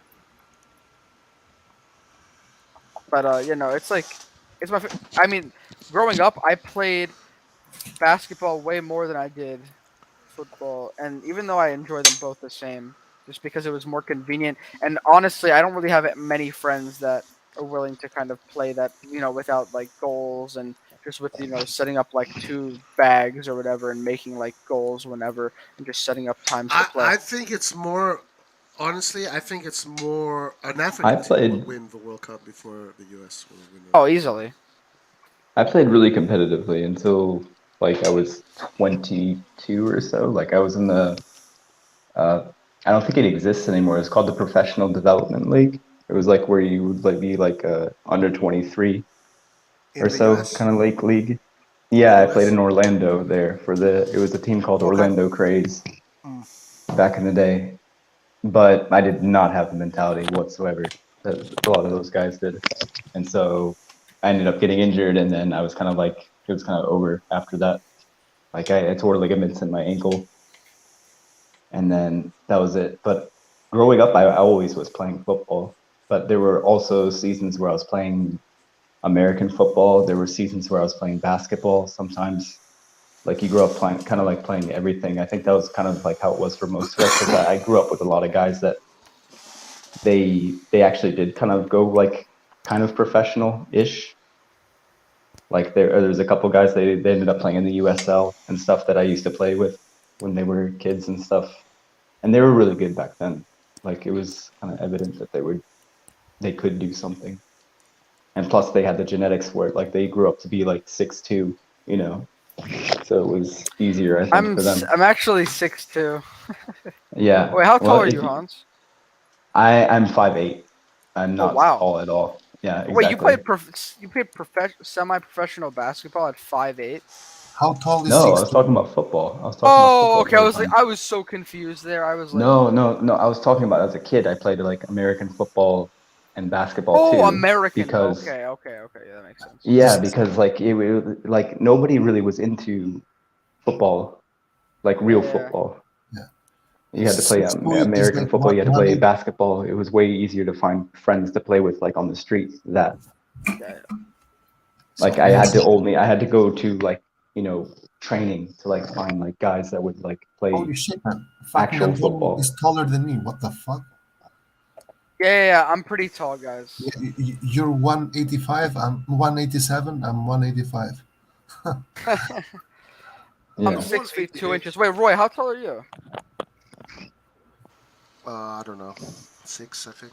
6 or I 1. got you, buddy. 6'7"? What? No, he's not 6'7". That's like 6'7" is like Jason Tatum height. No, it's 6'6", right? I think so, yeah. 6. No, but like to get to training and everything, like I had to have my mom driving me everywhere. Like, there's no public transportation, kind of like how it is here in Stockholm and elsewhere in Sweden. So kids, they can go wherever the hell they want. Like it's so easy for them. Like even if they're from poorer families. Look, like I think for that was example, a big. For example, in Italy, if when I was a kid, for example, and I would play football with all the other kids, we go to the park with our bicycles and we all play football. In the U.S., if you want to go play a pickup game, you have to pay an academy that sets that up for you and has a nice field and organizes that for you. Yeah, and I will say this. Nothing is free in America. Like every freaking field you have to pay for. So okay, I'm gonna give you guys a bit of context as to like where I am. So I live like in, typical like working class suburban neighborhood, like outside of like Philadelphia. So basically, for me, like to want to go somewhere to like a field or a sort of like concrete like futsal or small field football court, I would have to go by either drive into the kind of outskirts of the city or take a train and go into neighborhoods that are a bit more like, I guess I would say, like lower income and have more crime and things like that. And no, I'm just saying like and a lot of times there's like sort of immigrant communities that live there from like places in South America or Central America, for example, and even some African like immigrant communities as well. And they're the ones who are always playing games. So I've gone there a lot to play pickup. Exactly. It's not like you have to. That's the thing. That's what I. If you want that real street feeling, if it's not, you need to have. Yeah. I mean, it's improving because I've seen more like of my my brother's younger than me. He plays a lot. I've seen more of my brother's friends, other people around me that have started to play more. But it's a lot of like it's just out of convenience. It's hard for it to happen. No, but the thing is that like when I was a kid, we used to play like in the neighborhood, man. Like like in the street between two buildings or whatever. Get it? Like just get two bags. And this is how I like when I go outside in Germany, I see kids playing football that way. It's the same. Guys, I want to tell you a story though about France, also the connection with Africa and how it developed the football that they have right now. Imperialism, yeah. But yes, it is true. It is true because I don't speak French because I loved French. Like, wait, I know. You said you're from Morocco, right? Yeah. A quick question: Is French the most commonly spoken language there, or is it like No, is it Arabic it's a version of Arabic where every language possibly in the Mediterranean has been mixed up there. Okay. So we have influences on the Spanish language. They have because Morocco at some point was there in Spain. They had the Andalus and like there is cross culture across all these countries there. Yeah. And with the imperialism, it just pushed it even more because they came here as colonialists and then they made us like they taught us French and whatever. Then these countries all become francophone and looked up to France as the example after the like post-colonization. But Mbappe, guys. Mbappe is a product of an Algerian mother and I think a Cameroonese father. I didn't know I didn't know that. Okay. Yeah. So that's why he is very close with Hakimi because they're both coming from the same Yeah, background from their I only said that parents. because I only said that because he's French. I didn't say that for like No, no, because he's he is a product of that. But what started here in these countries, like in Morocco, Algeria, Senegal, all these countries, because we have no facility. Like some of these countries after colonialism, like they had nothing, no governments, no structure, no whatever. They just left, and now you have a country to deal with and create institutions and whatever. So even in sports, it's gonna lack. Everything is gonna be lacking at the beginning, right? And for us, if we when we were kids, the way we play football is not like, oh, we're gonna go here, book this place, and we do this now. But back then we didn't have that facilities and whatever. So what we did, we go on the road.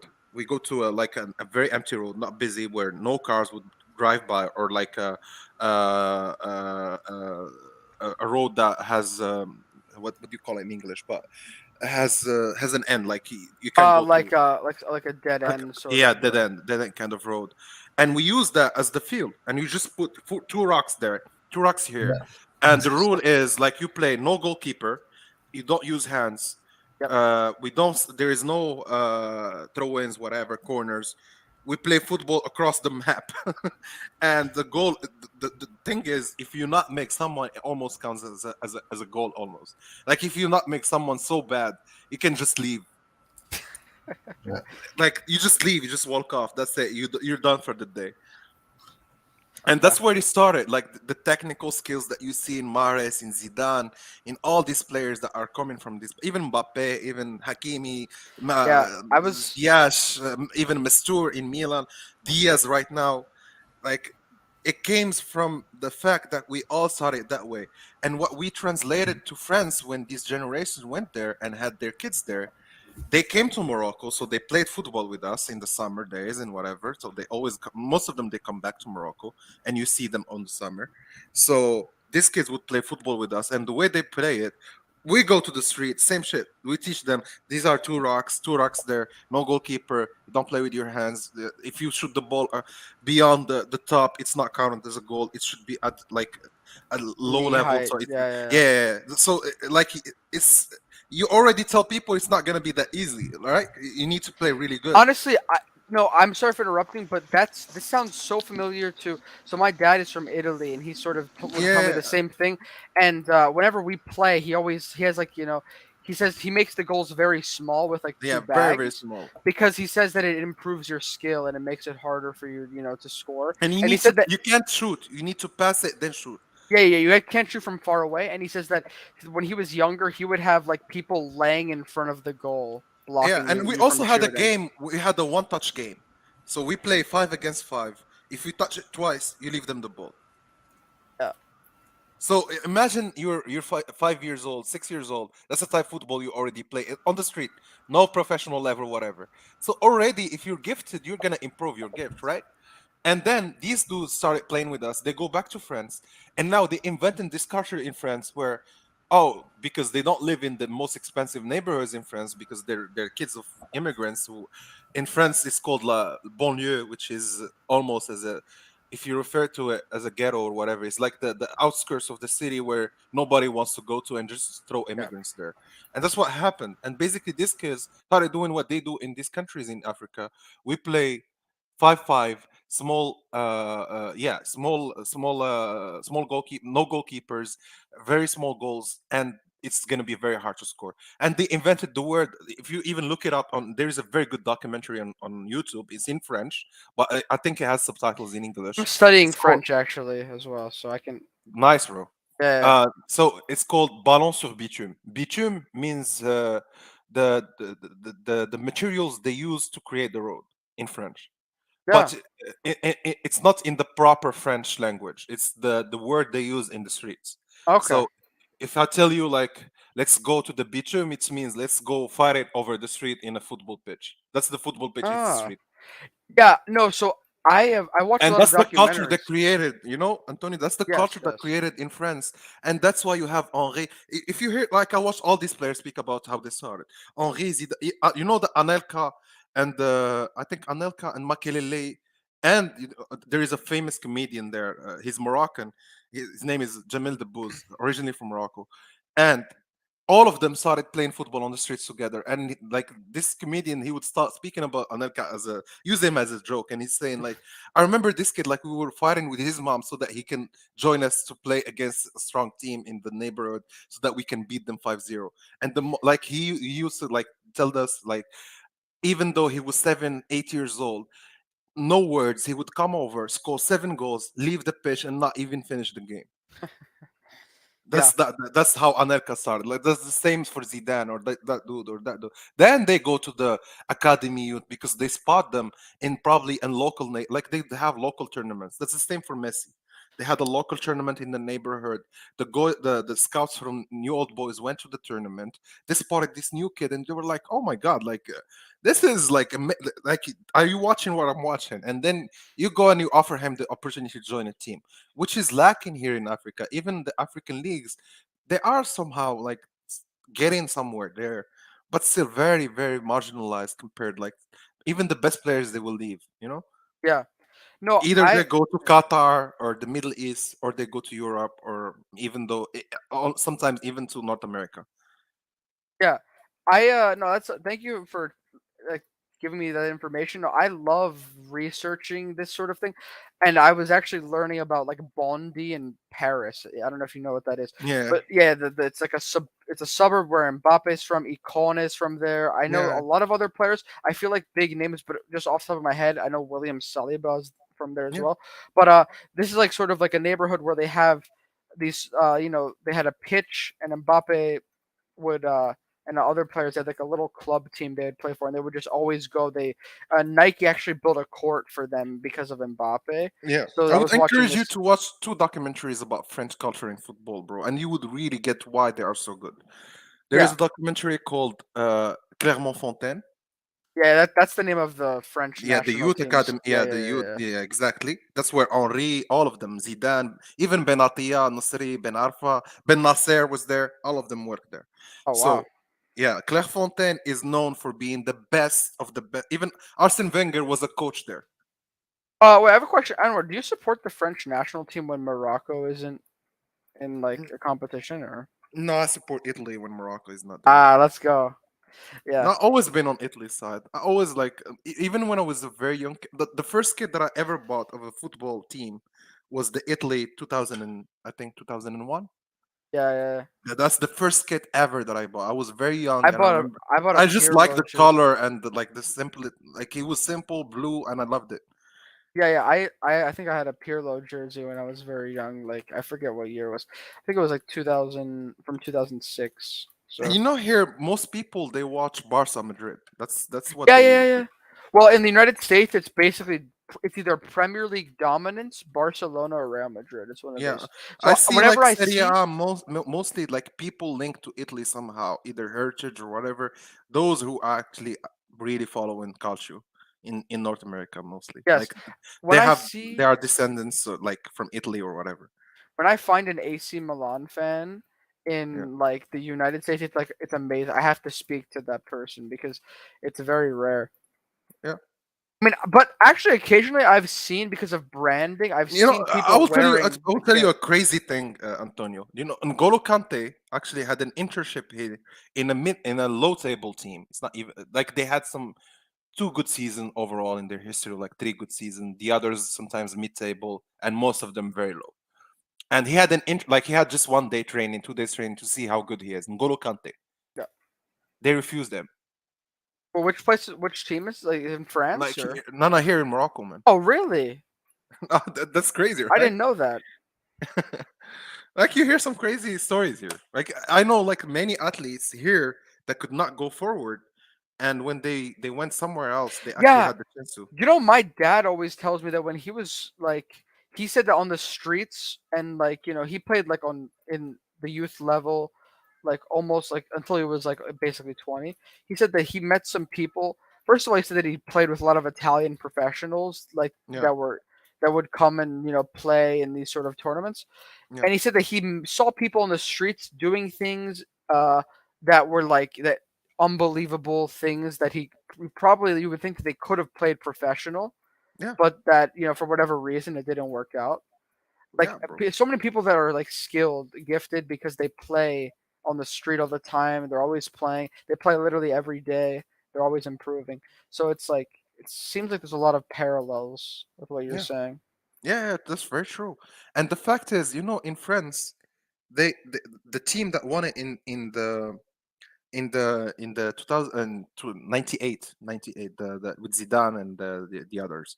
Do you know what they used to call that team? Blanc, bleu, Uh, blanc, bleu et black, which means yeah, uh yeah, blanc, which means white, Arab is bleu, and black means yeah. this team is white, Arab, and black, and that's what they used to call it, the three Bs. Is there a question? Is there this? I mean, I'm sure the answer would be yes to some extent.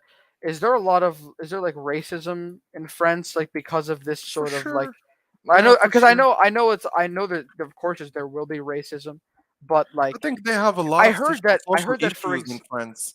yeah, The I approach, heard for example, one thing we say in the United States, I know we have a lot of issues as well, but like we do pride ourselves on really enjoying freedom in the United States. mm, And I heard that there's in France, for example, there's like a ban on what Muslim women can like wear, for example. yeah. I heard about that. Well, the thing is, European look to like Islam or like even African culture generally or Arab culture is as an intruder of their culture. Most of it was like this until now, until recently, where it was more about a Milton. Like they took the example of Canada and the US, and they thought, okay, we did this wrong because the approach was even Hans could confirm this. Even in Sweden, they would put every immigrant in the suburbs. If you Yeah. create like if it's like creating two societies in one society. Wait, A this is in society, France, you said? yeah, even in France they did that. This is actually, you know what? This is very interesting because I took this geography course this year and we actually studied the development of cities. And one difference between European and United States cities that we pointed out was that oftentimes in these European cities and countries such as France, like Paris, we actually isolated, you Mm, have like the wealthier area is the central business yeah, district, which is like in the center of the city. But on the other hand, like in the United States, a lot of the cities are different. You yeah. have like a lot of these inner The city, states lower also are income different. Like area. the Yeah, yeah, yeah, culture in states is completely like I've been there. yeah, I yeah, lived yeah, in yeah. the US 2 years, so Right. I saw Oh like wait, the wait. Where did different. you live? What I part? I, I actually went to Montana for 2 years, and I was Montana. Oh wow, that's so bro. Like funny. I have crazy stories. Like I lived 2 years in Montana. in the UK in the US. I Then lived I in the. Yeah, you go then first. I moved to London for 2 years. So like 2 years in the US, then 2 years in the UK, and in between and before and after, I used just to backpack and travel. So Yeah, I just loved doing that because I just was interested in cultures and new people, new different ideas, and the way they look at life. And for me, Montana was the experience because I love nature and like I yeah. had at that point I was into that. Right That's now, I'm fan. not as much, but at that point, I wanted to rediscover myself through that. And I remember I just read a book, Into the Wild, Yeah, yeah, and yeah. I was so intrigued by his story. I was 18 at the time, and I was like, "Damn, bro! Like, I want to try this. Like, I want to try at least some part of this. Like, I'm a kid coming from Morocco. I don't even speak like English the way I should be. I learned it back then, and I was like, Nah, I'm gonna give it a try. Like, who cares? Dude, that's Like, awesome. That's amazing. I want to ask you a question, but first I want to tell you. So for me, I'm only 18, so I'm pretty young. But when I was younger, I lived in Italy, and then I also lived in England for a bit because yeah, of my yeah, man. parents. In Like London or yeah, I lived in London in like the nice. West Ham section. Like, I mean, I don't know if it's called West Ham, but my parents said that that was like the part of the city where I like started in Reading, then I moved to London though. Like I did yeah, my master's there, then I went to London. yeah, yeah, yeah. Well, I lived in the part of the city where like there were a lot of West Ham supporters. Yeah, My dad was always a Milan supporter, so like that. This is what I remember. I was very young, and this unfortunately was during the same time that like when the Istanbul Champions League happened. damn. So that was like my dad would tell me about that. But so I moved to the United States. I was born in the United States, and then I moved around to Italy, then England, then back, and Nice, because man. yeah. But so I did also travel, but I want to ask you, did you like the United States? Yeah, Because definitely, man. No, curious. right now I'm working on actually. I'm not going to the US, but I'm going to Canada. So I'm I'm actually working going to on. Canada this summer. So I'm going there actually as a resident. I'm gonna restart my whole because I live there, and I think that what I'm doing here I can do much better. And I actually gave up so many opportunities where I was making a lot of money, and I Oh thought wow. I'm gonna focus on what I really want to do because I love music, I love production, I love artistic view of the word. I love a lot of things that I never really gave it a try. And my friend, like basically, we started music together, producing, and he ended up like having a hit record here in Morocco in rap. Oh wow. And I actually taught him how, like, we started together until he signed a deal with Universal, like at, I think 12 years year deal. I don't know how much it's worth, but it's worth a lot of money. And now he's producing like for the biggest rappers, even in France. So I'm like, Wow. we started together, and I was as talented, even more at some points, and maybe I could give it a try again. And the thing is, like, I've always been thinking about it, but I was always like telling myself, okay, I have a very good life, like financially, I'm very good. So I never really like thought about it until now. And I just like left my work to do this. Like, I was getting a very, very high salary. I was like, nah, fuck it. Like, I'm gonna do what I like. That's crazy. So you're gonna go to But I like Canada? this. Like I like this. Like I love having new chapters in my life. I don't love doing the same things. Like for if I do this for 5 years, then probably I'm gonna try to do not something different, but find a new challenge in life. I'm not because that challenge is over for me, My goal is to buy AC Milan, bro. If you believe in it, maybe you can achieve it. You know. and then I'll win us some Champions Leagues. Don't worry. But If you invest in crypto though, like maybe you can, I or wish NFT, I like did. if you bought the monkeys though. Like, But no, so but no, I definitely the Montana. That's very interesting. I honestly, even oh, I, being I I from had a America, dog there, and I learned how to go backpacking inside the Yellowstone Park. And bro, I yeah. Did was you see the crazy. Like, bison there? Did you see the and I did like bison? a road trip around the U.S. I went all the way from Seattle, and I reached Tijuana on a car. So like, Tijuana. Oh wow. but bro, like I didn't go all the way to Tijuana. Like I stopped every city. Like Did you I stop? went. You didn't go into Mexico. You mean you just stopped at Yeah, we San were on the Diego? edge Like, of Tijuana, and I told my friend, "Nah, let's go back." Like we did so many cities. yeah. I've also been to like the San Diego area of like Southern Yeah, California as but I well. loved it. Like I went, like I traveled around the U.S. the Did right you do way the in a car. Pacific Coast Highway by any chance or Yeah, no? yeah, yeah. I did a I lot of I that. did Like that as we well. traveled for 4 weeks Yeah, on a yeah, yeah. car. Like we went to L.A. We would stay there for a bit. Even in L.A., we would go in different parts in L.A. Like we would stay Yeah, in central LA, then we go to Long Beach, stay there a bit, or Venice Beach, or like it was for us a trip where we did whatever we wanted. And you know what? Like back then, even when I was 18, like I found jobs just because I spoke different languages. Like people, I remember I went to Denver and I got offered a job at a news channel just because I spoke 4 languages. I was like, okay, like this works out. I don't even like I just saw it in my bachelor and they're already mhm. offering jobs here, which is different back from where I come from, where even though you achieve a master's or PhD, you will probably find it hard to do really what you want, you know? Yeah. That's the same thing with Italy to an extent. Like Yeah. that's my family. You know, it's easier. Like, finding jobs over here is very easy. That's the freedom that I loved in the US is that as an individual, you reach a type of freedom that is very hard to reach elsewhere. It's not just the US, but also Yeah. Canada. Have you Canada been in to? a Go ahead. sorry, go Can I ahead. tell you guys something? Yeah, Yes. go ahead, Roy. In Australia, there are 49 million kangaroos. And in Uruguay, there's only 3.5 million people. So if kangaroos were to invade Uruguay, each person would have to fight Okay, 15 Roy's It's hitting not up. just Guys, Uruguay, it's many countries in the world though. guys. Roy's smoking something right now. Like, what are you No, I think doing, he's Roy? watching a video of YouTube like 27 useless facts about the word. And Roy, have you been listening to anything we've said so far? Yeah, yeah. Actually, I'm doing exactly what Anwar just said. Yeah, there you go. I know you are. 49 million kangaroos, But guys. guys, I really invite you to watch these documentaries that I told you about. Yeah, I You're will. really gonna have a different. You know, the one that I told you about, Ballon sur Bitume.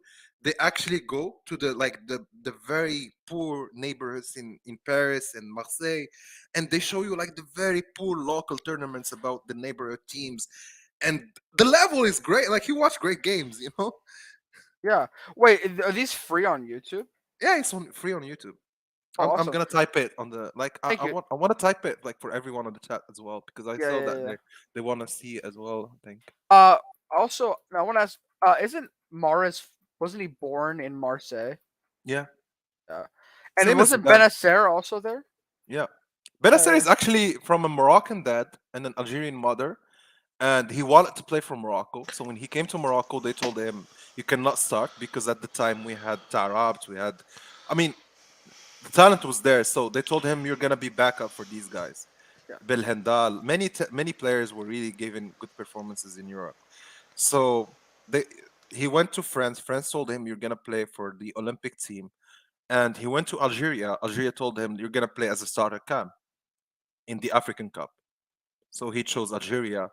He qualified for the African Cup and ended up at the best player of the African Cup. And that's a mistake of our federation. He spoke about this. He said because his father is a super huge fan of football, and they invited him on a Switzerland football channel called RMC, and they asked him like how this deal is. Do you want to know these details, like how Maldini started the deal with Bennacer and everything? Oh, Actually, Maldini. wait, is this the is this you're saying is this when Bennacer was interviewed on this like the French? Yeah. Yeah, I saw this clip. And honestly, this is before I started learning how to speak French. So I was Nice. kind of like trying to piece together what was going on, but So he said Maldini met him like back in 2016 or 17, and he just won best youth footballer of Algeria, and they gave him a trophy. And the player who gave him the trophy was Maldini, and Maldini told him, what? Oh, I didn't and, know this. and Maldini told him, once I'm in Milan, I promise I will bring you over. And the moment he had the opportunity, he bought him. That's why I said Bennacer will never do a low kick to Maldini, because he met him when he was a nobody, just like 16 years old. Every country, Morocco trying to get him, Algeria trying to get him. But he was already playing in Italy. He was right? playing. No, he was playing still in France. He was playing in Arsenal back then. Oh, really? Yeah. Wait, and then but he started in France, went to Arsenal, then moved to Empoli, then to Milan. So eventually he got him. Yeah. And one other thing, he said that his father is a huge football fan and huge Moroccan like national team fan. And like he was super mad that his kid did not pick Morocco and also there is a political like fight between the two countries. As people, we really love each other, but like politically there is so many problems between the two. They don't talk to each other, they always dissing each other. But as people, we always say our like Morocco, Algeria, Tunisia, same country, same people. Like they were divided after the French left, but basically they never really had borders. If you were an Algerian before France came, if you go to Morocco, there was no passport, nothing. Like you just go to Morocco and you tell them I'm from Algeria, you're welcome. Like come here. Yeah. Like they were not fighting over a region because the region was like, yes, this is my territory, but like our borders, we both have them. It's not like this is mine and this is the line and this is yours. Right. One second. SSB, thank you for this because I honestly I was very little, so I didn't really know. Wait, so Anwar, I want to ask you another question. So the United States, have you ever been to Pennsylvania by any chance? Nah, I just went over the West Coast mostly. So from north to south, that's actually the road trip I did. Yeah. And I stopped like stopped at many states though. Like I visited around 10 states. Mm-hmm. But nah, I didn't visit though New York. That was one of my regrets. Oh, okay. No, so California is my favorite state, and Roy's living there.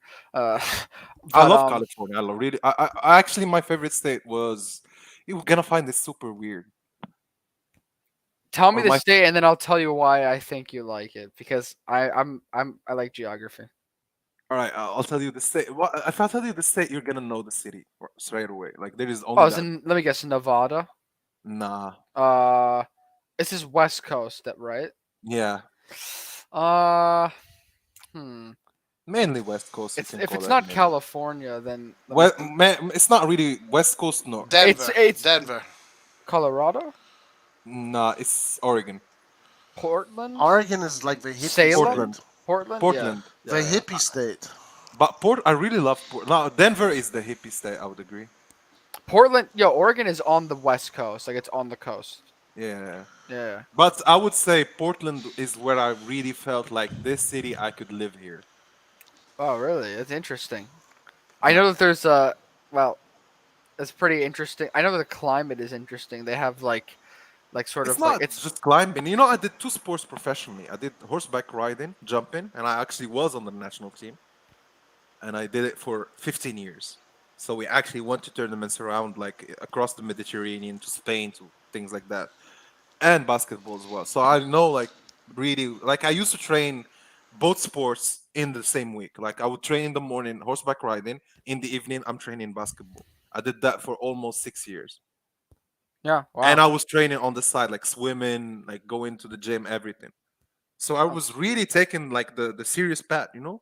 But in the end, like when I came to the professional contracts and I saw like I told myself like this is what I'm gonna be doing for the rest of my life. Like this is the salary I'm gonna be getting, and I'm gonna be playing at the highest level here. So this is the highest I can achieve if I follow this path. But then things change. Like I would say 2005, 2007, sports changed actually here, I would say in my country, for example. Now, for example, like footballers here, even in the local league, they are rich. Like they get really good transfer. Like the best player would be sold for around 7 million, 10 million sometimes. Yeah. Which is yeah. No, I was just that's interesting. I was saying before, California is my favorite state because I love the not only the wildlife there because I'm actually very interested in like nature and environmental well, definitely animals and conservation, but also natural beauty and the different types of cities that are in California. So like when I was doing the Pacific Coast Highway, we stopped yeah. along But all I the get why cities. though. You know, Antonio, I grew in a country where going to the beach is the easiest thing to do for me. You know, like Mhm. because I'm so actually Morocco as a geography, we have like 3 hours drive. I'm actually in a snow place, and 3 hours It drive. I'm in the snows there desert. too?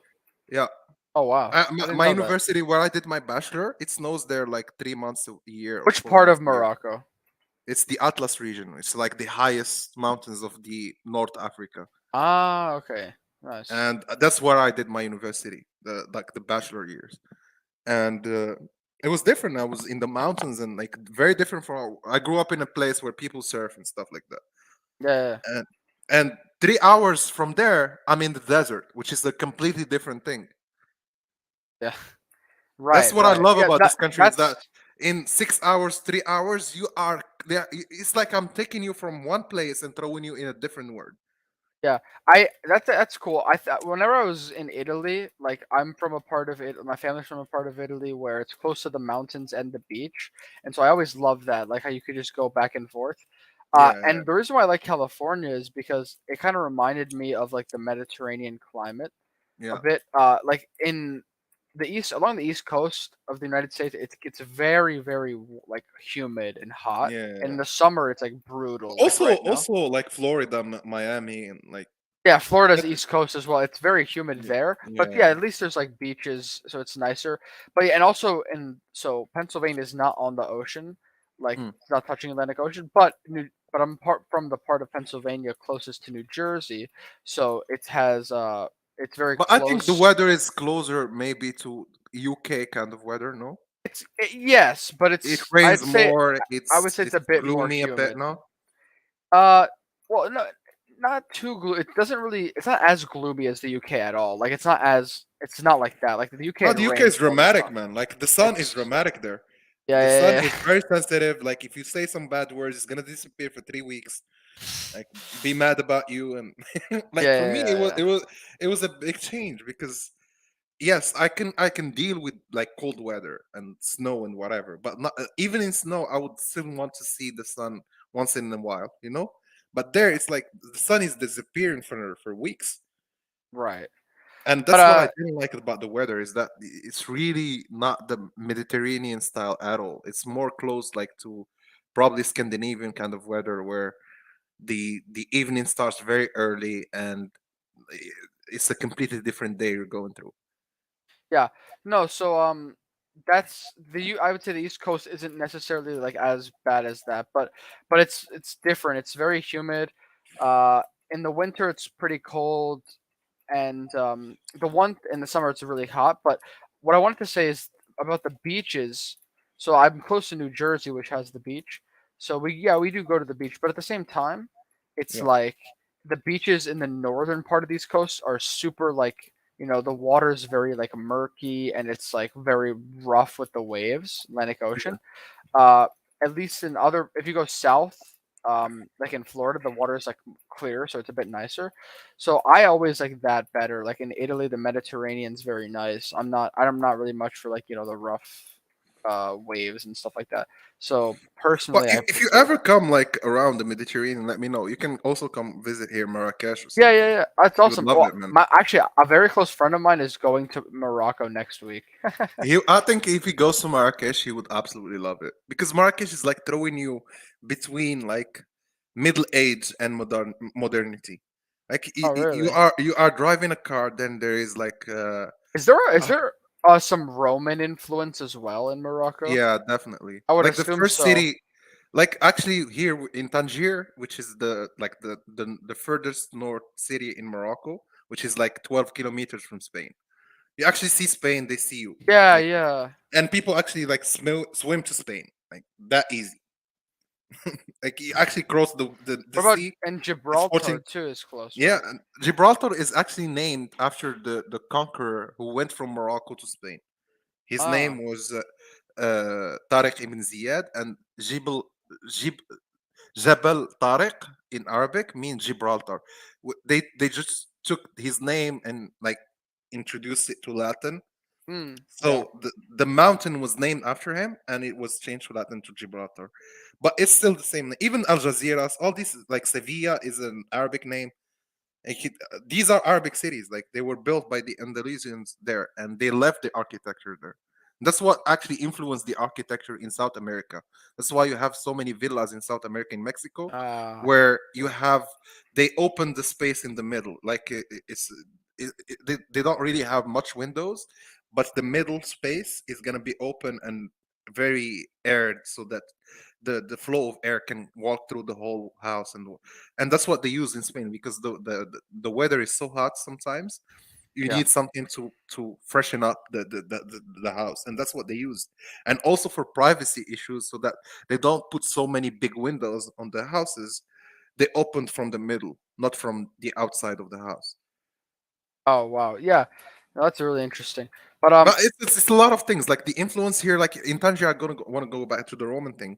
In Tangier, there is, we call it the Heracles cave, and it's said where that's, and actually you can find the drawings and like the Roman drawings and the Roman yeah. letters and whatever. And they used to say this is where Heracles used to stay. Ah. And Well, not only that, like we were ruled by the Romans for like 2 centuries or like 3 centuries earlier. There are cities here who are like, we have a city called Volubilis.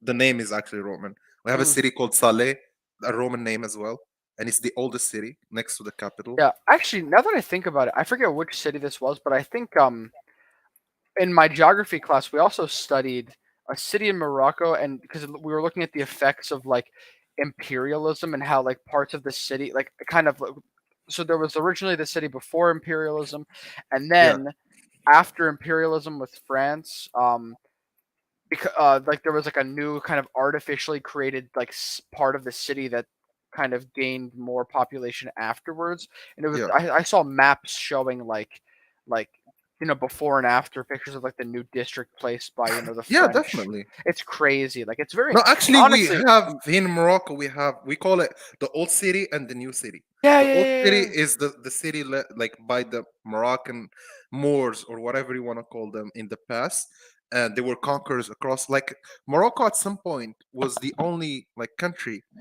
that actually conquered in Europe from Africa. So they went and conquered probably 90% of Spain and 90% or 80% of Was this Portugal. part of the like the wars that went on like with like Christian Spain? Yeah. We learned. So they conquered. They What are they went there called again? The like the Reconquista and Reconquista. Exactly. Thank you. The Reconquista is we call like from Moroccan side they call it the Fath, which is the opening. Like right. This is part of like Islam's expansion into like the Iberian Peninsula. Exactly. Then eventually the Spanish. Yeah, I want to go back here to this comment from who is. Can I call you SSB or like do you have a name? Yeah, SSB. Okay. I'm gonna refer to you as SSB. Like he said, the most built city. Yes, they did. They built Cordoba. They built Granada. Cordoba is in Arabic Cordoba. Granada is Garnata in Arabic. These are like Arabic names, Arabic like words. So they built the mosques there. They built all the major cities. The whole Andalus like district is like the Sevilla, all the cities there, Cadiz, even parts of Madrid, even like the only parts they didn't really like at some point they even reached France. The city they left, the furthest city they went to France was Poitiers, and that's where they stopped. That's the furthest they went. But if they went ahead of Poitiers, they would have reached Germany as well. Yeah, SSB. Well, I just want to ask him a question. But that went on for like six centuries or 5 centuries. SSB, what country are you writing from right now? Or I think like the US though. Yeah, that's what I would assume, but anyways, no, this is awesome. I don't know if you can tell, but I really love like history and geography. Same. Yeah. So I'm very interested in that. Like I love getting to know where things come from. And I'm interested. Even for us, like here, when I look at the food and the impact of each, like for us, we call them sometimes even like we can call them colonization, but sometimes they were not colonizations. They were people like how did the Islam got to Morocco? Because Morocco is not like fully Arab. Yeah, wait. Can I ask you something? Wasn't that the caliph? I believe it's not. I'm gonna tell you the real one, the actual like story. What happened is that the whole north of Africa. When I mean north of Africa, I mean even Senegal, Chad, like the countries below Algeria, like in geographically speaking. So you have even the Las Palmas and the countries there. So all the way to some parts in Egypt, which is Sinai. This whole part was called Tamzgha, which was a confederation of Amazigh Berber leagues or clans or tribes or whatever you will call it. And the way they lived was very democratic. Like they didn't have a ruler. Was this around like 1000 or like what year was this? Like this was 900s. This was 900 or probably 800 or something, even before. I'm calling back to my world history class I took 2 years ago. I'm a little bit rusty with the dates, but yeah. Yeah, but same for me. To be honest, like I'm not getting like I studied the dates, but right now like it's so long that I'm just remembering the main story what really happened. So what happened is that like there was there was a caliphate there in which ruled all over the Islamic world. Yeah, I don't know if it's the Abbasid or the Umayyad or something. I forget what it's called. Exactly, it was the Umayyads. So the Umayyads. Yeah. Oh, wait, are you Muslim, Anwar? Or? Yes, I am. Oh, nice. So the Umayyads were taking over all that region and installing this political system that would rule all over these regions, and they would put like a representative of the caliphate in each place. So the reason Africa is called Africa is because the person they sent there to give him rule over North Africa, they called that place Ifriqiya, which means which became Africa later on. So they called it Ifriqiya in the beginning, and that's where that ruler was. He was so strong and so dominant, and he made that region so good that he started to present a risk to the real caliphate back in I think Dimashq. Dimashq was in Syria back then. So was it Syria? Dimashq? Yeah, I think Syria. Yeah, I think so. So Dimashq was the real capital of the Islamic world back then, and he was fighting him Like, who's gonna stay as a would they revote that guy, or would they vote someone else and put probably the caliphate, like the caliphate representative in Africa, because he's younger, he has more hunger, he really deals well with the people, not even his people, like not even Arabs, and now even them they want to follow Islam. And so he became so strong that the caliphates decided to exile him and punish him for that. He find like reasons. He told them that you don't give me the war prizes, you don't share, you keep them to yourself, you should bring them back to the capital. Like he found that new ways to go at him and fight him over that place. And he actually decided to exile him. So when he was exiled, he decided to come to Morocco. Morocco was not part of the countries that was under the caliphate. They had also Muslims, but Morocco has been a kingdom for more than 12 centuries, Yeah. which means even before Islam it was a kingdom, and still is a kingdom after Islam. The person that came was that person who was exiled. And the reason he came to Morocco, because there is a culture here, which is that if someone is not from the area and he comes for you for help, you help. And that's what they say. Like North Africans, basically, they are like the most welcoming people. Like if you go to Yeah. them, even if they don't have money, they would offer you food. And even if they don't have food, they would try to offer you whatever they have, and even offer you to stay at their house and whatever, and open their house to you. And even if you watch documentaries about that region of the world, you would see those people go in there and they know they don't have much, and yet they are willing to invite you. And Yeah. that's what happened to this dude. And then he started introducing Islam to them.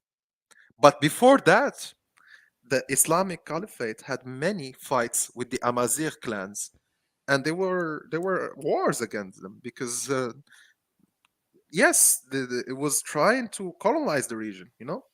Yeah, of But course. this dude came differently. He didn't came to colonize.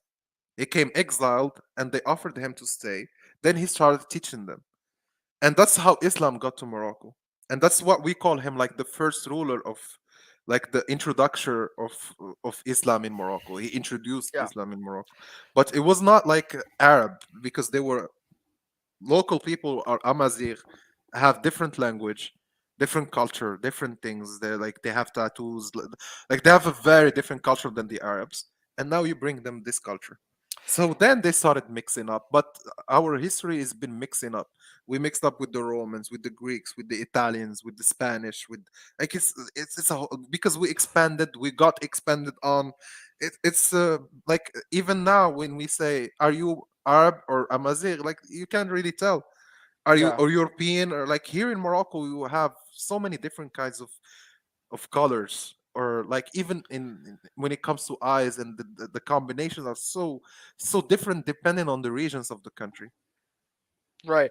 No, I really appreciate that because when I was studying this, I in my it was part of this world history course, so we were studying obviously Islam and its movement. We learned like a lot about the generic spread in northern Africa through military conquest and things like that, Yeah. but nothing specific, like especially like the Moroccan history. Nothing. We never learned any of that. Like so I appreciate like you giving me I'm gonna your, give you a very good expertise. fact. You know that the Morocco has been the first country to recognize the independence of the U.S. First Really? country. Yeah, you United can Google it. States. Wow. I do know that like That's United why States. the relationship with the U.S. has always been amazing with Morocco, because Oh, really? every time they go back to history, even the U.S. reminds itself this is the first country that recognized our independence. Yeah. Yeah. I remember we learned about I was learning about like I know a good But amount about American history, for tell me instance. something. With Algeria in the late 1800s, there was like a war, right? 1800s, not even after France, there was a war. We call it the Desert War. With Actually, the Moroccan. U.S. No, with between Algeria and Morocco, because they were fighting over borders. Wait, you're saying war between the United States and Algeria? I think it was called the Barbary Wars. Yes, well, that was actually it wasn't the late 1800s. It was before then, and I was about to bring that Algeria up. then was under the Turkish Sultan. I was gonna bring that up Ottomans. actually. There was the Barbary Wars happened. I think it was when Jefferson. Wait, it was either Jefferson or another president. It was Washington. You know, no. It was Jefferson. It happened in when it began. It was in 1801, so very early 1800s, and this is basically because the United States wanted to access to the Mediterranean. So you had huge ports or ships going in, but because of the Barbary sort of groups there, they requested fees. But actually, and different what taxes. they called them, you know what they called them? What we call them here in history, the Spanish and the British, they talk about these groups as bandits and pirates. That's how they refer to the groups that used to tax people on the Mediterranean. Yeah. But basically, what they were to Moroccans and Algerians, because they were exiled from where they lived. Because imagine they were after 6th century. Now, it's true. Morocco colonized Spain. Then after 6 centuries, there is a kid there, and you tell him you need to go back to Morocco because this is not where you should be. So he goes back, but he still has that idea that no, I should not be going this way, and the sea is not yours. And they started fighting over the sea because they knew of how important the road was for gold, for mining, for whatever. And they started imposing taxes and even stealing from the ships that were not actually willing to pay. Anwar, I want to say this: the specific group that was one of the the Barbary states of Northern Africa that is referenced. They're called the Tripolitania. Yeah. And they there is even names. Found... do you know Barbarossa? He's a very famous pirate. He was Moroccan. He lived in Tangier. Yeah, and they're located in northern Libya. So that of what is today northern Libya. So that is sort of one of the main groups that and also one difference in history between Morocco and Libya and Tunisia. All of them were under the Ottoman Empire for many centuries. So of them, they had sultan representatives ruling. Wait, but not Morocco, right? Exactly, never. Morocco was too far. Yeah. No, actually, they fought Morocco so many wars. They had more than 20 wars against the Ottoman Empire. And the Ottoman Empire at the end was even willing to pay Morocco to give them access to Europe. Because the reason why they were fighting was that they wanted to do the roundabout around Europe. Yeah. Because they were already in Vienna and Germany, and they wanted to circle around so that they can go from both sides, from east and west. But Morocco always fought them there, and they were never colonized by the Ottomans. So that's why the kingdom here, the king has been king for 12 centuries. We just have different dynasties, but there was always a kingdom proper to the country, Yeah. And if the culture here, every Arab country or every country in North Africa, we can all understand them here in Morocco. All of them, except maybe Algeria and Tunisia, cannot understand us. Because it's like the Finland and the Sweden and Denmark. Finnish, nobody can understand it, but they all understand the other countries. Oh yeah. That's the same for us because we speak so fast that they always tell us to slow down. If I'm speaking to an Egyptian, he would have no clue what I'm saying. Really? So, no, I have some family friends that from Italy that actually have good trading and work. Either work occasionally with or in companies that are based in Tunisia, because it's pretty I've close. Been in Tunisia. German. Oh, really, Roy? Guys, do you know the Amazigh, the Berber language, is almost 70% close to the hieroglyphs from the Egyptians. Oh, really? Same grammar, same many words. How different is Swahili from Arabic? Because the reason. Well, Swahili is a combination of Arabic. Exactly, there is Arabic in it. Wait, can I just say one thing? So if someone speaks Swahili to you, can you understand them? No. But it's also Portuguese, and you know why? Because Portuguese. They established the trading post empire. But one thing also, Eastern Antonio, Africa, like the languages in the Mediterranean Sea, even if you add like Hebrew, Latin, they're all connected. They're all of them, even Arabic. They're ancient. They all borrow they borrow words. So many, like I speak four words. Sometimes I'm even looking at Italian. I don't understand. Like I understand now Italian just because I speak Spanish. Well, actually, it's I think so close I studied. I actually studied the language groups as well in this geography class, and there's one huge language branch or language group family. It's called. It's the Indo-European language, and this is covers a majority of the languages. There's meaning that they all have some sort of common thing is Europe, history. Asia, and Africa are all connected. Yeah. So, I mean, Mesopotamia was where the first humans were found. So spreading from there, you saw people going, north and into Africa as well, into the Middle East, and then north into Europe. My mom actually speaks even Hebrew, and she's not Jewish. That's amazing. Because the language is so much here in Morocco that she learned it.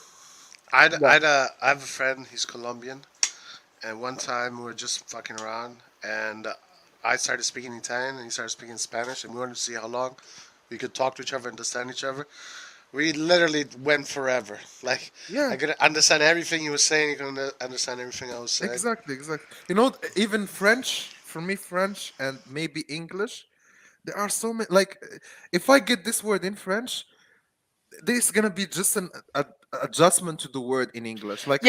Especially with for me, if you know Italian, I can't do French. If you don't understand it. Yeah, but from English to French is gonna be different because I believe studying both languages. I believe for me, I speak Spanish, French, Arabic, and English. I believe Arabic and French have been the hardest for me. Spanish and English have been the easiest. Yeah, well, because for me, because I know Italian with the Romance languages, I can understand Spanish very well, and I can understand a good amount of French. Yeah, and if you understand French, it's gonna help you to understand Spanish. I gotta say that with the so many words are close to each other. With the people I was working with at PSG,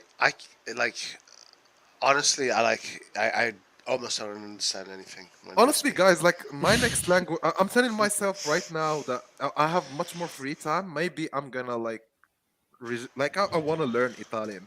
Yeah, I can help you with that. It's easy. It's not that bad. If you speak Spanish, it's gonna be easy. That's the thing. If I speak Spanish, French, maybe that can really help. Even now, when I read the articles in Italian, somehow I don't get 100% the message, but I get it 70% or 80%. One of the easy things about Italian is that it's pronounced how it's written. So it makes it easier. That. French is not. Wait, Roy, I have a question for you guys. How many countries in Africa have you been to? I've been to a lot. I worked as a regional treasury manager really? in Africa. Wait, let me ask you a question. In Africa, is it sort of like the European Union where you can travel to different countries, or is it there are some parts? Restricted? But no, there are some parts. No, but Roy, I'm gonna give him a better answer. There are some parts, I would say North Africa. 20 years ago, they wanted to start something called the Maghreb United, but it really never took off because they had so much tensions between the governments, and each government wanted to be the leader of the Maghreb United, especially Morocco and Algeria. So it never really took off. Then, if you look south, you have the CEMAC. CEMAC is the West African countries where you have Gabon, Cameroon, Equatorial Guinea, Chad, and these countries. They all form the region, and they have one central bank. They are ruled by the same economic type of flow, type of understanding of finance, and they all work together as a region to back up each other. Yeah. And then they are all backed up by friends.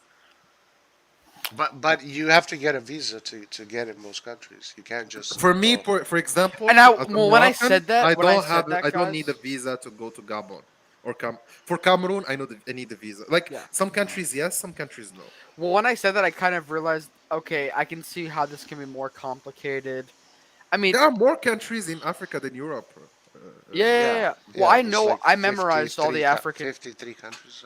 I memorized all the 55 in African Africa. countries like on a map and stuff. So like I'm trying to like the thing with me is like I'm very good at like learning things and I love to learn, but I really wish I want to go and experience like the actual culture of different So I, of I different visited countries. I visited Egypt, I visited Algeria, Tunisia, Gabon, Cameroon, Equatorial Guinea, what else? Senegal, Yeah, uh, I've never been to Africa. Ivory Coast, and I My my loved it. my teacher told Yeah. me that he visited South Africa and he really enjoyed it. But Yeah, I've never been to South Africa because it's still far away from yeah, me. it's so far away.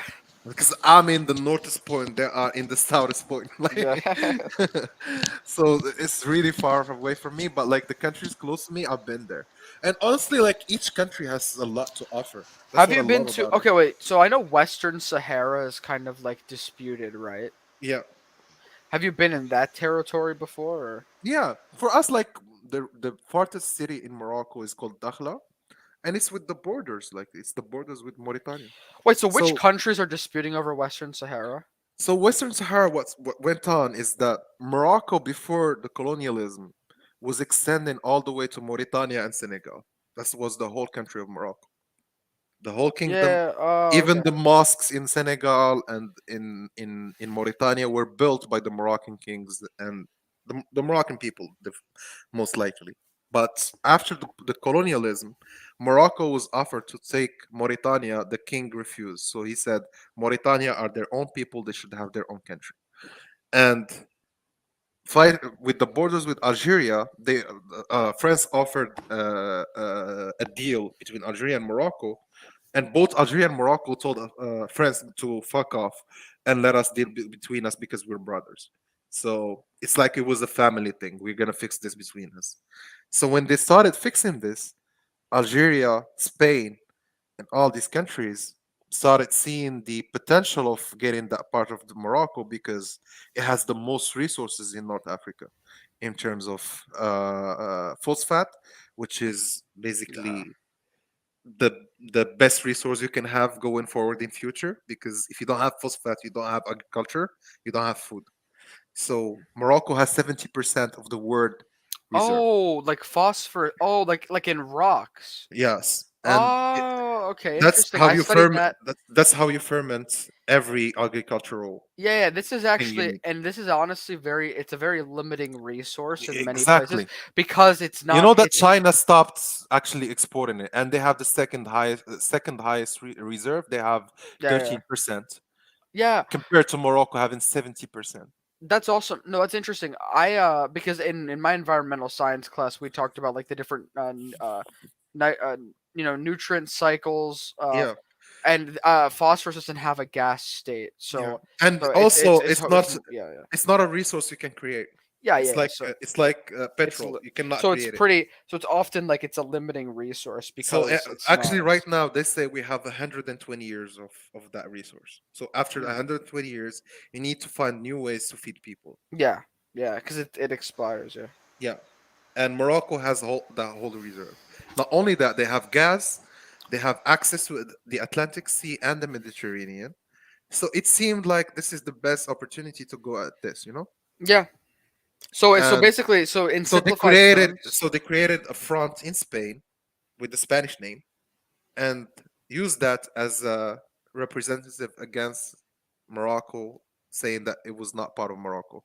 Where do you know how Morocco freed the southeast part of Morocco? No, historically how that happened because Spain was there. Spain was uh, controlling north of Morocco, south of Morocco. The central part of Morocco is controlled by France. wait. So did Spain control this after like the Reconquista, or was it No, no, like this is like I'm talking after post World War II. so post French imperialism, Yeah, no, basically? no, with French imperialism. Morocco was divided into three areas: north of Morocco, Spain; mid Morocco, Oh, French; okay, okay. Thank you. south I of wasn't Morocco, honestly. I wasn't Spain too again. familiar with the yeah, yeah, yeah. Yeah. So when Morocco got the independence from France, it doesn't mean Spain would leave. So we got the independence from the central part of Morocco. Now the fight started for the independence of the north and south of Morocco, including Mauritania and Senegal. Mm. So they decided a deal for Senegal and they went over. So Senegal got the independence thanks to the Moroccan. And Mauritania got the independence as well from Spain thanks to the Moroccan pressure. Now the only region was left was north of Morocco and South Morocco. Mhm. The north, Spain decided to leave it, but still keep two cities. So there are two cities in Morocco who are part of Spain, which are Ceuta. Still?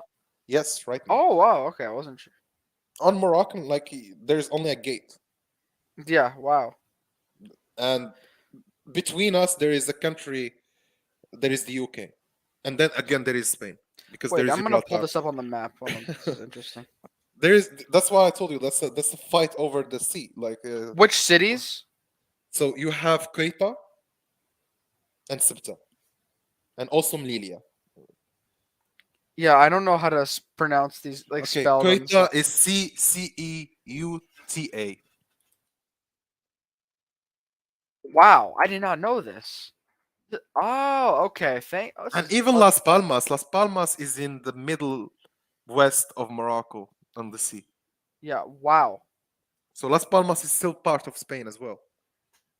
Wait, And so Gibraltar was fought over between Morocco, the UK, and Spain. of course and the UK took UK it. is involved. And France, and even Germany at some point they put in even submarines in Tangier and Agadir. So even Germany wanted some parts of Morocco.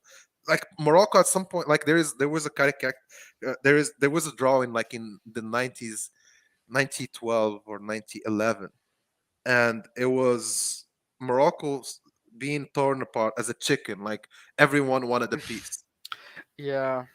and that's what basically happened. So the only reason for Morocco to get control of the south was either we enter into a war in the south, or we propose something completely creative. So what they did, they sent over 350 men in cars, whatever, trains, flights, and they walked over raising white flags and Moroccan flags, and no guns, nothing. They just offered food for the soldiers, the Spanish soldiers, and Spain the day after they decided to leave the south. So it was called the Green March. The Green Okay. March as a peace march. Like we're not here to fight. We're just here to say that this is our country. So Morocco took control of the south again, and that's where the Polisario started as a movement in Spain, saying that this is not part of Morocco, as a vengeance to the Moroccan government, was to create a problem there. You see, like it's a political fight overall, but it's Yeah. not really a human fight in itself. Because this Polisario has been proven to be backed up by Spain. He's financed by Spain and Algeria. Right. So right now, with the US backing up Morocco, Israel backing up Morocco, all these countries are right now, after so many years, now they're saying, okay, Morocco is actually offering a peaceful solution, which is you're gonna have what do you call it in French? I don't know the real name because I'm following this in French. So the name, it's not really independence, but you still live within the country, but you can choose. It's like you have the independence, or like, call it that way, because you still keep the Moroccan flag, the Moroccan constitution. Not well, sovereignty is like your own. It's not like, really it's not It's not full sovereignty. sovereignty. Exactly, but you Okay. have freedom of choice, if you want to call it.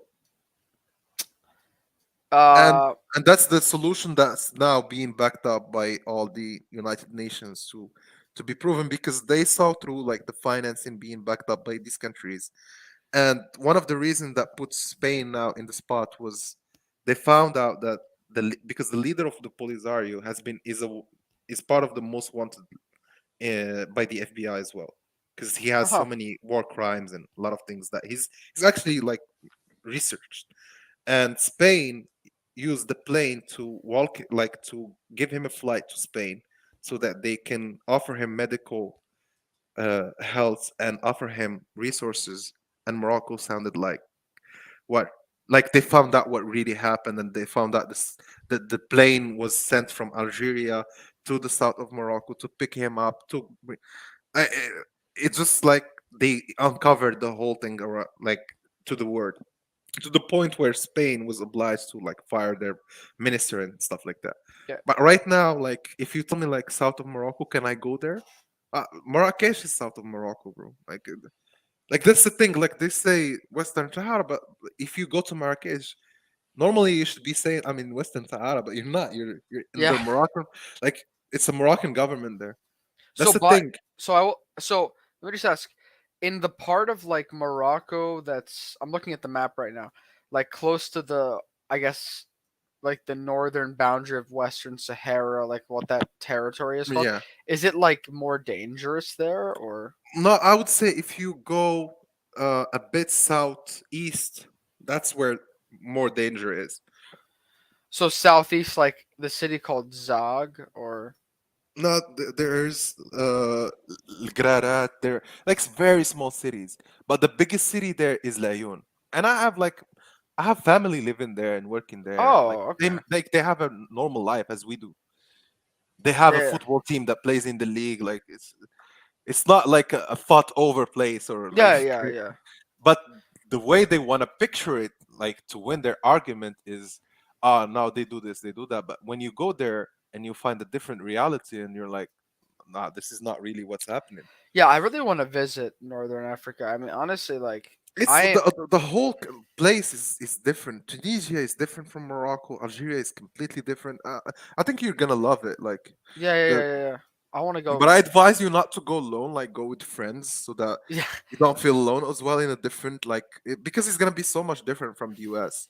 yeah, of And course. you're still young, so I would advise you to go in a group. Well, So I'm gonna that be honest with you. Listen, I don't want to like I know every. I'm not trying to like, what's it called? Say overgeneralize this, but I've never been to kind of like any part of the Islamic world like physically before, so it's bro, definitely like gonna be new. India, I know that Morocco is very it's not just diverse and it's. Morocco, but if you go to Dubai, or like you are in the Islamic world. I know, yeah. I've never been to That's the thing. anywhere like Like like people, so. they always portray, like if you take just the worst out of something and you portray that as No, like no, it's but not that's not even. me. That's not No, me. Like I'm not. of course, I'm not saying you, Antonio, but I'm saying like sometimes in the media, that's what they do. Like they would bring the worst out of that society and portray that to 2 billion people.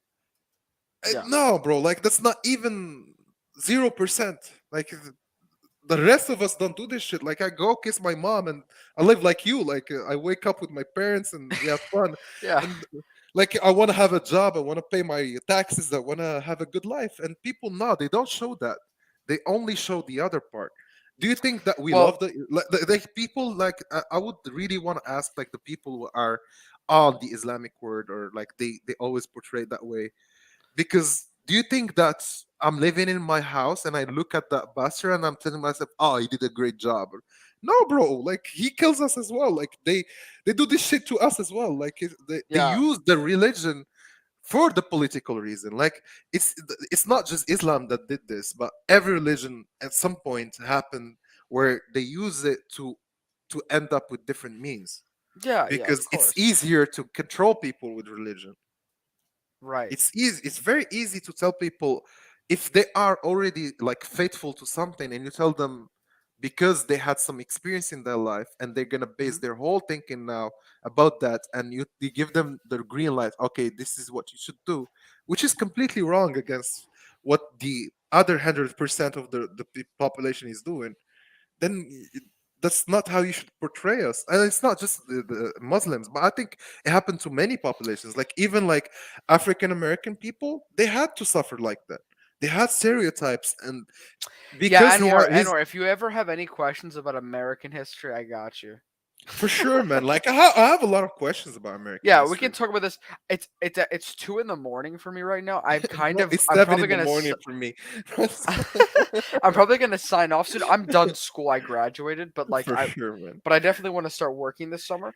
But also I just want to ask this question, Always which chill on Discord as well. Like you can, like even without the stream, we can talk it off. Like I'm always like happy to learn new things about the word and yeah. how it I'm works, also and I'm very especially the curious. history behind it. Yeah, definitely for I me hope too. that I sounded like more educated than many other Americans No, because for sure you do. You're there's different, man. there is like I've been there. I saw the difference, man. Like there is yeah, I know what you like.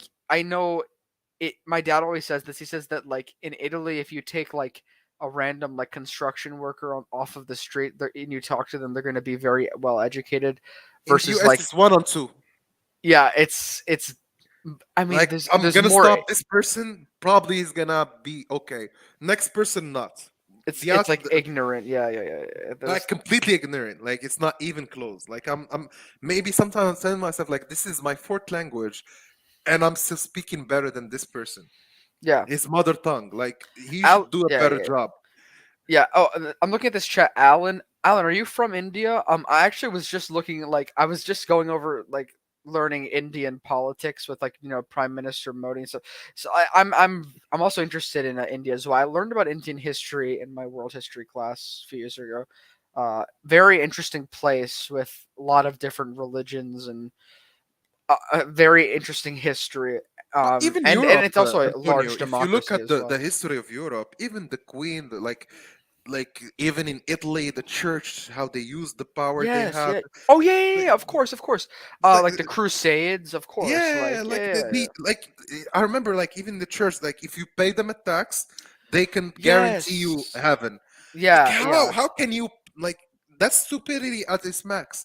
Because if you really believe in a faith, even if you pay money, that does not guarantee you heaven. You should do good in That's life to guarantee heaven. It's not even guaranteed because it's yeah. still like if you believe in Me, something, I you actually need to I'm believe it all the definitely way. more I'm actually Catholic myself, and I um I have a very good friend who goes to the same school I guess we just graduated now. He's uh he's Muslim, and one day we were walking home from school, and we were just talking about religion for 2 hours, and But I was Antonio, asking in him Islam, like Jesus is the savior, like for yeah, people. no, I was learning about that. I was Actually, looking. more people. I have so many friends who have the name. Like for us, Jesus is Isa He's a in yeah. Arabic, I'm very. and It's very interesting how he's still considered a very valid prophet. yeah, like, Sort of for us, all prophets are valid. Yeah. So that's honestly very it just kind of confirms with me how religions have so many of the similar values Yeah, and for me, when I aspects. was a kid, Antonio, when I was like reading about like they were teaching us Islam and everything, they taught us all the prophets. Like you start with Moses, you go to Jesus, and you should believe in that. It's not just like they tell you this. It's not ours. No, it is yours as well. Yes. They tell us like for us the way they introduce it is that they're all part of the same message. Yeah. And it started somewhere and ended somewhere. Yeah. Oh, just real quick, Alan. That's actually super interesting. I don't know much about Nepal. I do know obviously the was it the Himalayas, the mountains, but I don't really know much at all I'd about love to Nepal. go. Like for me, that looks like a super Nepal? adventure. Yeah. I would love to learn more about Nepal. Like just go there, spend a month there, and just visit around. Yeah, I really no. I definitely want to travel in the future for sure. For sure, you Influenced by should do that. You should do Indian that. religion. Yeah. Also, I was learning about Tibet as well, and China and China's Yeah. control. It's super interesting. Here's a question from SSB. He said, Anwar, do you think Mount of Everest, yeah. people who say World Cup should not be in Qatar? Well, the thing is, do I think Qatar did this thanks to money? Yes. Do I think doing this thanks to money is a bad thing? No, because football is around money. So it is the Himalayas, but it's Mount Everest is the tallest mountain, of Yeah. course. Yeah, in the world. Very So interesting. I think Qatar has been working on this project because I remember watching, like for us, watching football was on a Qatari channel. So beIN Sports, before it was called beIN Sports, it was. Do you know Al Jazeera? Yeah. So Al Jazeera, they had Al Jazeera Sports, and it basically became beIN Sports, which is now in US, even in France, in every country. Yes, it is. Yeah. So that's what Al Jazeera Sport was. Oh, And so is beIN Sports based in Qatar? yeah, it's in Qatar. Oh, okay. I didn't know that. That's why they are sponsors to PSG. That's why Ligue 1 Laird is, said he's going to boycott the World Cup.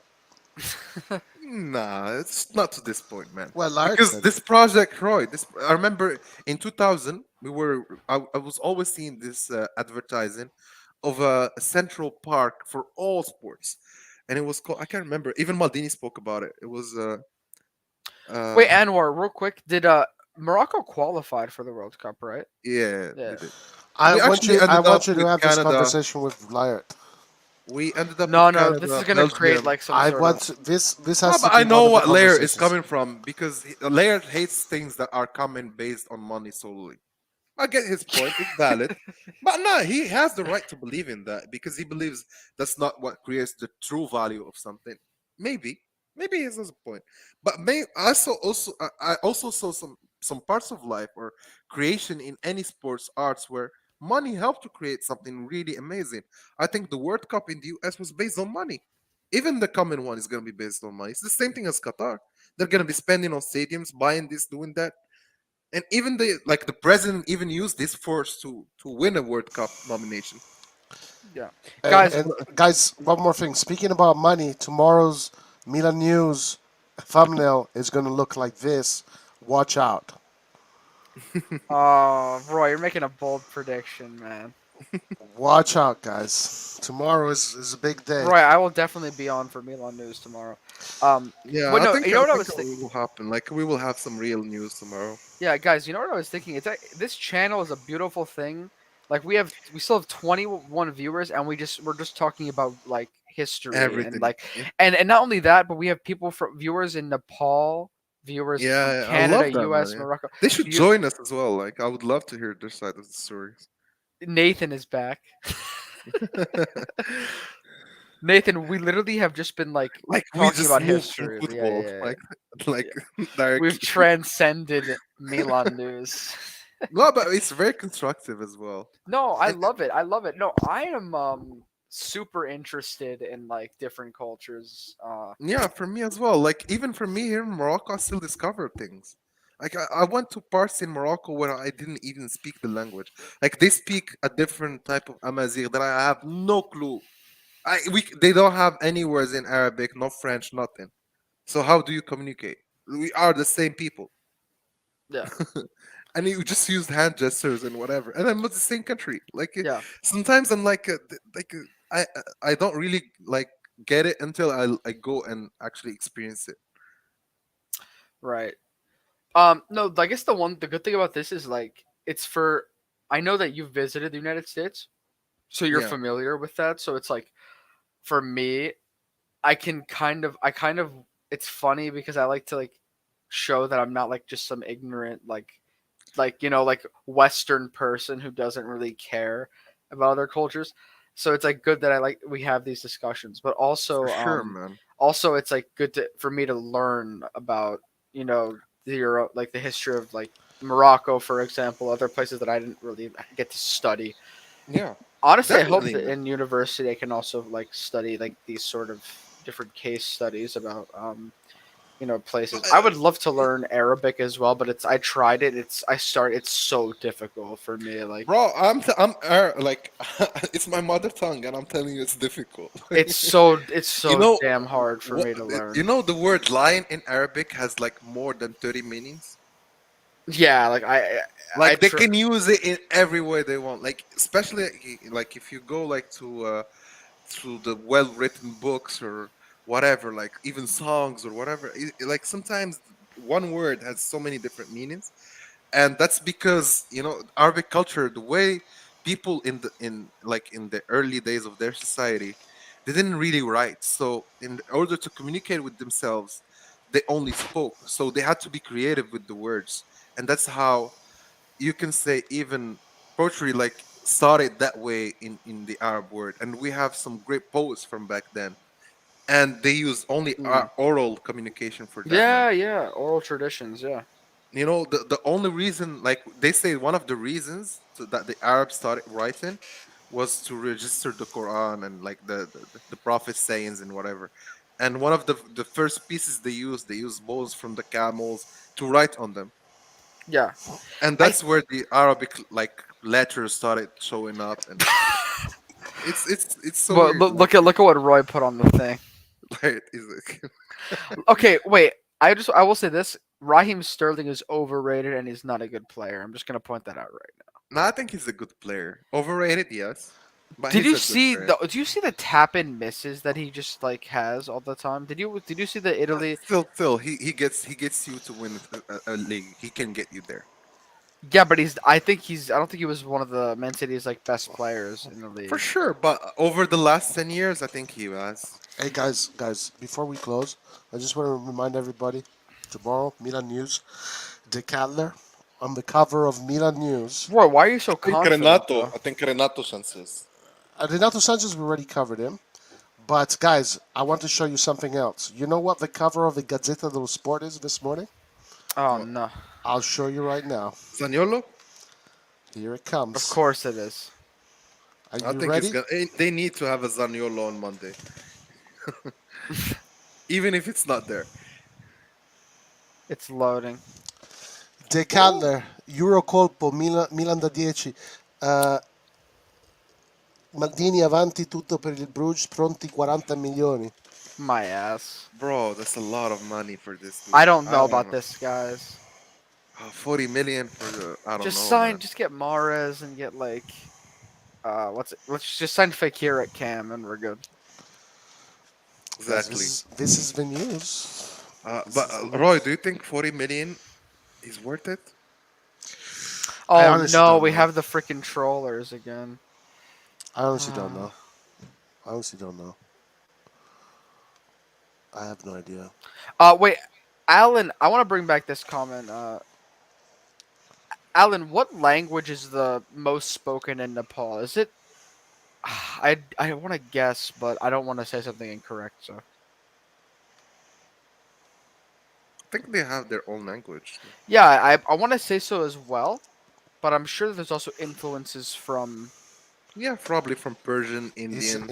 Is it Nepalese a language? Hindu, as well. Hindu. Yeah. Probably Arabic influences. Yeah. Maybe even Indian and Nepal. Yeah. By Indian, do you mean Hindu? Is that like? Isn't that? Or I guess isn't Urdu as well? Hold on.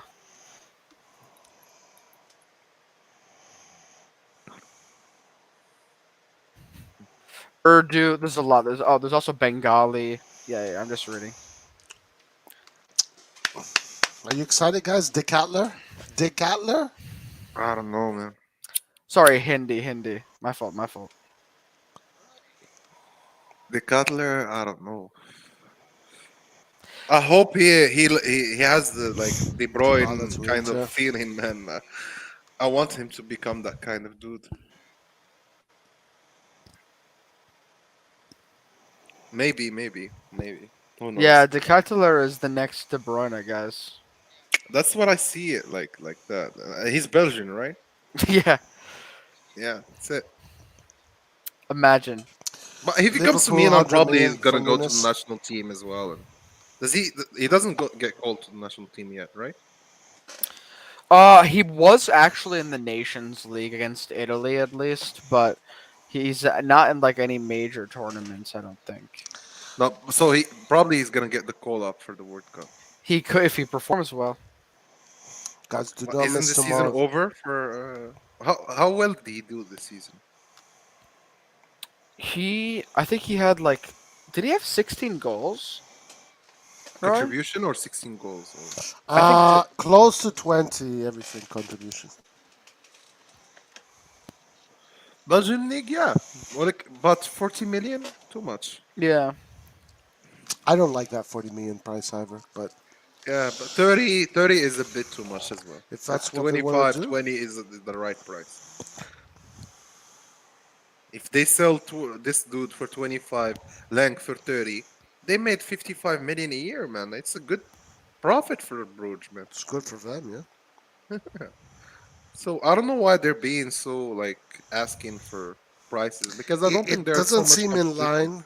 40 million for De Cadler seems like a big price. I don't think there are many teams who are willing to spend that much money on him, or Lang as well. Yeah, maybe Milan is getting tricked. I don't know. I don't think we're gonna spend 40 million. No way. Maldini is not gonna give 40 million for that deal. Even if he has it. It definitely seems strange. Guys, I think I'm gonna sign off. Yeah, we should close. Me too. It's late here. Yeah. Alan, Antonio, try to watch the documentary Roy as well. Okay, yeah, for sure. Also, thank you for Alan and the SSB for being interactive Yes, in the chat tuning for with this. us. Yeah, because we were just going off. Oh, but they're Peace, engaging as man. well. I love that. Yeah. Yeah, I agree 100. Well, Chouameni is good, and they're both good players, but 100 million Chouameni is Madrid, right? Yes. Man, look at that. They have Modric, Cruz, Valverde, Isco, Camavinga, and now Chouameni.